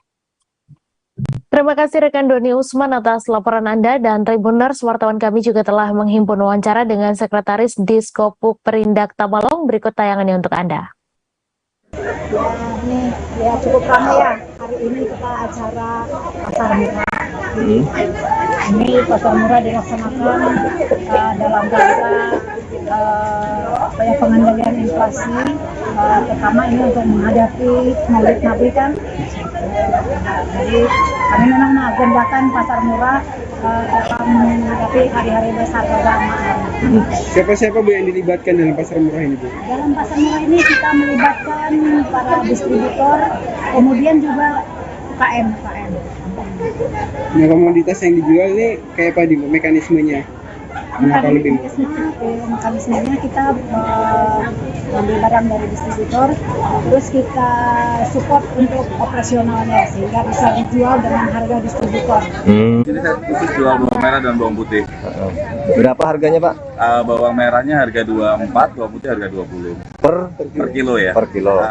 Ini bawang merahnya dari mana? Bawang merahnya dari Nganjuk. Bawang merah dari Nganjuk. Kalau bawang putih 90% masih impor. Ada berapa banyak Pak ini? Saya bawa 450 kilo bawang merah, bawang putihnya 200 kilo.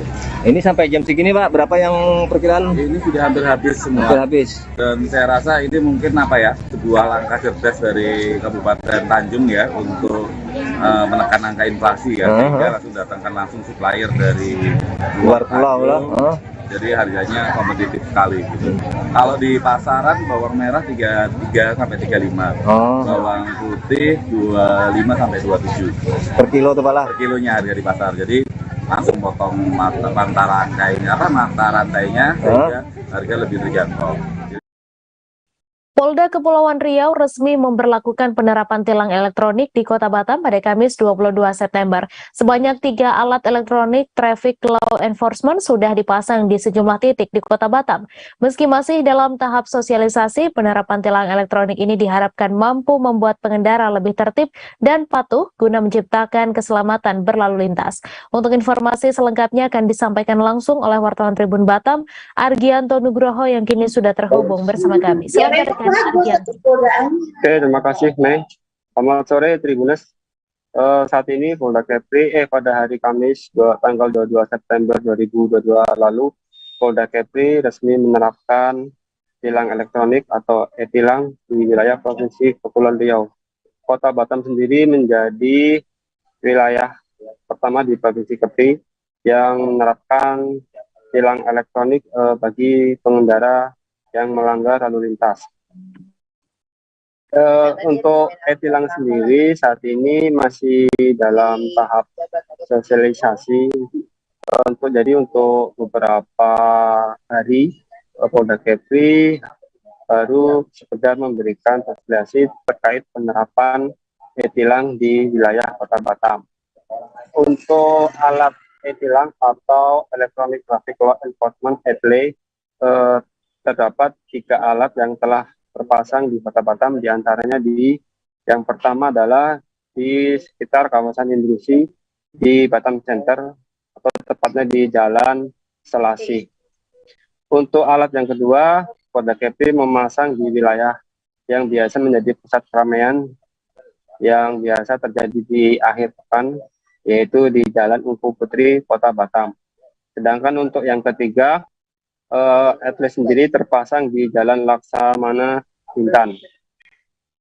Berbeda dengan wilayah atau provinsi lainnya di Indonesia, khusus di wilayah Batam, Polda Kepri menjalin kerjasama dengan imigrasi kelas 1 khusus Batam yang bertujuan untuk menindak warga negara asing yang kedapatan melanggar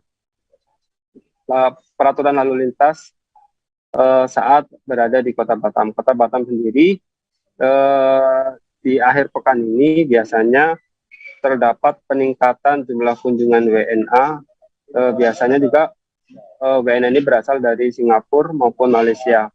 Sedangkan e-tilang sendiri ini merupakan yang ditindak tilang adalah pemilik kendaraan, di mana pemilik kendaraan di Kota Batam ini banyak juga pemilik kendaraan atas nama warga negara asing, yaitu Singapura. Jadi setelah keberadaan alat etle merekam pelanggaran lalu lintas oleh WNA, maka Polda Kepri akan memberikan pemberitahuan kepada pihak imigrasi bahwa terdapat WNA yang melanggar.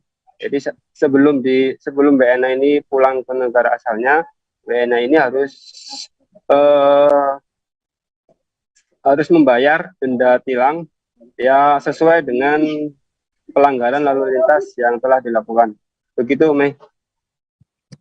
Baik, terima kasih rekan Argianto atas laporan Anda, dan Tribuners, wartawan kami juga telah menghimpun wawancara dengan Kasubdit Gakum Dirlantas Polda Kepulauan Riau. Berikut tayangannya untuk Anda. Apabila kita klasik pembelian, iya. Apabila kita mau konfir, kita langsung pencet salib ya Pak. Setelah pencet salib nanti di tempat salib ini kita pencet, nanti ada tulisan sini untuk cetak format gitu Pak. Cetak, nah inilah jaminan sinar. Kayak surat panggilan itu. Iya Pak, benar.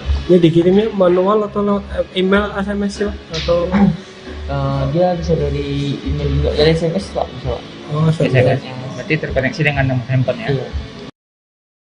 Seorang pemuda di Sofifi, ibu kota Provinsi Maluku Utara, berinisial HK, diamankan polisi.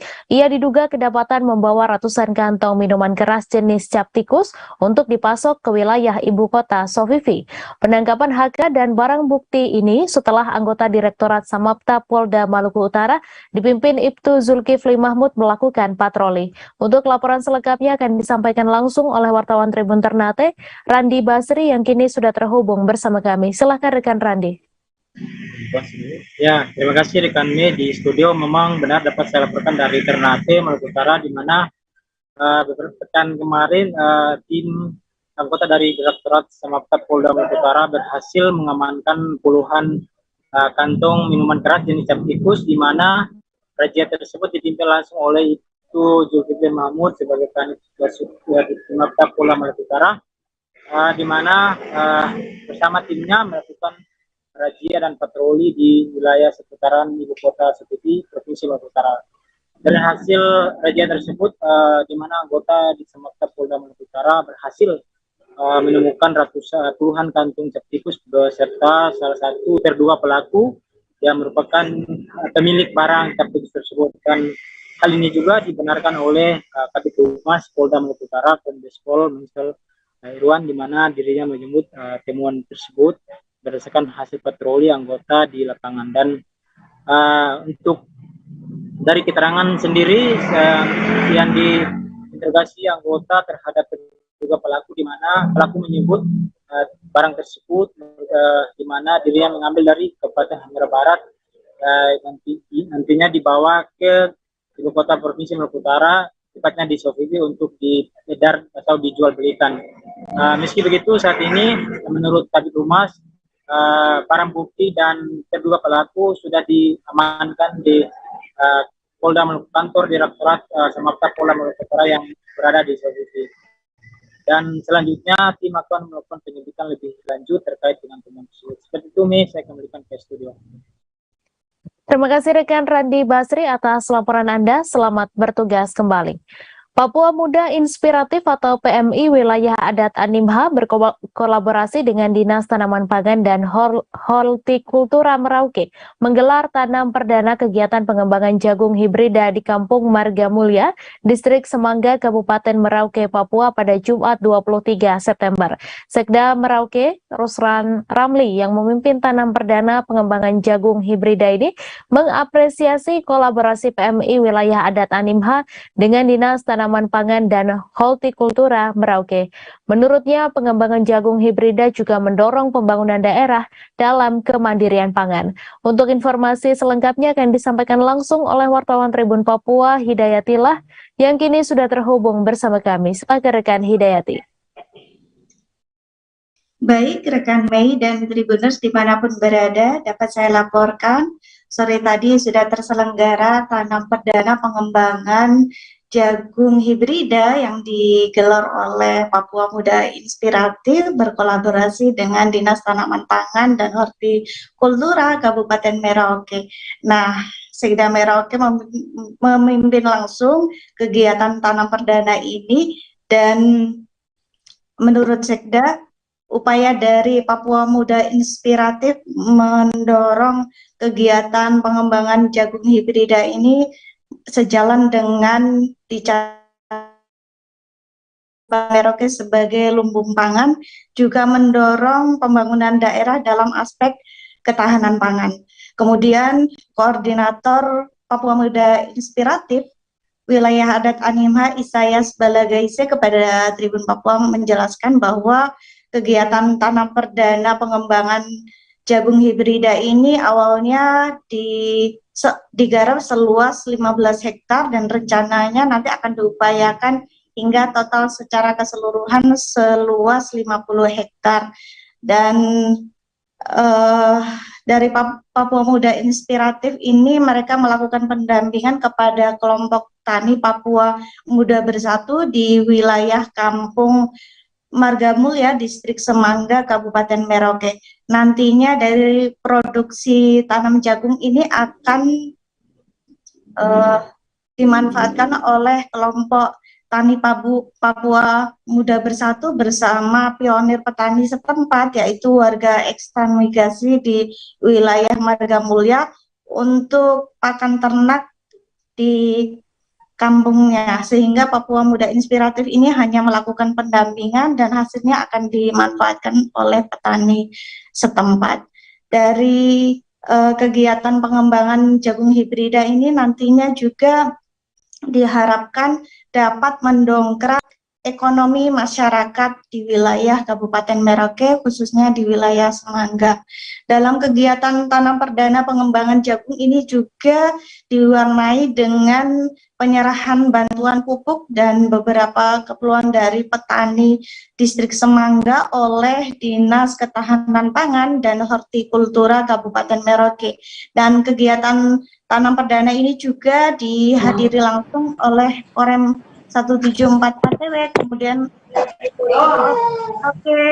juga Ketua DPRD Kabupaten Merauke dan stakeholder. Demikian Mei yang dapat saya laporkan. Terima kasih. Terima kasih rekan Hidayatillah atas laporan Anda, dan Tribuners wartawan kami juga telah menghimpun wawancara dengan PLT Koordinator Papua Muda Inspiratif Wilayah Adat Animha. Berikut tayangannya untuk Anda. Jadi ini nanti penghasilannya untuk pakan kelompok ini sendiri ya? Ya, kalau hasil daripada penanaman ini, kita kalau dari Papua Muda Inspiratif kita tidak ambil hasil dari penanaman ini. Nah, jadi hasilnya ini kembali kepada kelompok dan pemilik lahan. Seperti yang tadi saya sudah sampaikan juga bahwa tidak hanya Papua Bersatu, di sini kan ada warga pionir juga, artinya warga trans yang terlibat dalam penanaman kali ini. Kalau yang sebelumnya kan itu hanya kelompok Ikatan Papua Tani Papua Bersatu. Kalau yang penanaman kedua ini ya terlibat juga warga trans, artinya sebagai warga pionir. Oh, pemilik lahan ya? Iya. Oh ya. Oke. Bukan pemilik lahan, tapi warga trans ini juga terlibat dalam penanaman yang kedua. Oke, harapannya apa Kak lewat ini? Kalau harapan dari penanaman ini artinya petani sendiri bisa serius dalam mengolah. Sudah kalau pengolahan kan sudah berjalan, ya, petani sendiri kita berharap bisa serius dalam perawatan sampai dengan panen nanti. Karena kan kalau tanpa perawatan pasti panennya juga kan hasilnya bisa menurun. Jadi harapan kami dari kelompok tani bisa melaksanakan itu perawatan sampai dengan panen nanti. Kira hasilnya juga bagus gitu. Oke.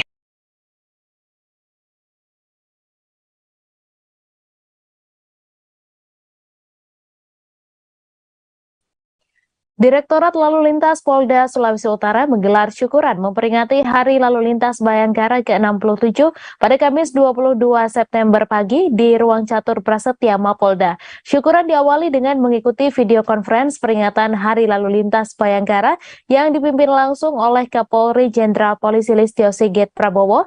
Acara tersebut dirangkaikan dengan atraksi yang dilakukan oleh Polwan Polda Sulawesi Utara. Untuk informasi selengkapnya akan disampaikan langsung oleh wartawan Tribun Manado, Randy Umar yang kini sudah terhubung bersama kami. Silakan rekan Randy.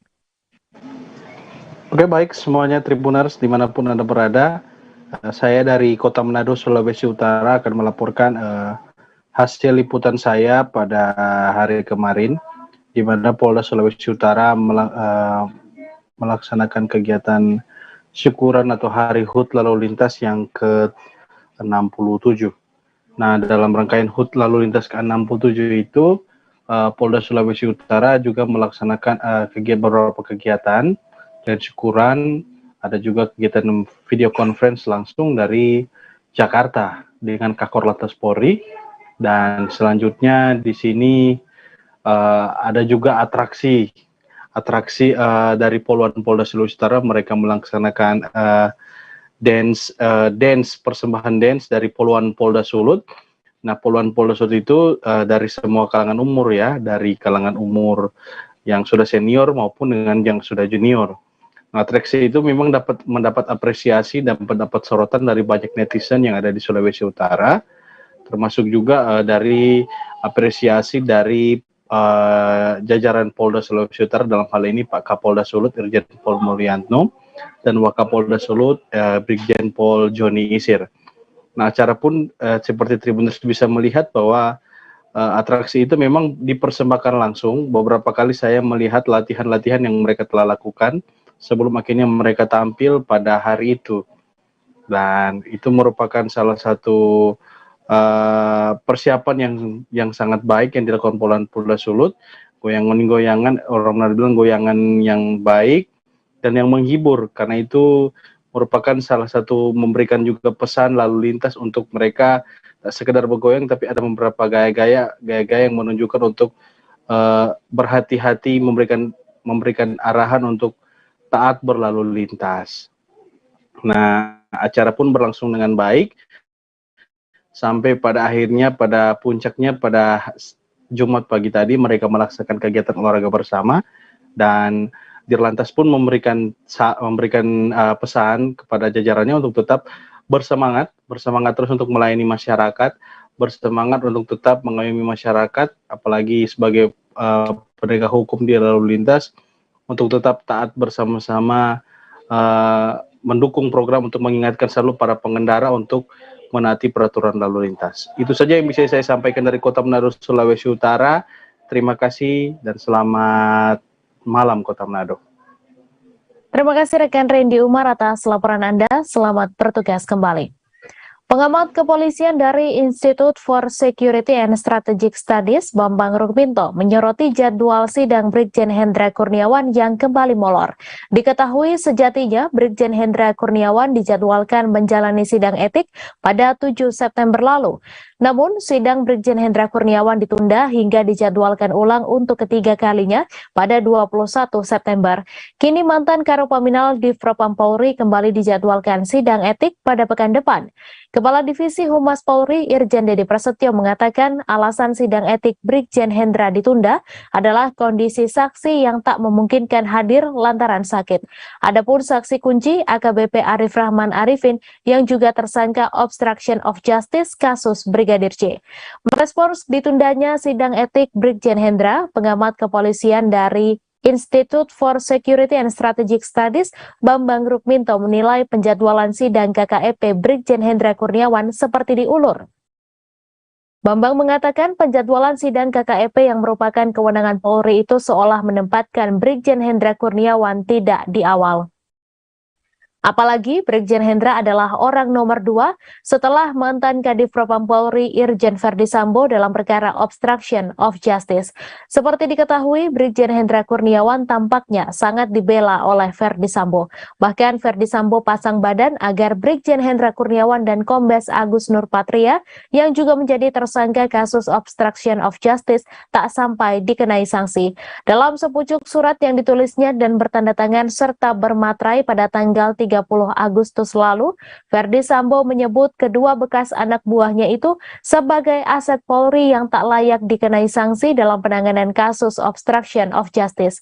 Dalam surat tersebut, Sambo menyatakan dengan tegas jika tidak ada keterlibatan Hendra Kurniawan dan Agus Nurpatria dalam perusakan DVR CCTV di Duren 3. Dalam kasus obstruction of justice, Kombes Agus Nurpatria juga sudah lebih dulu menyusul Verdi Sambo dipecat dari Polri.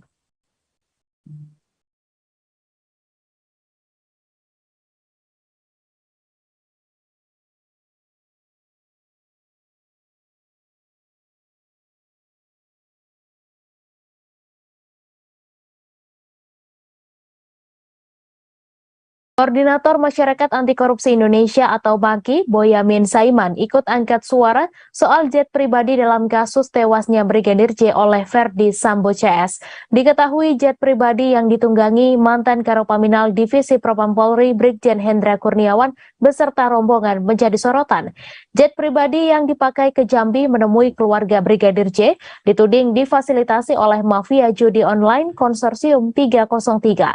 Sebelumnya soal jet pribadi fasilitas dari mafia judi online hingga letak markas Konsorsium 303 berjarak 200 meter dari Mabes Polri sudah diungkap oleh Indonesia Police Watch. Kini giliran Koordinator Masyarakat Anti Korupsi Indonesia, Boyamin Saiman yang bersuara menduga jet pribadi ada kaitannya dengan konsorsium judi dan tambang ilegal. Koordinator MAKI Boyamin Saiman mengatakan kepekaan polisi dalam mengusut kasus yang menyangkut kepemilikan pesawat jet pribadi sangat diperlukan. Pasalnya, Boyamin Saiman mengklaim telah memiliki sejumlah dugaan yang berhubungan dengan peminjaman atau pemakaian jet pribadi bernomor registrasi T7 CAB itu. Adapun pemakaian private jet diduga berhubungan dengan konsorsium judi dan dugaan gratifikasi karena penggunaannya tidak berkaitan dengan pemakaian yang tidak tugas negara. Sebagai detektif partikelir, Boyamin mengaku tidak mungkin menurunut sesuatu yang normal, jadi sesuatu yang tidak normal itu pasti akan ia gali. Boyamin juga menduga private jet ini dioperatori oleh sebuah perusahaan. Adapun saat ini posisi private jet itu diduga sedang berada di Eropa. Hal serupa juga disampaikan Ketua IPW Sugeng Teguh Santoso. Sugeng menduga jet yang dipakai Hendra untuk bertolak ke Jambi itu berjenis Bomber 900 XP. Bahkan ada indikasi jet yang ditumpangi Hendra dan rombongan itu berkaitan dengan mafia judi yang terlibat konsorsium 303. Apalagi ada dugaan pemilik jet itu yakni seseorang berinisial RBT alias Bong yang disebut-sebut sebagai Ketua Konsorsium Judi Online Indonesia. Terlebih jet itu juga disebut-sebut pernah digunakan oleh AH dan YS, sosok yang namanya tercatat dalam isu Konsorsium 303 untuk wilayah DKI Jakarta. Atas dugaan ini, IPW mendesak tim khusus Polri untuk mengusut keterlibatan RBT, AH dan YS dengan Verdi Sambo terkait kasus pembunuhan Brigadir J.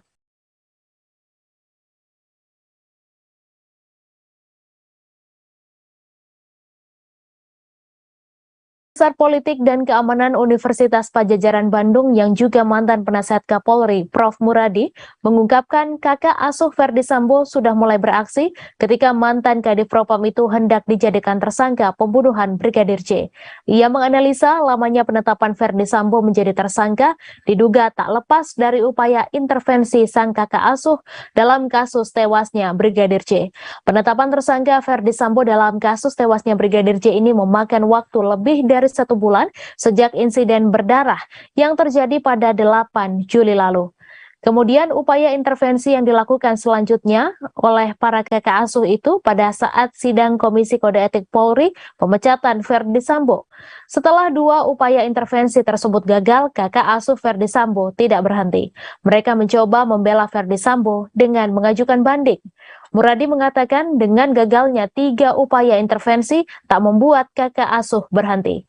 Muradi menduga kakak asuh Verdi Sambo itu akan bermain di proses persidangan nantinya. Tujuannya agar Verdi Sambo bisa lolos dari jeratan pasal pembunuhan berencana dan diberikan sanksi yang ringan. Ia khawatir mereka akan mendekati jaksa maupun hakim dan imbasnya bisa meringankan hukuman Verdi Sambo. Dalam kesempatan itu, Muradi juga tak membantah jika salah satu dugaan kakak asuh Verdi Sambo adalah bekas Kapolri. Awalnya Muradi menyebutkan kakak asuh Verdi Sambo, satu diantaranya sudah merupakan seorang purnawirawan. Mendengar pernyataan Muradi, Aiman Wicaksono kemudian bertanya siapa sosok kakak asuh tersebut. Namun Muradi enggan menyebut nama. Aiman sempat memberikan kode apakah salah satu yang diduga kakak asuh Verdi Sambo itu ialah Kapolda Metro Jaya Irjen Fadil Imran. Sebagaimana diketahui, ada 3 Kapolda yang namanya mencuat di kasus Verdi Sambo. Ketiganya yakni Kapolda Metro Jaya Irjen Fadil Imran, Kapolda Jawa Timur Irjen Niko Afinta, dan Kapolda Sumatera Utara Irjen Panca Putra. Sementara itu, untuk satu purnawirawan yang disebut juga menjadi kakak asuh Verdi Sambo di kasus Brigadir J, Aiman bertanya apakah yang dimaksud adalah mantan Kapolri. Mendapat pertanyaan itu, Muradi tak mengiyakan, namun tak juga membantahnya. Sementara itu, Polri masih memproses berkas administrasi pemecatan mantan Kadif Propam Polri, Irjen Verdi Sambo, usai banding yang diajukan ditolak Komisi Kode Etik Polri. Berkas tersebut hingga kini masih diproses oleh Asisten Kapolri Bidang Sumber Daya Manusia Polri. Nantinya setelah berkas itu rampung, Polri akan menyerahkan ke Sekretariat Negara untuk kebutuhan penerbitan keputusan Presiden. Diberitakan sebelumnya, Majelis Sidang Kode Etik dan Profesi Polri memutuskan menolak permohonan banding mantan Kadif Propam Polri, Irjen Verdi Sambo atas putusan pemberhentian tidak dengan hormat. Keputusan pemecatan itu disampaikan langsung oleh Irwasum Polri, Komjen Agung Budi Marioto.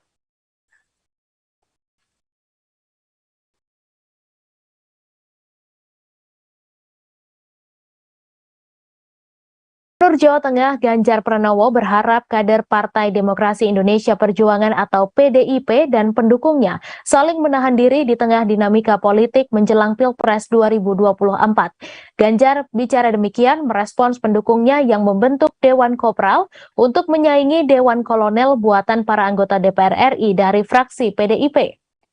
Ganjar menegaskan urusan pencalonan presiden oleh partainya adalah hak prerogatif Ketua Umum Megawati Soekarno Putri. Ia pun yakin keputusan Megawati nantinya akan diikuti bukan saja oleh kader PDIP, tetapi juga para relawannya. Ganjar juga yakin relawan pendukungnya bisa bekerja sama setelah Megawati mengambil keputusan soal capres yang akan diusung PDIP. Ketua fraksi PDIP di DPR yang terlibat dalam Dewan Kolonel Utut Adianto enggan menanggapi relawan Ganjar yang membentuk Dewan Kopral.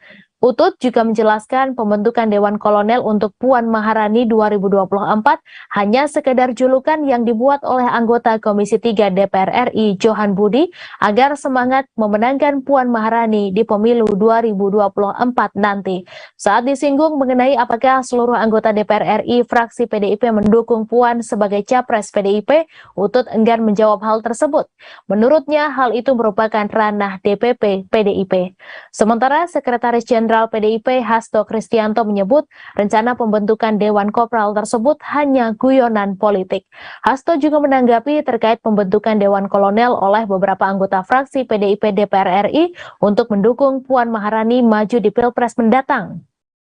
Menurutnya Dewan Kolonel tak diatur dalam anggaran dasar dan anggaran rumah tangga PDIP. Sebelumnya, sejumlah anggota DPR fraksi PDIP membentuk Dewan Kolonel untuk meningkatkan citra serta elektabilitas Puan Maharani menjelang Pilpres 2024. Inisiator Dewan Kolonel Johan Budi mengatakan Dewan Kolonel dibentuk oleh sejumlah elit PDIP di DPR untuk mendukung Puan dalam menghadapi pemilu 2024, khususnya pemilihan presiden. Kendati demikian, Johan menegaskan Dewan Kolonel tetap tegak lurus pada keputusan akhir Ketua Umum PDIP Megawati Soekarno Putri. Sebagaimana diketahui, gelagat kader PDIP membuat Dewan Kolonel itu kemudian direspons oleh kelompok relawan Ganjar Pranowo Mania dengan membentuk Dewan Kopral. Ketua Umum GP Mania Immanuel Ebenezer berkata, istilah Kopral dipilih untuk melambangkan akar rumput. Ia berkata, organisasi ini murni aspirasi rakyat, bukan aspirasi elit seperti Dewan Kolonel. Sementara itu, Direktur Eksekutif Trias Politika Strategis Agung Baskoro menilai keberadaan Dewan Kolonel dan Dewan Kopral ini berpotensi memicu konflik di internal PDIP hingga bisa membelah suara partai. Kondisi ini diperburuk dengan tantangan di eksternal PDIP setelah Presiden Joko Widodo yang merupakan kader Partai Banteng itu memutuskan menaikkan harga bahan bakar minyak. Padahal Partai Wong Cilik itu sedari dulu tegas menolak kenaikan harga BBM. Apalagi Partai Demokrat bersama PKS sebagai oposisi mulai getol mengkritisi dan melawan rasionalisasi yang disampaikan pemerintah bahwa selama ini subsidi yang diberikan tidak tepat sasaran.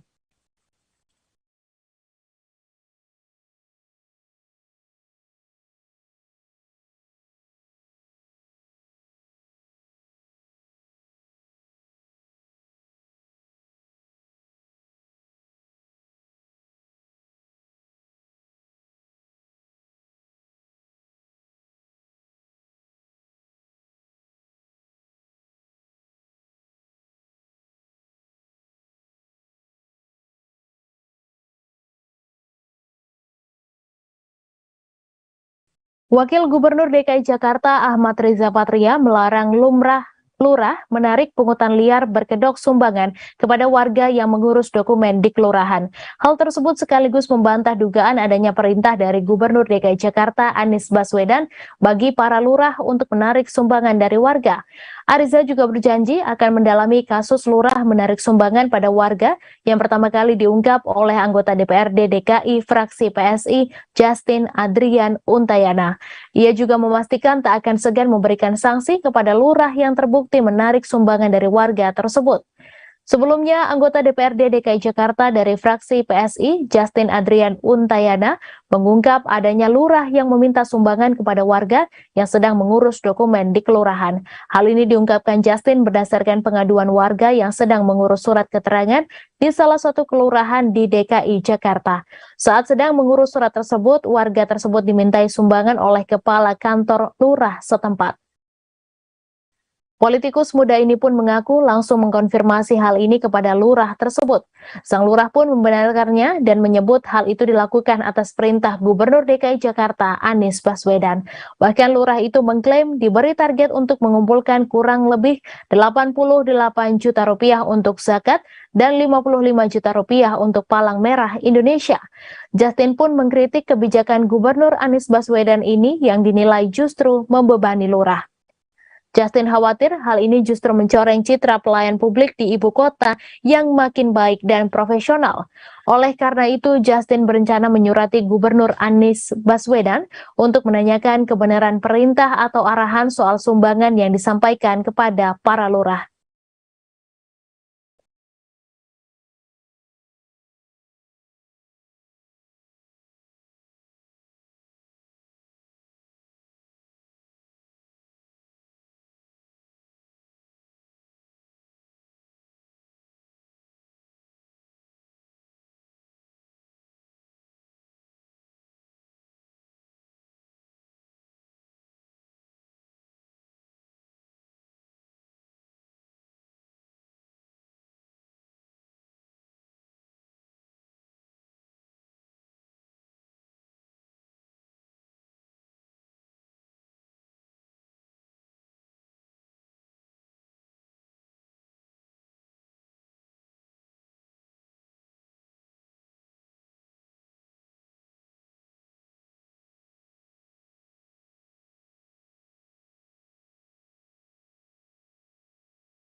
Bupati Sambas membuka secara resmi kejuaraan panjat tebing Piala Bupati Sambas Seri 3 kelompok umur dan umum.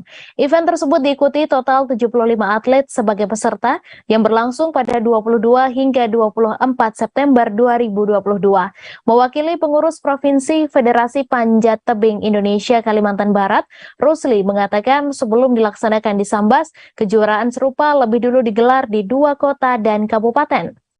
Rusli menambahkan kejuaraan panjat tebing ini sekaligus mempersiapkan atlet-atlet yang akan bertanding di kejuaraan nasional. Di samping itu, atlet yang bertanding ini pula menjadi cikal bakal yang akan tampil di level nasional bahkan internasional. Ia berharap atlet-atlet muda cabur panjat tebing mampu menjadi regenerasi yang berprestasi untuk melanjutkan estafet atlet yang lebih senior. Kemudian di sisi lain, ia mengatakan olahraga panjat tebing memperlihatkan grafik yang meninggi diterima oleh masyarakat.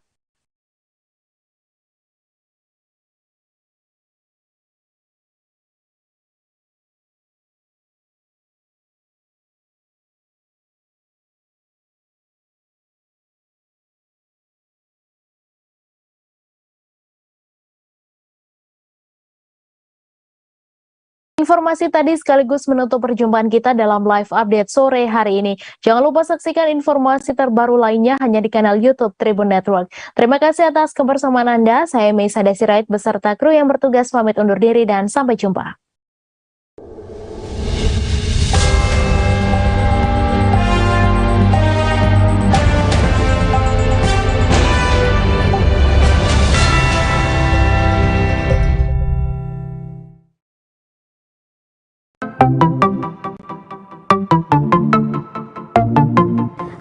Tribuners, waktu sudah menunjukkan pukul 8 waktu Indonesia Timur. Langit tampak mendung dan tak lama kemudian hujan pun turun. Satu persatu dari kami menaiki speedboat dari Pelabuhan Usaha Mina, Sorong, Papua Barat. Yap, pagi itu Minggu 3 Juli 2022, kami akan berkeliling seharian di Raja Ampat, pulau yang berada di ujung barat Papua. Perjalanan kali ini akan dipandu oleh pemandu wisata kami bernama Randy. Keseluruhan bersama awak kapal berjumlah 14 orang. Mereka berasal dari berbagai daerah seperti Jakarta, Solo, Jawa Barat, Sumatera Utara, juga mereka dari Papua. Sebelum perjalanan, pemandu rombongan mengingatkan untuk tidak membuang sampah sembarangan. Deru suara mesin speedboat terdengar cukup kencang. Sampai-sampai kami harus mengeraskan suara ketika berbincang agar terdengar satu sama lain. Setelah menempuh perjalanan sekira 2,5 jam, akhirnya kami sampai di lokasi pertama, Piai Nemo. Tempat ini menjadi favorit banyak orang dalam mengabadikan momen. Gerimis tidak menyurutkan kami untuk menaiki tangga berbahan kayu hingga sampai di puncak spot berfoto yang sudah disediakan. Sesampainya di puncak, saya langsung menghela napas dalam-dalam. Takjub melihat betapa indahnya deretan batu karang yang tingginya hingga beberapa meter di atas permukaan air. Batu karang tersebut seperti membentuk pulau-pulau kecil dan indah. Pemandangan yang sangat eksotis ini tersohor hingga penjuru dunia loh Tribuners. Piai Nemo sebenarnya sangat akrab dengan masyarakat Indonesia karena pemandangan deretan karang berbentuk pulau ini ada di uang kertas Rp100.000. Sayangnya tiba-tiba hujan turun cukup lebat. Kami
HMD perkantoran itu seperti jurusan lainnya merupakan himpunan mahasiswa yang terdiri dari seluruh mahasiswa yang kuliahnya emang di jurusan administrasi perkantoran.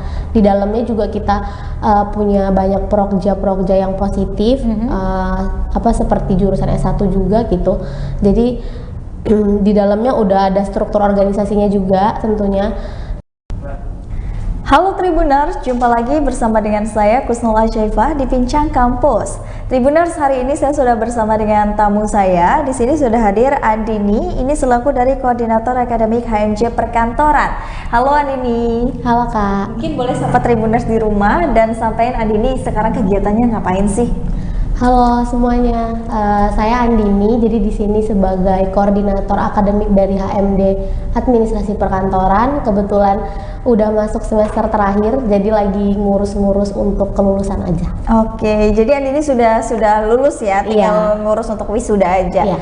Nah, Andini, hari ini kita akan membahas tema yaitu belajar grooming pakaian bersama HMJ Perkantoran, karena ini adalah salah satu hal yang unik yang ada di HMD Perkantoran ini ya, karena nggak semua jurusan itu mengajarkan tata busana dan cara berpakaian gitu.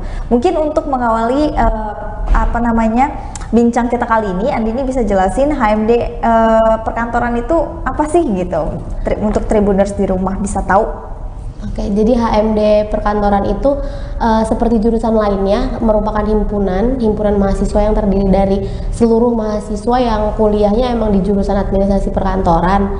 Di dalamnya juga kita punya banyak prokja yang positif, seperti jurusan S1 juga gitu.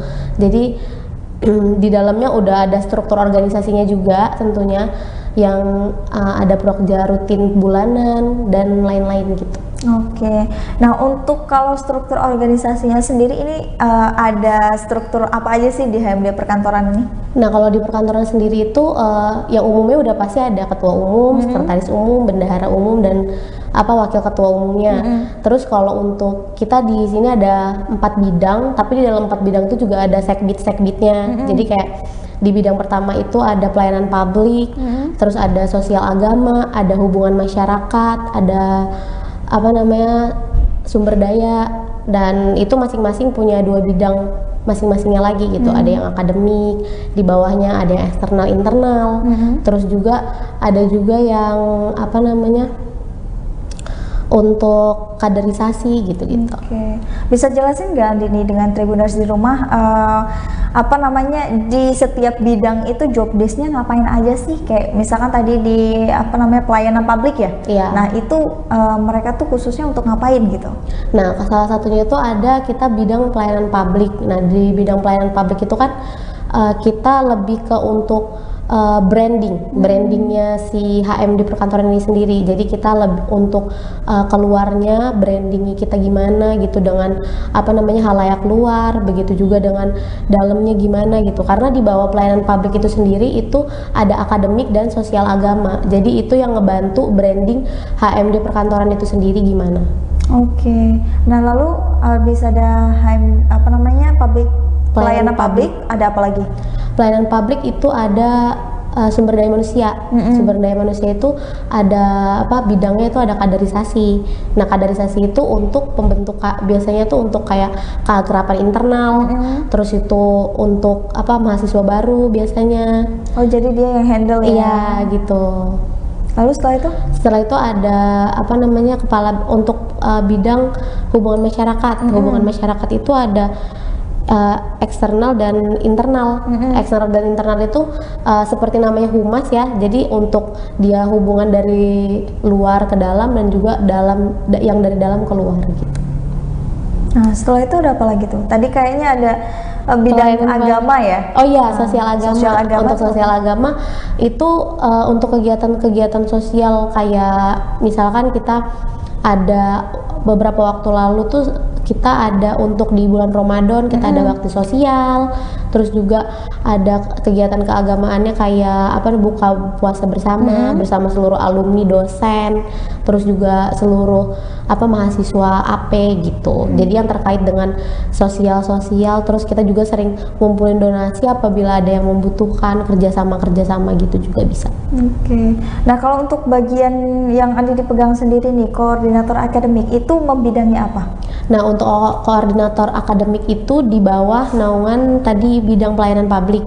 Jadi kita punya prokja-prokja yang emang selain dikhususkan untuk akademik, itu yang membantu brandingnya itu lewat akademik. Jadi kayak kalau prokja nyatanya untuk akademik itu kayak misalkan kita seminar, terus tuh ada workshop, terus ada lomba-lomba juga, kayak gitu-gitu. Oh gitu.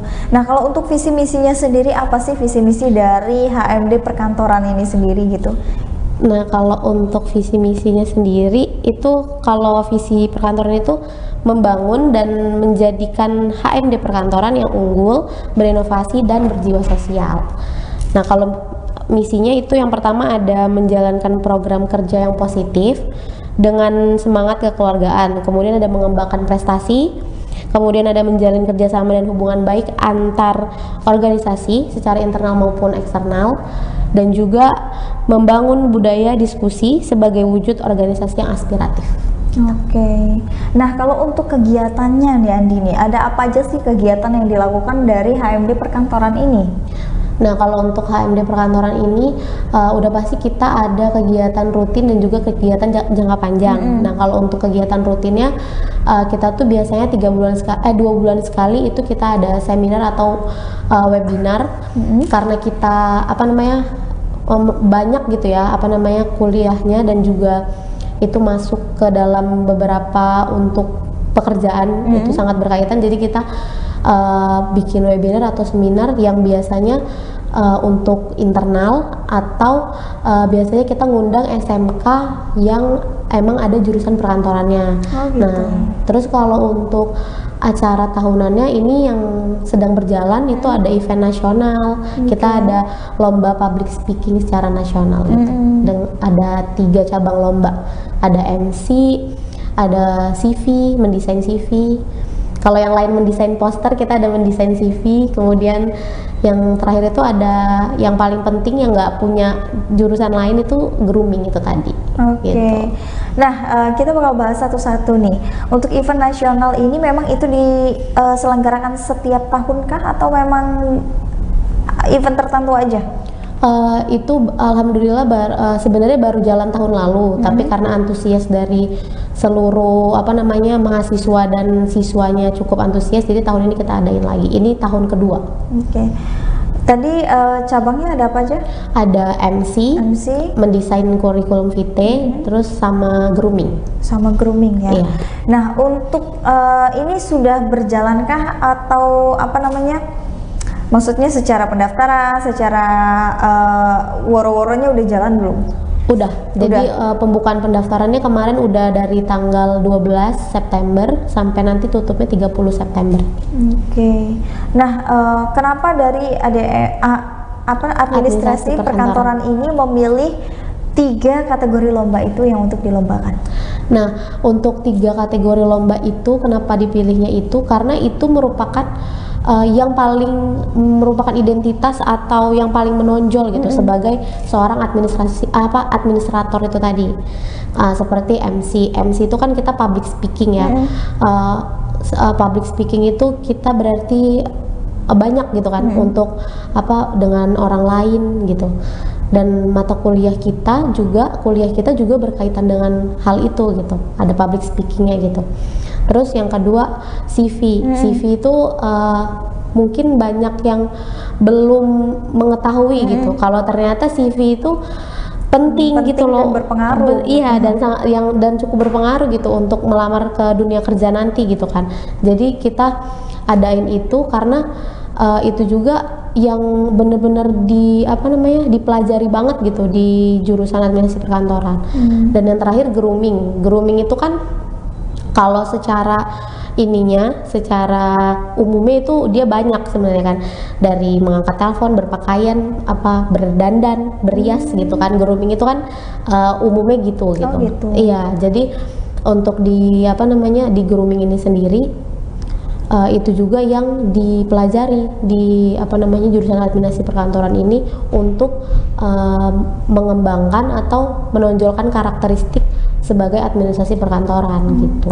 Kalau yang lebih menjadi program unggulan sendiri ada dari AMD Perkantoran ini?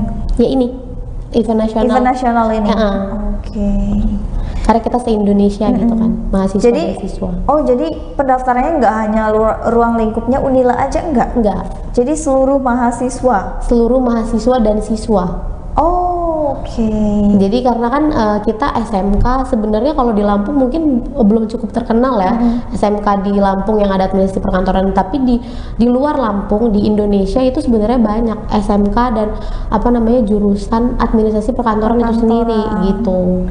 Nah, kalau skala nasional artinya kan para pesertanya juga kalau antusias kan banyak nih gitu. Itu cara menghandle-nya bagaimana?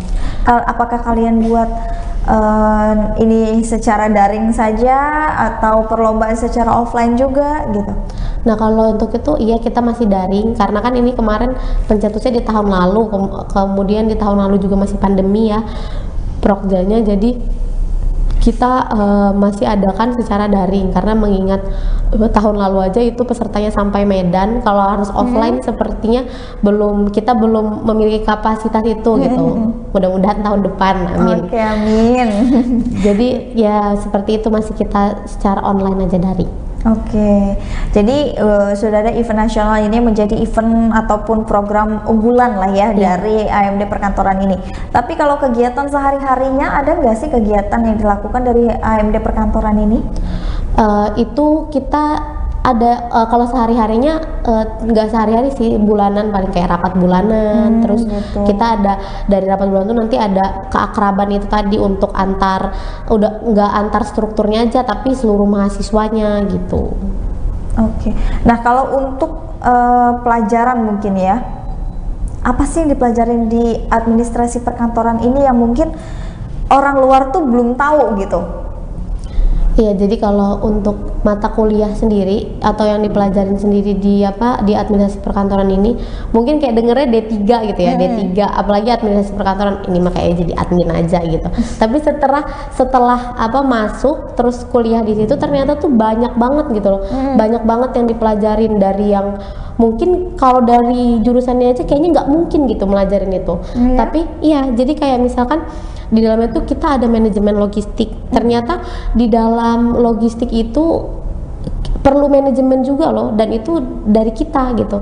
Terus tuh kemudian tadi kayak public speaking, mungkin di public speaking itu sebenarnya ada ilmu komunikasi misalkan gitu kan, tapi sebenarnya di kita juga bisa gitu loh. Jadi sebenarnya administrasi perkantoran itu kalau secara perkuliahannya itu dia menjurusnya itu sangat banyak gitu loh. Akuntansi juga bisa, perbankan dan lain-lain. Jadi artinya di administrasi perkantoran ini gak hanya belajar tentang mungkin dunia perkantoran aja, tapi secara teori yang dipelajari oleh jurusan lain itu juga dipelajari di administrasi perkantoran ini gitu. Nah kalau untuk grooming tadi nih, Dini, grooming itu kan dia suatu mata kuliah kah atau kegiatan atau bagaimana sih di HMD perkantoran ini? Nah kalau untuk grooming sendiri itu sebenarnya kalau sebelum sebelum COVID kemarin itu kita punya pelatihan khususnya dari jurusan gitu. Cuman karena kemarin sempat COVID jadi sempat berhenti gitu kan. Nah tapi kalau untuk mata kuliahnya ada sendiri. Nah mata kuliahnya pengembangan diri. Nah di pengembangan diri itu kita belajar yaitu tadi grooming itu cara menerima telepon, cara kita berpakaian, terus itu cara menyambut tamu. Itu belajar praktek langsung. Iya, ada prakteknya sendiri itu. Terus itu cara berdandan gitu kan. Kalau di perkantoran itu beda kan sama make up pergi atau make up untuk kemana gitu kan, kayak gitu-gitu. Oh itu belajar secara teori aja atau praktek langsung juga tuh untuk yang busana tadi? Kalau yang busana kita ada prakteknya. Praktek langsung. Jadi memang gimana cara berpakaiannya? Apakah harus ada sesi formalnya kah atau non formalnya atau bagaimana? Untuk mata kuliah pengembangan diri itu sendiri dikhususkan untuk memakai busana yang mencerminkan perkantoran, yaitu dengan pakai blazer, kemudian di dalamnya untuk wanita blus atau kemeja, terus itu harus menggunakan celana dasar atau rok dasar, kemudian sepatunya itu harus pantofel atau heels gitu. Harus rapih gitu. Nah, kalau Andini nih selaku mahasiswa dari ADM perkantoran ini, mata kuliah mana sih yang menurut Andi itu menarik dan juga kamu suka gitu? Kalau aku manajemen arsip sama pengembangan diri sih. Jadi kalau manajemen arsip tuh ngapain tuh? Manajemen arsip itu tuh menyeluruh. Jadi kayak kan kebetulan saya suka yang digitalisasi gitulah gitu kan. Terus ternyata manajemen arsip itu tuh nggak selalu melulu mengurus surat aja gitu, karena manajemen arsip itu ngurusin semua data dan itu penting gitu. Jadi suka aja ngurusin yang penting-penting. Gitu. Jadi suka ngurusin yang penting-penting ya. Dan ini ada di mata kuliah manajemen arsip itu tadi, Tribuners. Jadi seberapa banyak sih mata kuliahnya kira-kira tuh, mungkin ini ya pertanyaan yang Tribuners nggak sempat untuk tanyakan nih sama ADM perkantoran itu. Sulit nggak sih kuliahnya? Banyak nggak sih tugasnya gitu? Mungkin Andini bisa jawab. Nah, kebetulan udah di semester akhir ya, jadi udah ngelewatin lah ibaratnya gitu. Kalau kemarin ya mungkin karena online juga kali ya.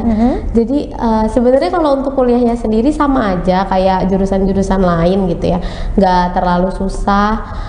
Cuman kita D3 nggak tahu ya, kalau kurang tahu kalau D3 yang lain, tapi kalau untuk D3 perkantoran sendiri itu kita nggak milih SKS Kak. Jadi SKS-nya tuh udah dipaketin. Jadi nyampe akhir tuh kita tinggal kuliah aja. Kayak gitu. Kita nggak perlu rebutan SKS, nggak perlu. Dan juga temennya berarti itu aja dong. Iya gitu. Satu kelas itu gitu ya. Kayak gitu sih. Jadi untuk pelajarannya ya itu karena banyak yang belum tahu. Kayak gitu, kayak salah satu lagi itu kayak mengetik cepat gitu. Kita ada sendiri tuh mata kuliahnya kayak gitu. Jadi banyak hal-hal yang baru yang sebenarnya kayak ini tuh ternyata ada ya mata kuliahnya kayak gitu. Gitu. Berarti ada something fun-nya juga loh gitu, belajar di administrasi perkantoran ini gitu, nggak melulu tentang hal yang formal dan juga menata kita untuk siap ke dunia kerja aja gitu ya. Nah, kalau untuk dari prospek kerja nih, menurut Andini sendiri gimana sih, seberapa luas sih prospek kerja dari lulusan administrasi perkantoran ini? Nah, kalau dari ini menurut aku ya, menurut saya sendiri gitu, kalau misalkan udah ngejalanin kuliahnya, kayaknya nggak ada perusahaan yang nggak butuh administrasi deh. Jadi kayaknya prospek kerjanya itu cukup meluas. Jangan karena yang paling saya denger itu karena ini D3 gitu ya. Itu kayak nanggung gitu. Kenapa cuma D3 gitu? Tapi sebenarnya untuk jurusan administrasi perkantoran ini sendiri, terutama di Lampung, kita cuma satu-satunya jurusan universitas loh yang punya tuh cuma di Unila gitu ya. Jadi kalau dipikir-pikir kayaknya seluruh perusahaan mau swasta, BUMN ataupun pemerintahan itu pasti butuh administrasi gitu untuk mengelola datanya, untuk mengontrol isi dari dokumen-dokumennya, dan itu tuh merupakan hal yang cukup penting gitu kan dari setiap perusahaan untuk mengelola itu. Kayak gitu sih. Jadi kayaknya untuk prospek kerjanya cukup luas sih, ditambah lagi dari mata kuliah yang udah dipelajarin itu tadi. Jadi bisa kerjanya tuh di mana aja, dan menurut saya nggak ada perusahaan yang nggak butuh administrasi sih gitu. Benar. Nah, kalau untuk cara untuk mempertahankan HMJ administrasi perkantoran ini dan juga menambah mungkin ya anggotanya, itu dengan cara seperti apa sih perekrutannya? Nah, kalau untuk itu kita ada open recruitment-nya di setiap tahun. Jadi kan untuk masa jabatannya itu 1 tahun, Desember ke Desember kan, melalui 2 semester. Jadi itu kita ada open recruitment-nya biasanya gitu. Terus nanti ada latihan latihan kepemimpinannya untuk sebelum menjabat gitu. Cara dari anggota HMJ dan juga kepengurusan HMJ untuk mempertahankan anggotanya biar tetap full lah gitu, full anggota, karena kan kita tahu ya nggak hanya HMJ aja, tapi semua organisasi kita tuh nggak bisa yang namanya menghandle orang tuh mau tetap stay ataupun mau keluar gitu kan ya. Nah pasti itu ada strategi dan caranya sendiri dong di setiap organisasi termasuk HMJ juga. Nah kalau dari HMJ perkantoran seperti apa? Yang nggak bisa dipungkirin yaitu emang salah satu yang masih sulit ya sampai sekarang. Jadi kalau salah satu caranya sih kalau untuk di HMD sendiri itu kan dari awal kita open recruitment. Jadi kalau udah open recruitment itu berarti sukarela. Jadi siapa yang mau daftar dia harus bertanggung jawab gitu. Dan dari awal kita udah ada rapatnya, udah dibikin prokjanya dari setiap bidang itu tadi. Jadi dengan setiap bidang itu memiliki tanggung jawabnya masing-masing, mereka merasakan tanggung jawab dan nantinya merasa dampaknya gitu atas yang mereka kerjakan. Jadinya itu juga yang memaksa mereka mau nggak mau itu untuk stay gitu loh. Jadi kalau misalkan udah ada satu prokja yang jalan terus nanti mereka kena dampaknya tuh bagus, oh ternyata saya jadi lebih tahu atau apa gitu. Jadi mau nggak mau jadi lebih stay. Terus juga nanti di setiap rapat bulanan itu jadinya ya ngobrolin itu lagi kayak gitu sih. Walaupun belum benar-benar efektif tapi sejauh ini kurang lebih seperti itu gitu. Nah kalau menurut Andini sendiri kenapa sih maba dan juga mahasiswa itu harus bergabung nih di administrasi perkantoran? Nah kenapa? Karena di HMD perkantoran itu punya prokja yang seru, yang mungkin bisa dibilang kita bakalan punya terobosan yang mungkin di jurusan lain nggak ada gitu. Jadi di di HMD perkantoran itu sendiri sebenarnya untuk program kerjanya itu cukup seru dan positif gitu loh. Gitu. Oke. Nah mungkin terakhir nih dari Andini ada nggak pesannya dan juga kata-kata penutup dari Andini? Kalau dari saya ya sebagai mahasiswa pokoknya untuk seluruh mahasiswa lah ya, itu kuliah itu pokoknya dibawa enjoy aja. Terus itu juga kalau bisa ya itu ikut organisasi, karena ikut organisasi itu nggak ada ruginya gitu loh. Jadi nggak bakalan nyesel juga ikut organisasi itu. Mungkin ya itu kura-kura kuliah rapat, tapi dengan kayak gitu tuh banyak ilmu yang emang sebenarnya nggak dipelajarin di kelas. Jadi jangan jangan jadi kupu-kupu. Iya, jangan jadi kupu-kupu gitu, karena nanti tuh bakalan banyak ilmu yang dapat di organisasi itu sendiri gitu sih. Paling. Nah itulah tadi Tribuners perbincangan kita bersama dengan Andini ya selaku dari Koordinator Akademik HMJ Administrasi Perkantoran. Kita udah bahas tadi kan ada apa aja sih, ternyata seseru itu loh di administrasi perkantoran. Banyak hal-hal yang Andini sendiri pelajari di luar dari teori ya Andini. Benar banget. Dan salah satunya itu tadi ada cara berpakaian, grooming itu tadi, cara mengangkat telepon, menerima telepon, make up ya. Dan mungkin itu tuh nggak semua jurusan menerapkan dan punya mata kuliah itu Tribuners gitu. Andini makasih banyak sudah hadir di studio Tribun Lampung dan juga sudah memperkenalkan HMJ Perkantoran.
Selamat malam Tribuners, jumpa lagi bersama dengan saya Mutiara dalam tayangan berita terkini Lampung di Tribun Lampung. Kami akan menyajikan informasi menarik dan terkini untuk Anda dari berbagai daerah di Provinsi Lampung. Dan inilah berita terkini selengkapnya. Mahasiswa Universitas Lampung tawuran di depan rektorat, penyebabnya belum jelas. Setelah rektornya ditangkap KPK, Universitas Lampung kembali menjadi sorotan gara-gara aksi tawuran mahasiswa yang terjadi pada Kamis 22 September 2022 malam. Aksi tawuran mahasiswa Universitas Lampung terekam dalam video yang beredar luas di publik. Dari video yang beredar, aksi tawuran antar mahasiswa Unila itu dilakukan di depan Rektorat Unila. Kepala Satpam Unila Sugiono beserta Wakil Dekan Fakultas Ekonomi dan Bisnis atau FEB Unila, Mualimin sempat menyisir mahasiswa sampai Fakultas Pertanian. Bersama dengan pihak kepolisian bersenjata lengkap laras panjang, aksi sweeping dilakukan ke tempat berkumpulnya para mahasiswa. Wakil Dekan 3 Fakultas Ekonomi dan Bisnis Unila Muslimin mengatakan, awalnya keributan berasal dari mahasiswa ekonomi. Ia mengatakan awalnya ribut antar teman dekat, lalu ia minta mahasiswa FEB untuk tarik diri semuanya. Dijelaskannya, mahasiswa yang tawuran dikabarkan dari UKM Mahepel atau mahasiswa pencinta lingkungan FEB Unila dan lembaga kemahasiswaan. Mahasiswa Universitas Lampung tawuran pasca gelaran bazar Fakultas Ekonomi dan Bisnis Unila, pihak dekanat kemudian melerai aksi tawuran. Terkait kejadian detail, pihaknya masih melakukan penyelidikan karena banyak berita simpang siur. Ia mengatakan ia mendapat info dari Wadek Fakultas Teknik Bidang Kemahasiswaan Ageng Satnowo Rapelianto ada mahasiswa tawuran. Muslimin mengaku saat ini aksi tawuran sudah diselesaikan secara dingin dan saling tarik diri antar mahasiswa yang ribut. Sementara itu, Wadek Kemahasiswaan Fakultas Teknik Unila Ageng Satnowo mengatakan dirinya terkejut dan langsung menelpon Wadek FEB Muslimin atas kejadian tersebut. Menurutnya karena terjadi antara mahasiswa FEB, ia meminta jangan sampai melebar ke Fakultas Teknik. Kapolsek Kedaton Kompol Atang Samsuri mengatakan pihaknya menerjunkan puluhan personil atas aksi tawuran di kampus Unila. Ia mengimbau agar mahasiswa Unila kompak bersatu untuk menjaga nama baik kampus. Hingga berita ini diturunkan, belum ada penjelasan dari Unila terkait penyebab aksi tawuran tersebut.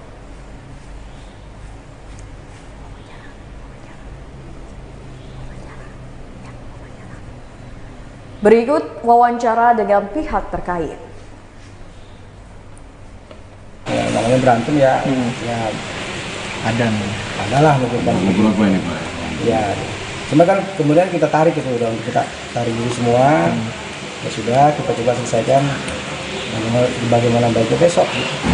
Tapi untuk bangunan nggak ada yang di Kampung Semua tahu saya nggak? Baik jam segini apa memang rutin setiap malamnya atau seperti apa? Itu kan jam 6 itu kan beres-beres, mau pulang, ya kan? Yang selesai acara bazar, ya kan sore itu. Mulainya dari situ proses awalnya. Gitu. Kejadiannya sangat malam. Oke, cukup. Ada lagi? Nah, gitu kan, dua tim pernah, nanti kita agak ngobrol semua lah. Kejadian detailnya kita belum tahu ya, lagi kita cari konfirmasi karena banyak berita yang simpang siur nih kan.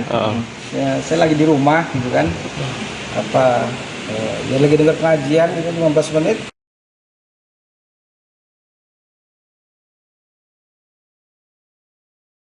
Toko makanan di Desa Bagelen, Pesawaran. Angin puting beliung menghancurkan toko makanan di Desa Bagelen, Gedong Tataan, Pesawaran pada Jumat 23 September 2022. Warga pun berteriak histeris saat melihat angin puting beliung menghancurkan atap bangunan semi permanen dari toko-toko yang menjual aneka makanan oleh-oleh. Kejadian terjadi sekitar pukul 13:25 waktu Indonesia Barat dan berlangsung secara cepat. Bahkan tak sampai 10 menit banyak bangunan yang rata dengan tanah. Atap dan tiang-tiang bangunan terbawa angin sampai beberapa meter. Akibatnya, isi toko yang berupa makanan juga ikut hancur tertimpa atap dan tiang bangunan yang terbuat dari kayu. Rosidi, warga desa Karanganyar yang kebetulan melihat peristiwa tersebut, mengaku terkejut saat atap toko makanan tersebut terbang. Ia mengatakan saat kejadian baru saja pulang dari salat Jumat di masjid sekitar tempat tersebut. Lalu Rosidi bersama dengan warga langsung mengevakuasi puing-puing bangunan. Kini ia dan warga lainnya sedang bergotong royong untuk menyelamatkan makanan yang bisa diselamatkan dan membersihkan puing bangunan yang bertebaran hingga ke jalan dan halaman rumah warga.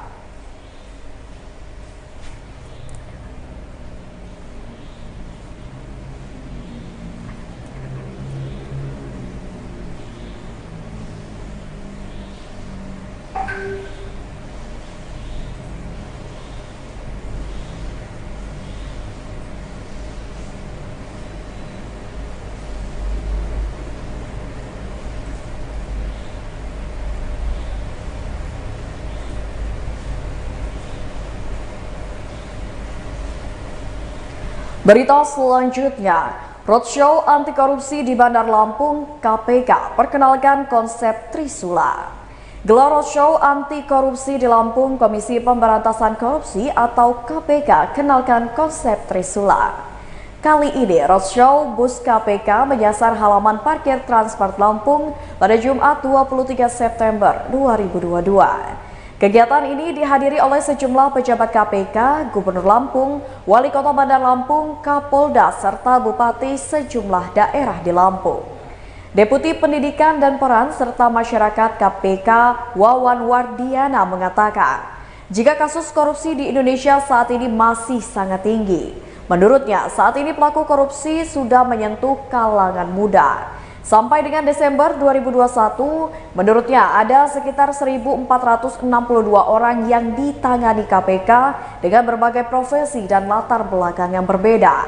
Sayangnya, makin kesini makin muda, bahkan ada yang menjadi koruptor di usia 24 tahun.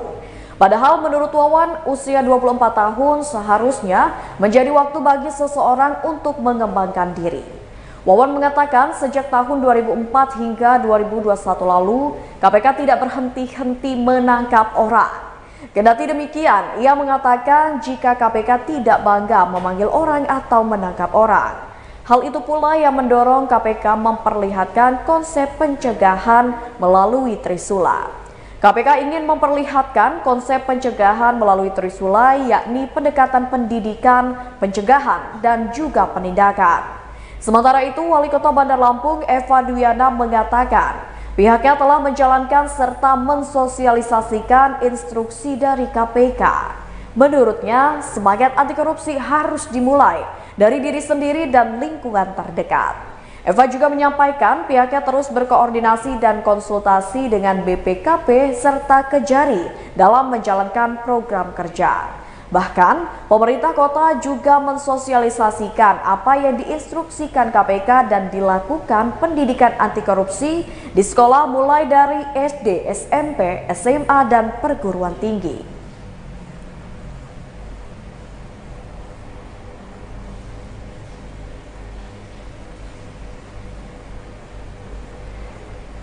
Berita selanjutnya, Kejari Bandar Lampung sita 1,195 miliar dan tanah hasil TPPU narkoba. Kejaksaan Negeri atau Kejari Bandar Lampung menyetor uang senilai 1,195 miliar hasil bisnis narkoba milik terpidana Jeffrey Susandi.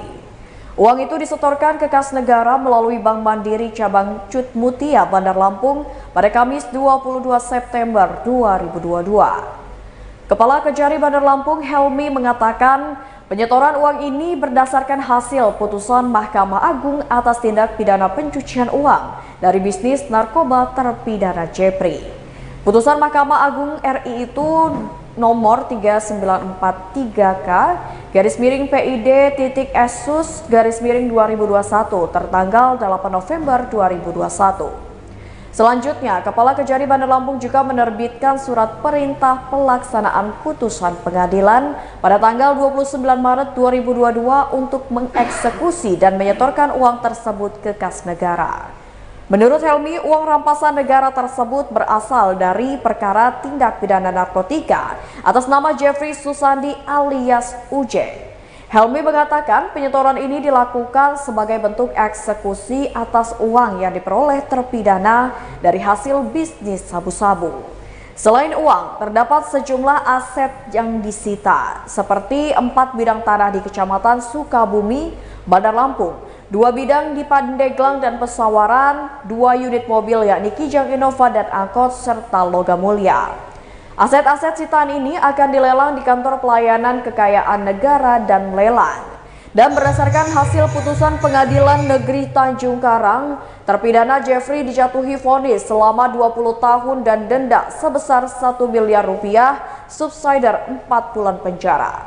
Terpidana lalu mengajukan kasasi ke MA dengan putusan ditolak. MA juga memutuskan agar uang dan aset milik terpidana itu dirampas. Diketahui Jeffrey Susandi yang merupakan warga Banten ini menjadi otak pengiriman 41,6 kg narkotika jenis sabu ke Provinsi Lampung. Jeffrey terbukti secara sah dan meyakinkan bersalah melanggar pasal 114 ayat 2 jangto pasal 132 ayat 1 Undang-Undang Republik Indonesia nomor 35 tahun 2009 tentang narkotika.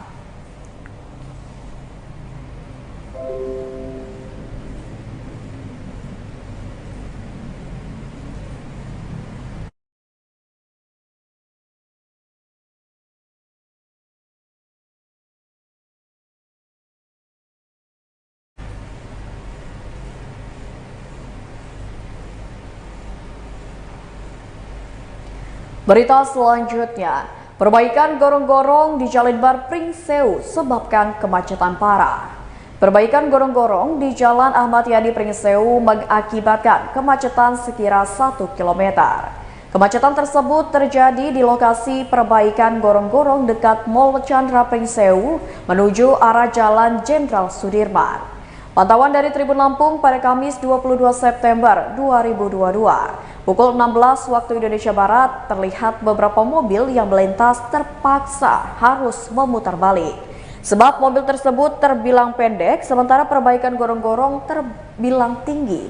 Beberapa kendaraan roda 4 seperti Jazz, Mobilio, dan Vios terlihat memutar balik kendaraan.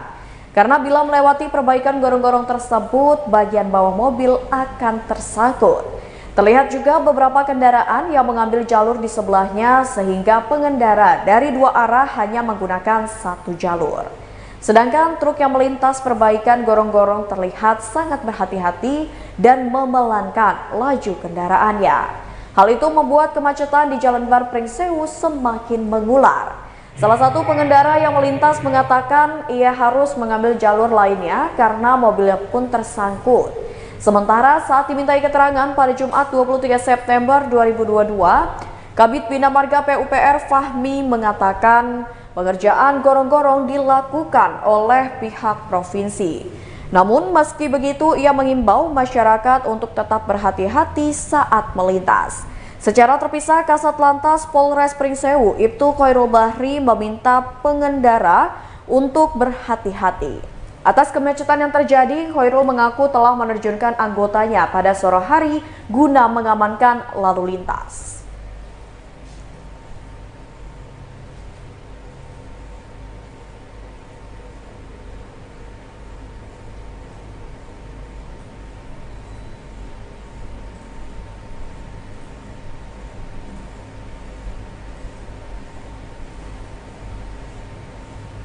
Berita selanjutnya, Bank Lampung gelar undian Simpeda dan launching QRIS serta kartu debit.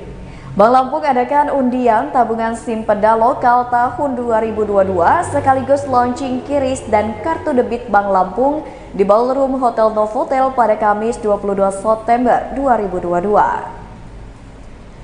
Dalam acara tersebut, berbagai macam hadiah dibagikan oleh Bank Lampung, mulai dari uang tunai, kulkas, televisi, hingga grand prize 1 unit mobil. Adapun pemenang Grand Prize mobil didapatkan oleh nasabah Bank Lampung KCP Rawajitu Selatan. Gubernur Lampung Arinal Junaidi dalam sambutannya menyampaikan pihaknya pun berharap kontribusi Bank Lampung semakin besar dalam membangun Provinsi Lampung.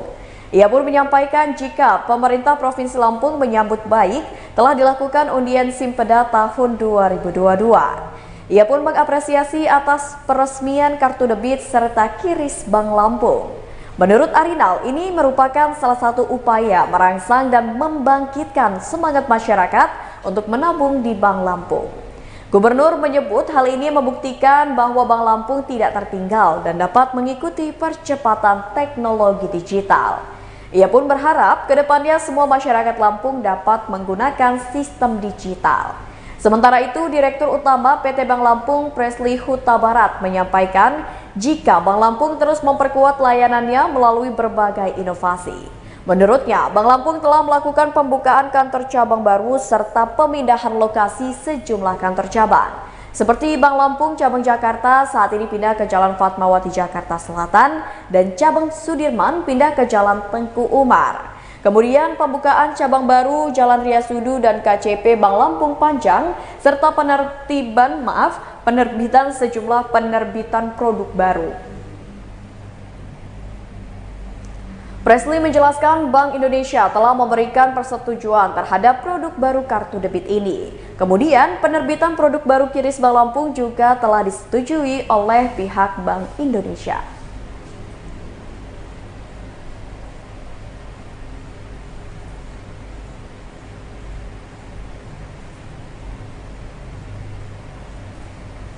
Baiklah Tribuners, itulah berita terkini Lampung bersama dengan saya Mutiara. Jangan lupa untuk terus saksikan YouTube Tribun Lampung News Video, Facebook Tribun Lampung, Instagram @tribunlampung, dan TikTok @tribunlampung untuk informasi terupdate lainnya. Selamat malam dan sampai jumpa.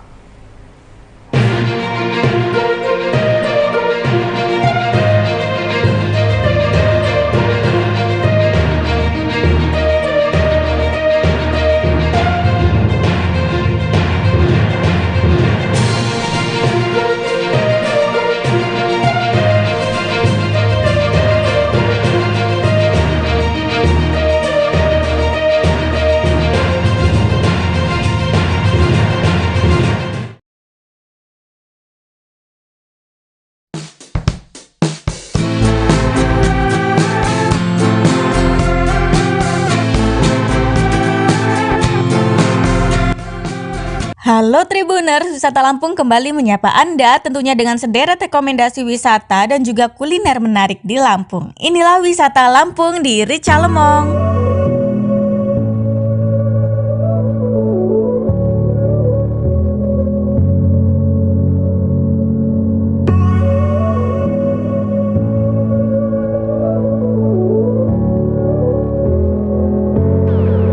Nama Ricalemong berhasil membuat konsumen penasaran nih tentang masakan apa sih yang disajikan dalam restoran tersebut. Tapi bagi sebagian orang Manado pasti akan langsung paham.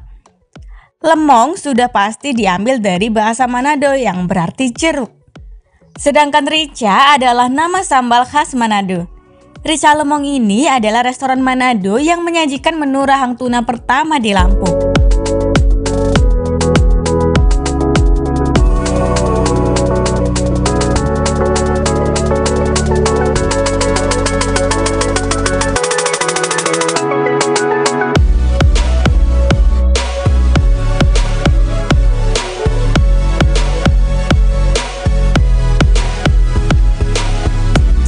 Ricalemong berlokasi di Jalan MH Tamrin nomor 45, Karangpusat, Kota Bandar Lampung.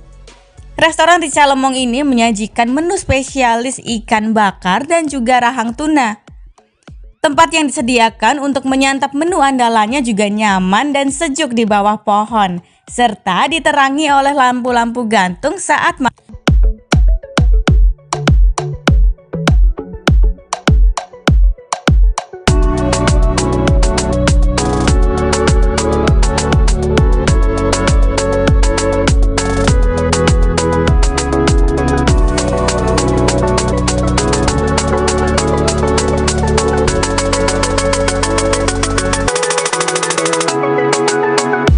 Varian menu ikan bakar di sini antara lain ada rahang tuna, daging tuna, ikan kembung, ikan nila, cumi, udang, dan ayam. Meski demikian, konsumen tetap bisa kok meminta apabila ingin digoreng. Varian tersebut disatukan dalam satu paket makan.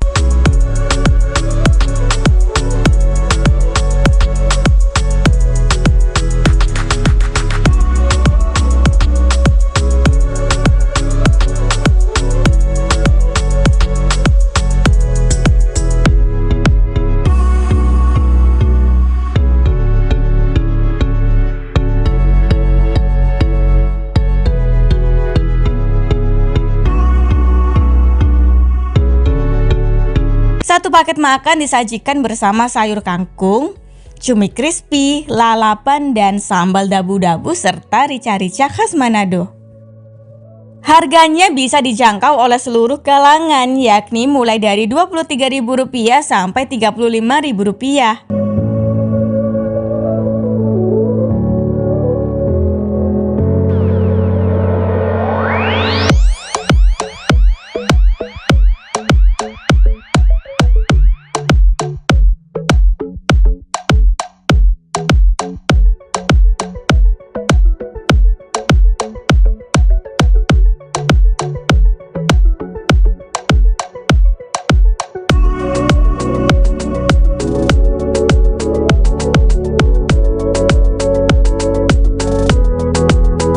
Tidak hanya sambalnya saja, campuran bumbu untuk ikannya juga menggunakan racikan asli dari kampung Manado.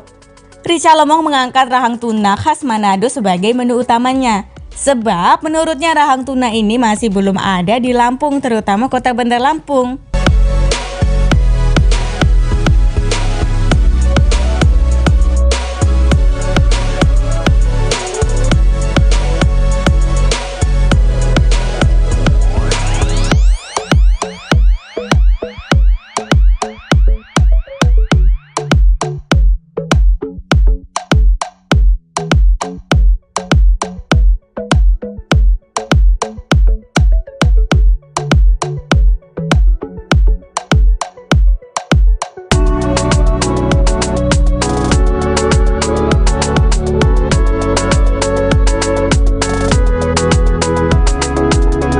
Bagi sebagian masyarakat di sini mungkin masih asing ya dengan masakan rahang tuna ini.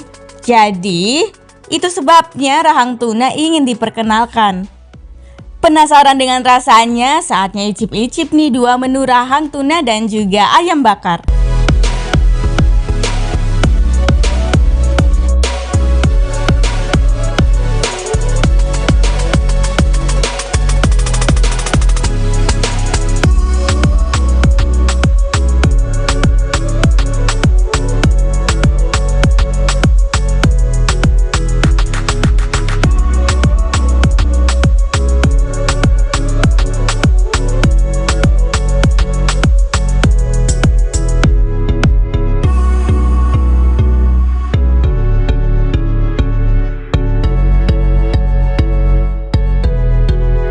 Rahang tuna bakar memiliki cita rasa yang sangat gurih. Seluruh bumbu meresap ke dalam daging yang empuk. Sedangkan aromanya, rahang tuna ini tidak amis loh. Cita rasa rahang tuna ini lebih segar saat jeruk kunci mulai diperaskan ke rahang tuna tersebut. Saat daging mulai berkolaborasi dengan sambal dabu-dabu dan rica bakar, rasanya menjadi lebih kaya dan segar. Pedasnya pas dan sangat bisa dinikmati.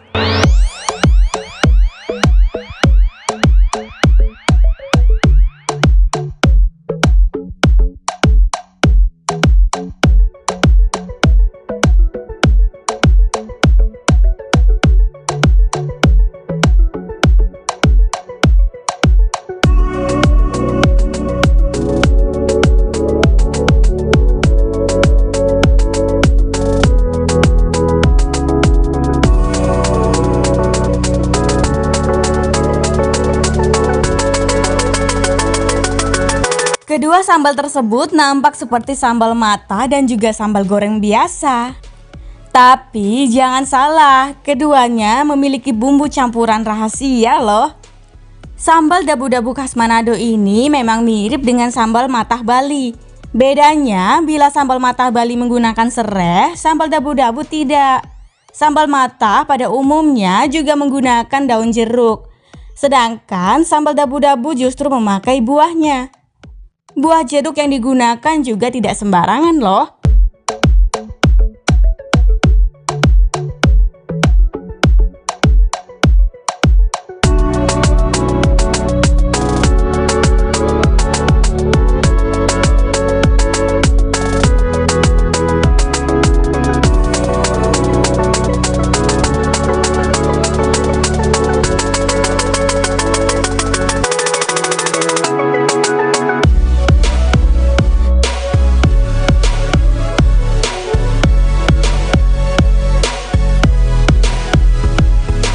Rica lemong bukan menggunakan jeruk kunci atau sejenisnya, melainkan wajib menggunakan buah jeruk kunci.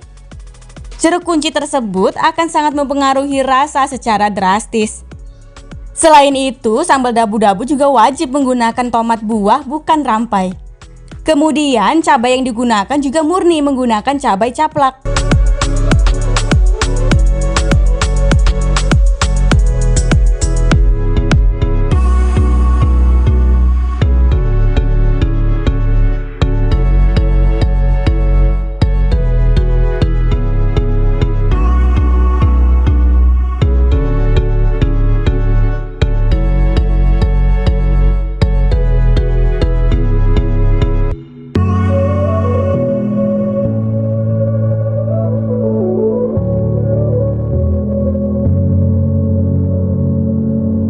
Rica lemong ini dimiliki oleh Mega Riani Mukuan atau yang akrab disapa dengan Gaga. Gaga memulai usahanya bersama sang kakak yang sudah lebih dahulu mengurus bisnis kuliner sebelumnya. Keduanya berani mengklaim masakan Manado ala Rica lemong ini berbeda dari lainnya. Sebab sudah melakukan riset selama setahun dan bumbu yang digunakan juga menggunakan racikan asli kampung Manado.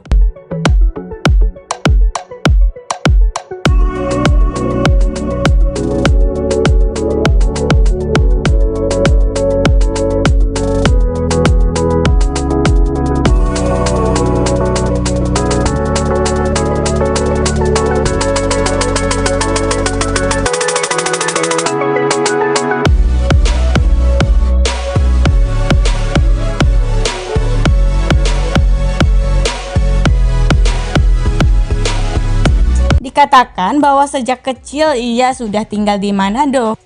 Dan untuk resepnya sudah pasti ia dapat dari kampung halamannya dulu. Menurutnya, masakan Manado di Lampung masih belum sesuai dengan rasa aslinya. Dan kebanyakan sudah dicampur dengan bahan lainnya. Demi mempertahankan kualitas rasa aslinya, Rica lemong ini tahan loh untuk tidak jualan kalau tidak ada bumbu bahan yang bisa didapat.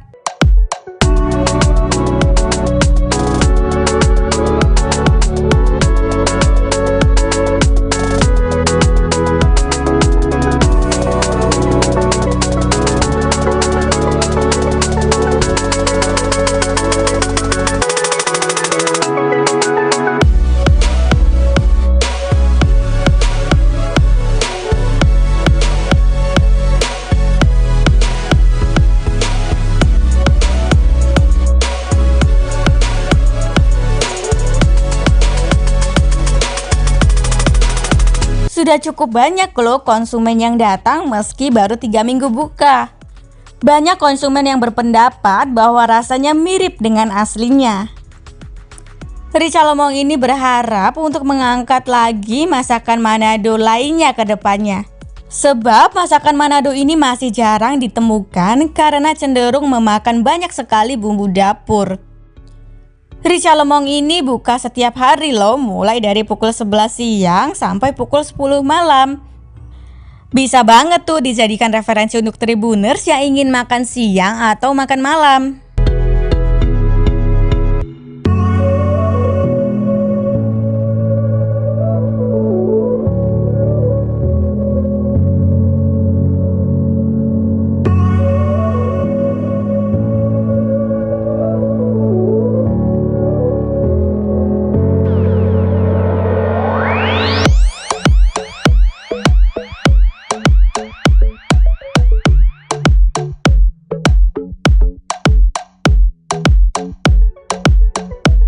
Untuk menuju ke Rica Lemong, rutenya mudah sekali. Dari Tugu Adipura, jaraknya hanya 750 meter. Caranya, pergi keluar bundaran menuju Jalan Diponegoro. Lalu, setelah 290 meter, belok kanan ke Jalan MH Tamrin. Maka, setelah 350 meter akan sampai di Rica Lemong. Sementara dari Taman Lungsir disarankan untuk pergi ke arah utara melewati Jalan Diponegoro. Lanjut, setelah 600 meter belok kiri ke Jalan MH Tamrin. Maka akan sampai deh di Rica Lemong setelah 350 meter.